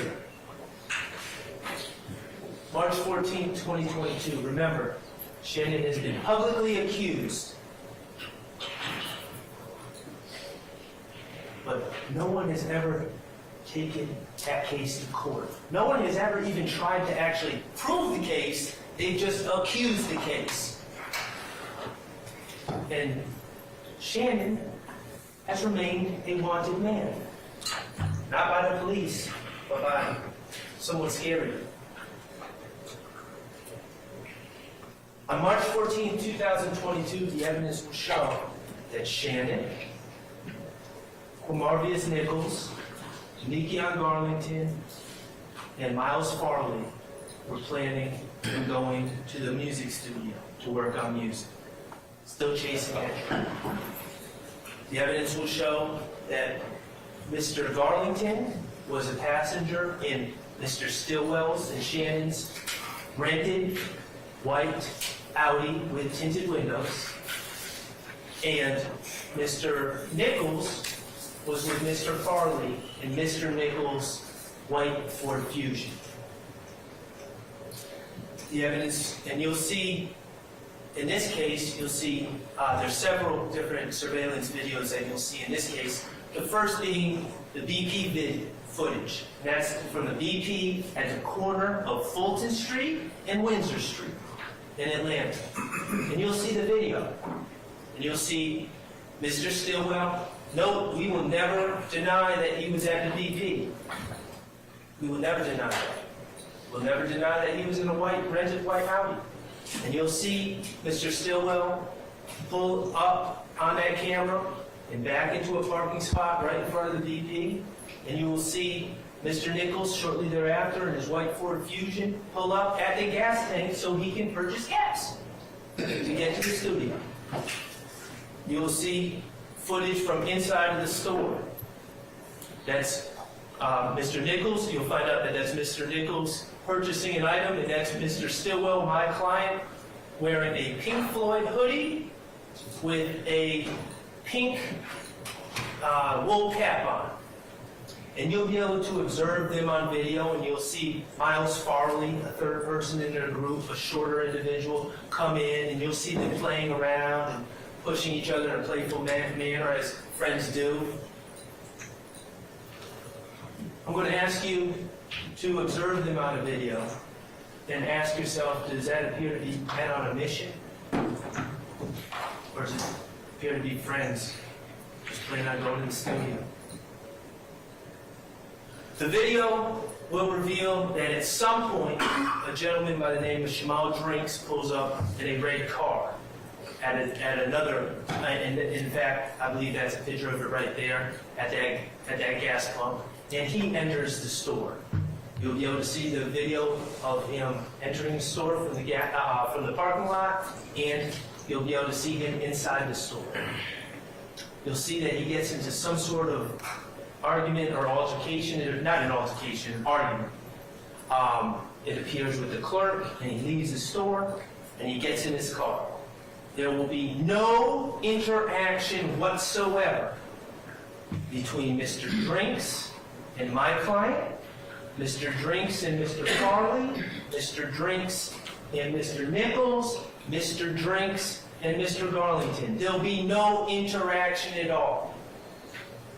And you will see Mr. Drinks exit that parking lot and take a right on Windsor Street. And then you will see Mr. Stillwell exit that parking lot and take a right on Windsor Street. And then you'll see Mr. Nichols exit the parking lot and take a right on Windsor Street. And that's where the FedEx surveillance footage will take over. And you'll be able to watch the FedEx footage on Windsor Street, which will show these cars drive up and end up at a red light.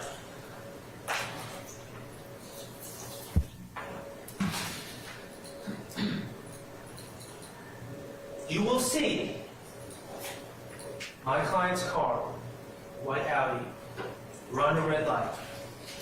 You will see Mr. Nichols follow my client's car and run a red light. Eventually, cars come in to replace him, and traffic flow continues and continues for several minutes. And eventually, a man who's just happened to be going the other way, looks into Mr. Drinks' car, which is still sitting there, and notices that Mr. Drinks has been shot. What you will not see on this video is any indication at all that this shooting occurred while my client's car was beside Mr. Drinks. You will not see any muzzle flash, you will not see any commotion, you will not see any fight, you will not see anything at all that suggests that that's when the shooting occurred.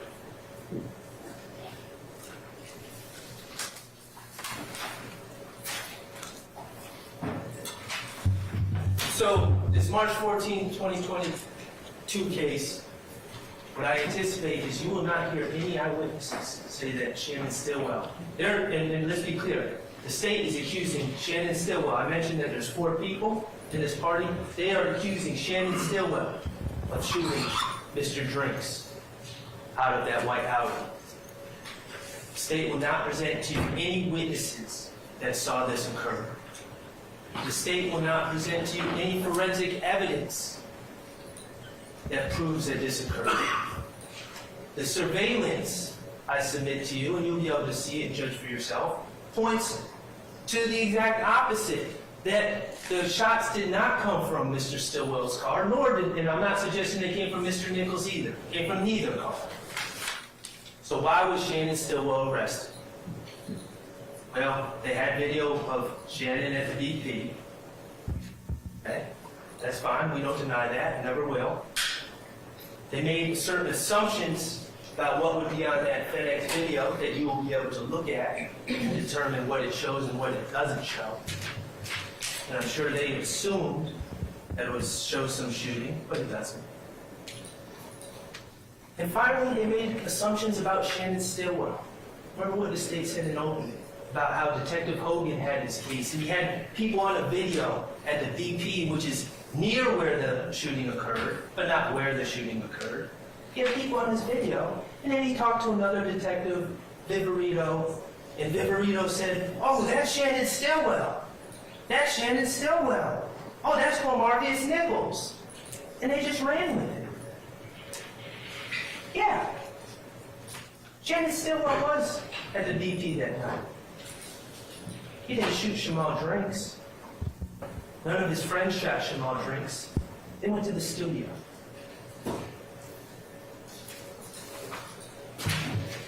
Since these warrants were taken out for Shannon Stillwell, and I'll tell you the warrants were taken out and Shannon Stillwell was arrested in that same white Audi on March 17, 2022, 3 days later.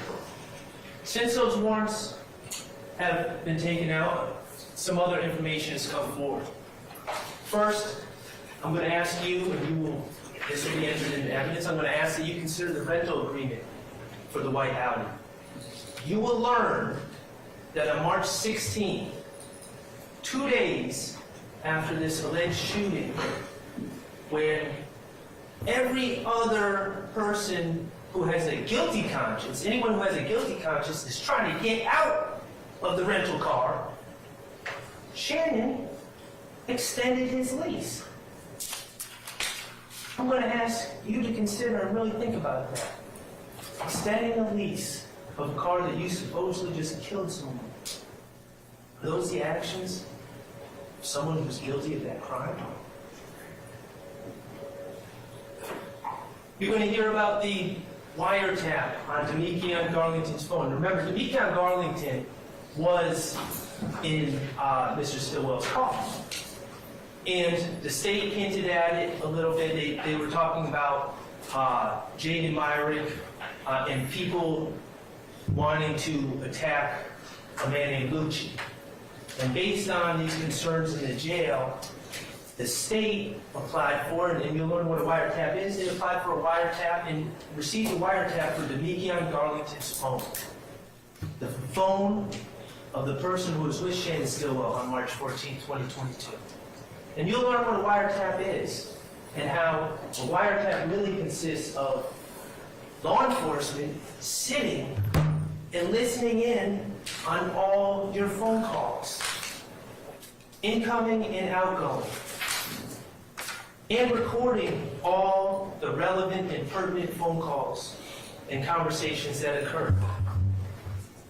You'll learn that this wiretap on Demekion Garlington's phone began on March 10th, but certainly well before March 14th, the date of the Shamal Drake shoot. So it was in place that night. Who knows about the wiretap? You'll learn that too. Do you think the government tells you that your phone is being wiretapped? Of course they don't. It's secret. No one knows. That's the point. And you'll learn about who Demekion Garlington is and what type of guy he is. I would submit, if you have a secret, you wouldn't want to tell Demekion Garlington. You'll hear him on the wiretap, drunk, high, talking about everything under the sun. Pills, weed, guns, girls, robberies, all stuff that he's involved in, completely against his interests to discuss, but he doesn't know he's being listened to now.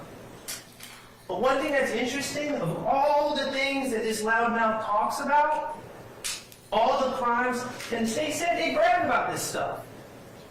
They said Demekion Garlington was bragging about this stuff. All the things they brag about, no, it never comes up. Shooting anyone on March 14, 2022. All the crimes he discusses, that never comes up.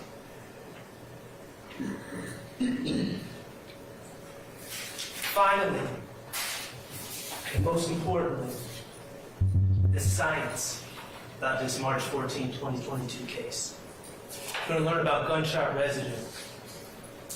Gunshot residue testing. Testing that tests for microscopic particles that contain a combination of lead, barium, and antimony. Particles that come from the explosion of a gun and the gunshot primer that causes it. Synonymous with a firearm that has been fired. Who does gunshot residue testing? Georgia Bureau of Investigation, APD, all sorts of agencies to build cases against defendants. You'll learn how gunshot residue is collected. How you take a surface or a body part or an object, and you take these adhesive stubs. These official gunshot residue kits, and you dab the surface of an item as much as you want. You can use multiple stubs.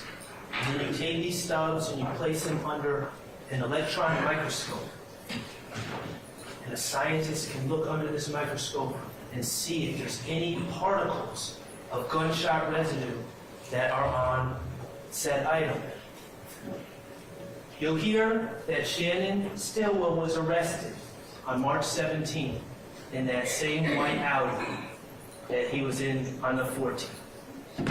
And you'll hear that the crime scene technicians, in this case, made a specific decision to pick the best place on a car to test for gunshot residue. When the gun is fired, the gunshot residue would plume upwards. And so they take the best part of the car, the headliner. And for all of you that don't know what the headliner is, that's the cloth top of the car, as pictured right there. You'll hear about Alexander Coven, a scientist, a man that searches the truth, a man who works for GBI, not for me, not for Shannon Stillwell. And you'll hear how that headliner that was collected from that white Audi on March 17th was brought to Alexander Coven at the Georgia Bureau of Investigation. You'll hear he's an expert in gunshot residue collection and analysis and detection. And you'll hear how Mr. Coven, as he was trained, took that gunshot residue kit, and took those adhesive tabs, and dabbed that headliner again and again and again and again and again and again. dozens of times. And then he wanted to make sure what he did was sufficient. So he took a second tab, adhesive tab, a fresh one, and continued to dab that headliner again and again and again and again and again to pick up any particles that would be on the headliner from that white Audi. And he took those tabs, those adhesive tabs, and he put them under his microscope that he uses when he's building cases for the state. And he looked at those tabs under that microscope for any particle of gunshot residue, any at all. Looking for 15, 10, 5, 3, 1, whatever he could see. And you'll hear that on June 3rd, 2022, 77 days after the state, after Detective Hogan, Investigator Viverito, and the state made their decision that Shannon Jackson fired a gun, Shannon Stillwell fired a gun from that white Audi. 77 days after they made that decision, you'll hear that scientist Coven released his report. And on that headliner, there was not a single, zero gunshot residue to be found. That's the science.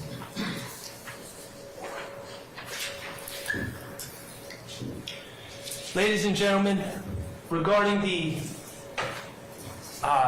March 14, 2022 case, the state has made 5 charges, 5 different counts against Shannon Stillwell, my client. First is count 49 on this indictment. It is murder, alleging that he shot out of the white Audi, and shot Shamal Drinks. The science belies those accusations. I'm going to ask you to find Shannon Stillwell not guilty of that count. Now, count 50 and 51 deal with violations of the Criminal Street Gang Act, Gang Activity Act, and they are essentially charges that say that Mr. Stillwell committed murder to further the interests of YSL, and he committed murder on behalf of YSL for the purposes of increasing his standing within the gang. Y'all are smart people. Obviously, I don't need to say it, but it'll make me feel better if I say it. If he's not guilty of count 49, murder, he cannot be guilty of count 50, and he cannot be guilty of count 51.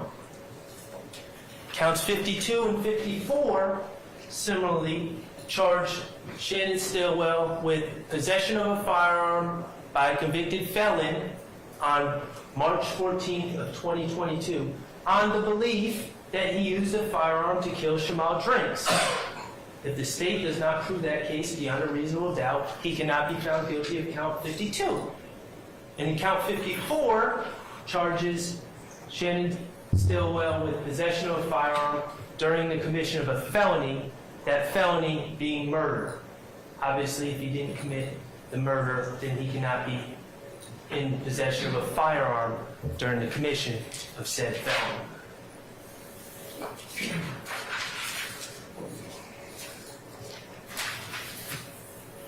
In conclusion, my client has been charged with 2 separate murders. He's been wrongfully accused of 2 separate murders, and we plead absolutely not guilty. He's been charged with conspiracy to violate the RICO Act.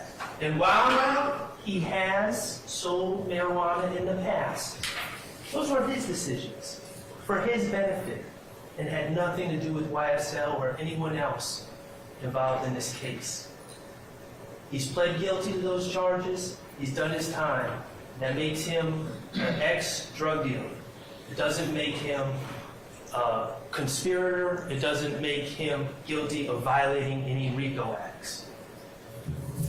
The ground rules. Shannon Stillwell is presumed innocent. The state bears the burden of proof, and the standard of proof is beyond a reasonable doubt. I believe in this case, if you focus on where the state's evidence comes from, you will find that primarily it comes from the stories of men wearing blue. I'm going to ask you to focus on things like science instead of stories. Compare the credibility of a scientist like GBI scientist Cole, who followed all the rules and determined there was absolutely zero gunshot residue in that outfit. Compare that to what the state presents. Spencer Wright, who said his name was Nicholas Robinson, who lied to get out of jail.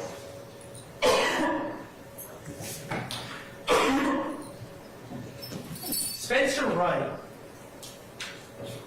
duped Detective Thorpe on October 19th of 2015, and that is on Detective Thorpe. I am going to do my best to make sure that the truth comes out in this case. Make sure that no one wearing blue will be able to dupe anyone during this trial. My client, Shannon Stillwell, is not very much.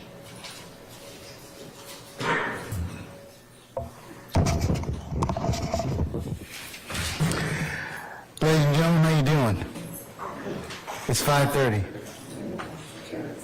All right, consistent with my earlier promises to you, I think it might be a natural stopping point for us to put a pin in today and for us to come back to more, unless you all object to my suggestion.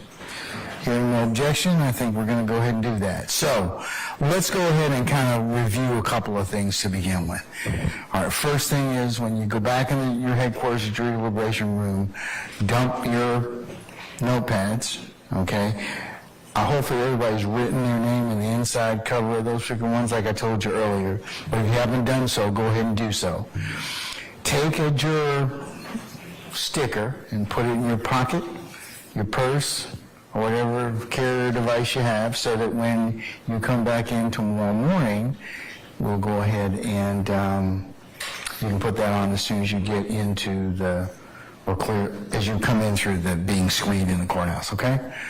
All right, you kind of figured out already for tomorrow if you need, and I think I mentioned to you this earlier, a lot of you wearing jackets and everything else, it's easier, like I said, for you to put on a jacket or for you to take off something than it is for me to kind of regulate the temperature. So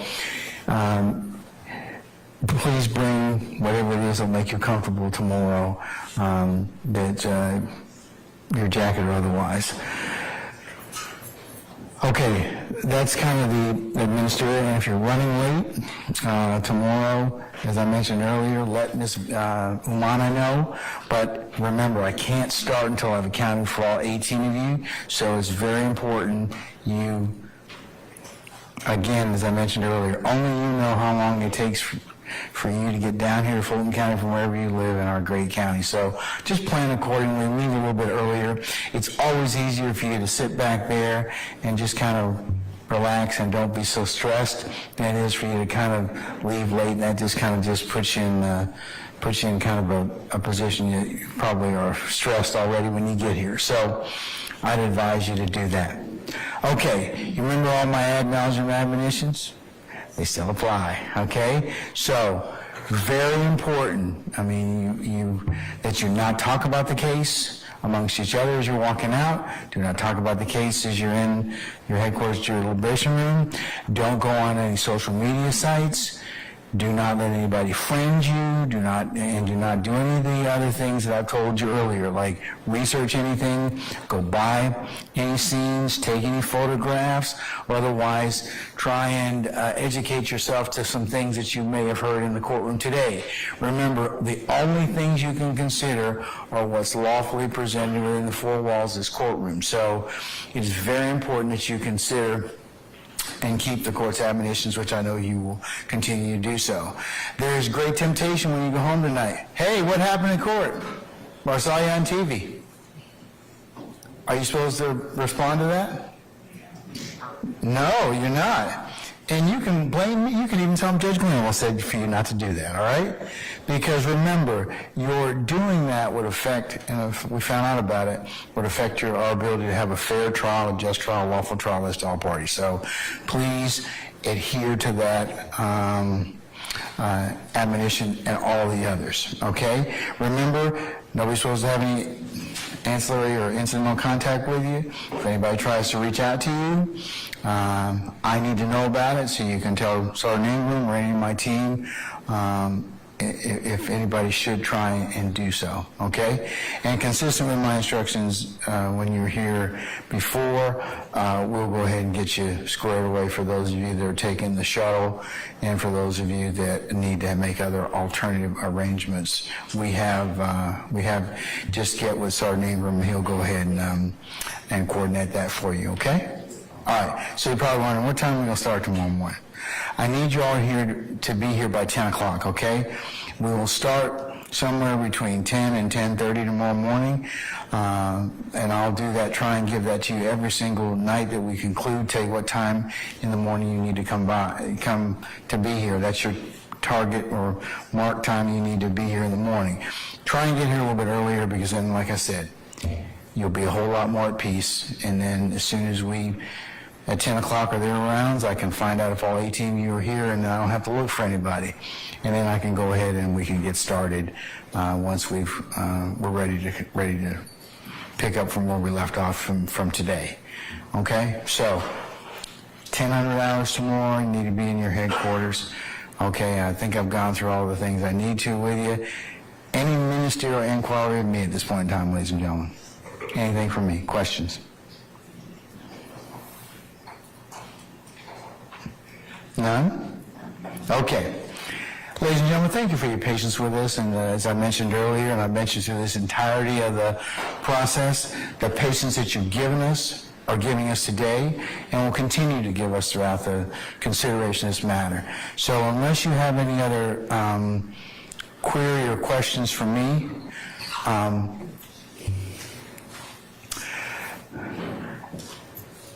I will release you until tomorrow morning and bid you comfort, and we'll see you in the morning. We'll start up when you all get here at 1000 hours, okay? All right, so with that, ladies and gentlemen, have a good evening. All rise.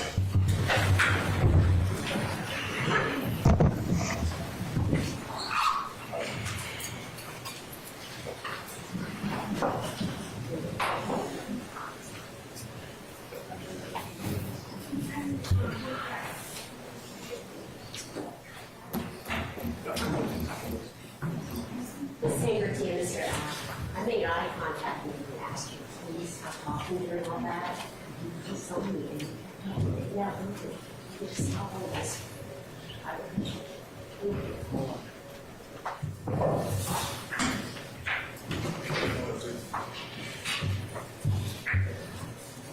Okay.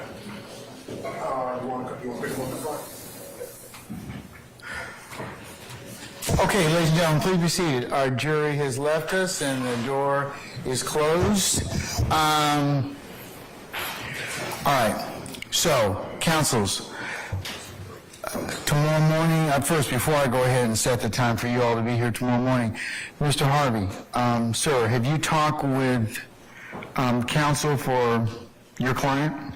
Your client's spouse, I should say. No, I haven't, but I can't, and I will try to contact her. She was flying back into Japan after the holiday, so I did try to contact her. I'm going to do that right now.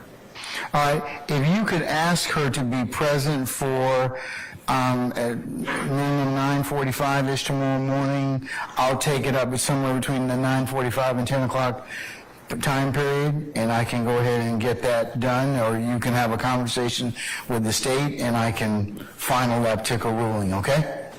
All right, okay. So, counsels, if you all could be here tomorrow morning for approximately 9:30, and as I told our jurors, as soon as all of them are accounted for and we take up that last issue, then we'll go ahead and get started. What questions do you have of me? Anybody? On behalf of Mr. Williams, sir. Okay, so Mr. Steele, you have yet to make an opening statement, is that correct? Correct. All right, Mr. Matthews, you have not made an opening statement as of yet? That's correct. Ms. D. Williams, you have not made an opening statement as of yet, is that correct? All right, is there anybody else that I have not taken into account already? I'm sorry? It's just going out, that's all. You know. Yeah, it's kind of giving up on me today. I don't know what's happened to it, but yeah. Anyways, Mr. App? Okay, all right. So we'll start tomorrow with that, and then I anticipate after we complete opening statements, stating you're prepared to call your first witness? Yes. Okay, all right. Any other inquiry of me at this point in time? Okay, hearing none then, folks. Appreciate your patience and diligence. I'll see you all tomorrow morning for our anticipated 10 o'clock start time. Please try and be here about 9:30, and then we'll go ahead and I'll take up Mr. Harvey's matter, and we'll go ahead and get started, okay? All right, we're in recess. Thank you, Your Honor. You're welcome.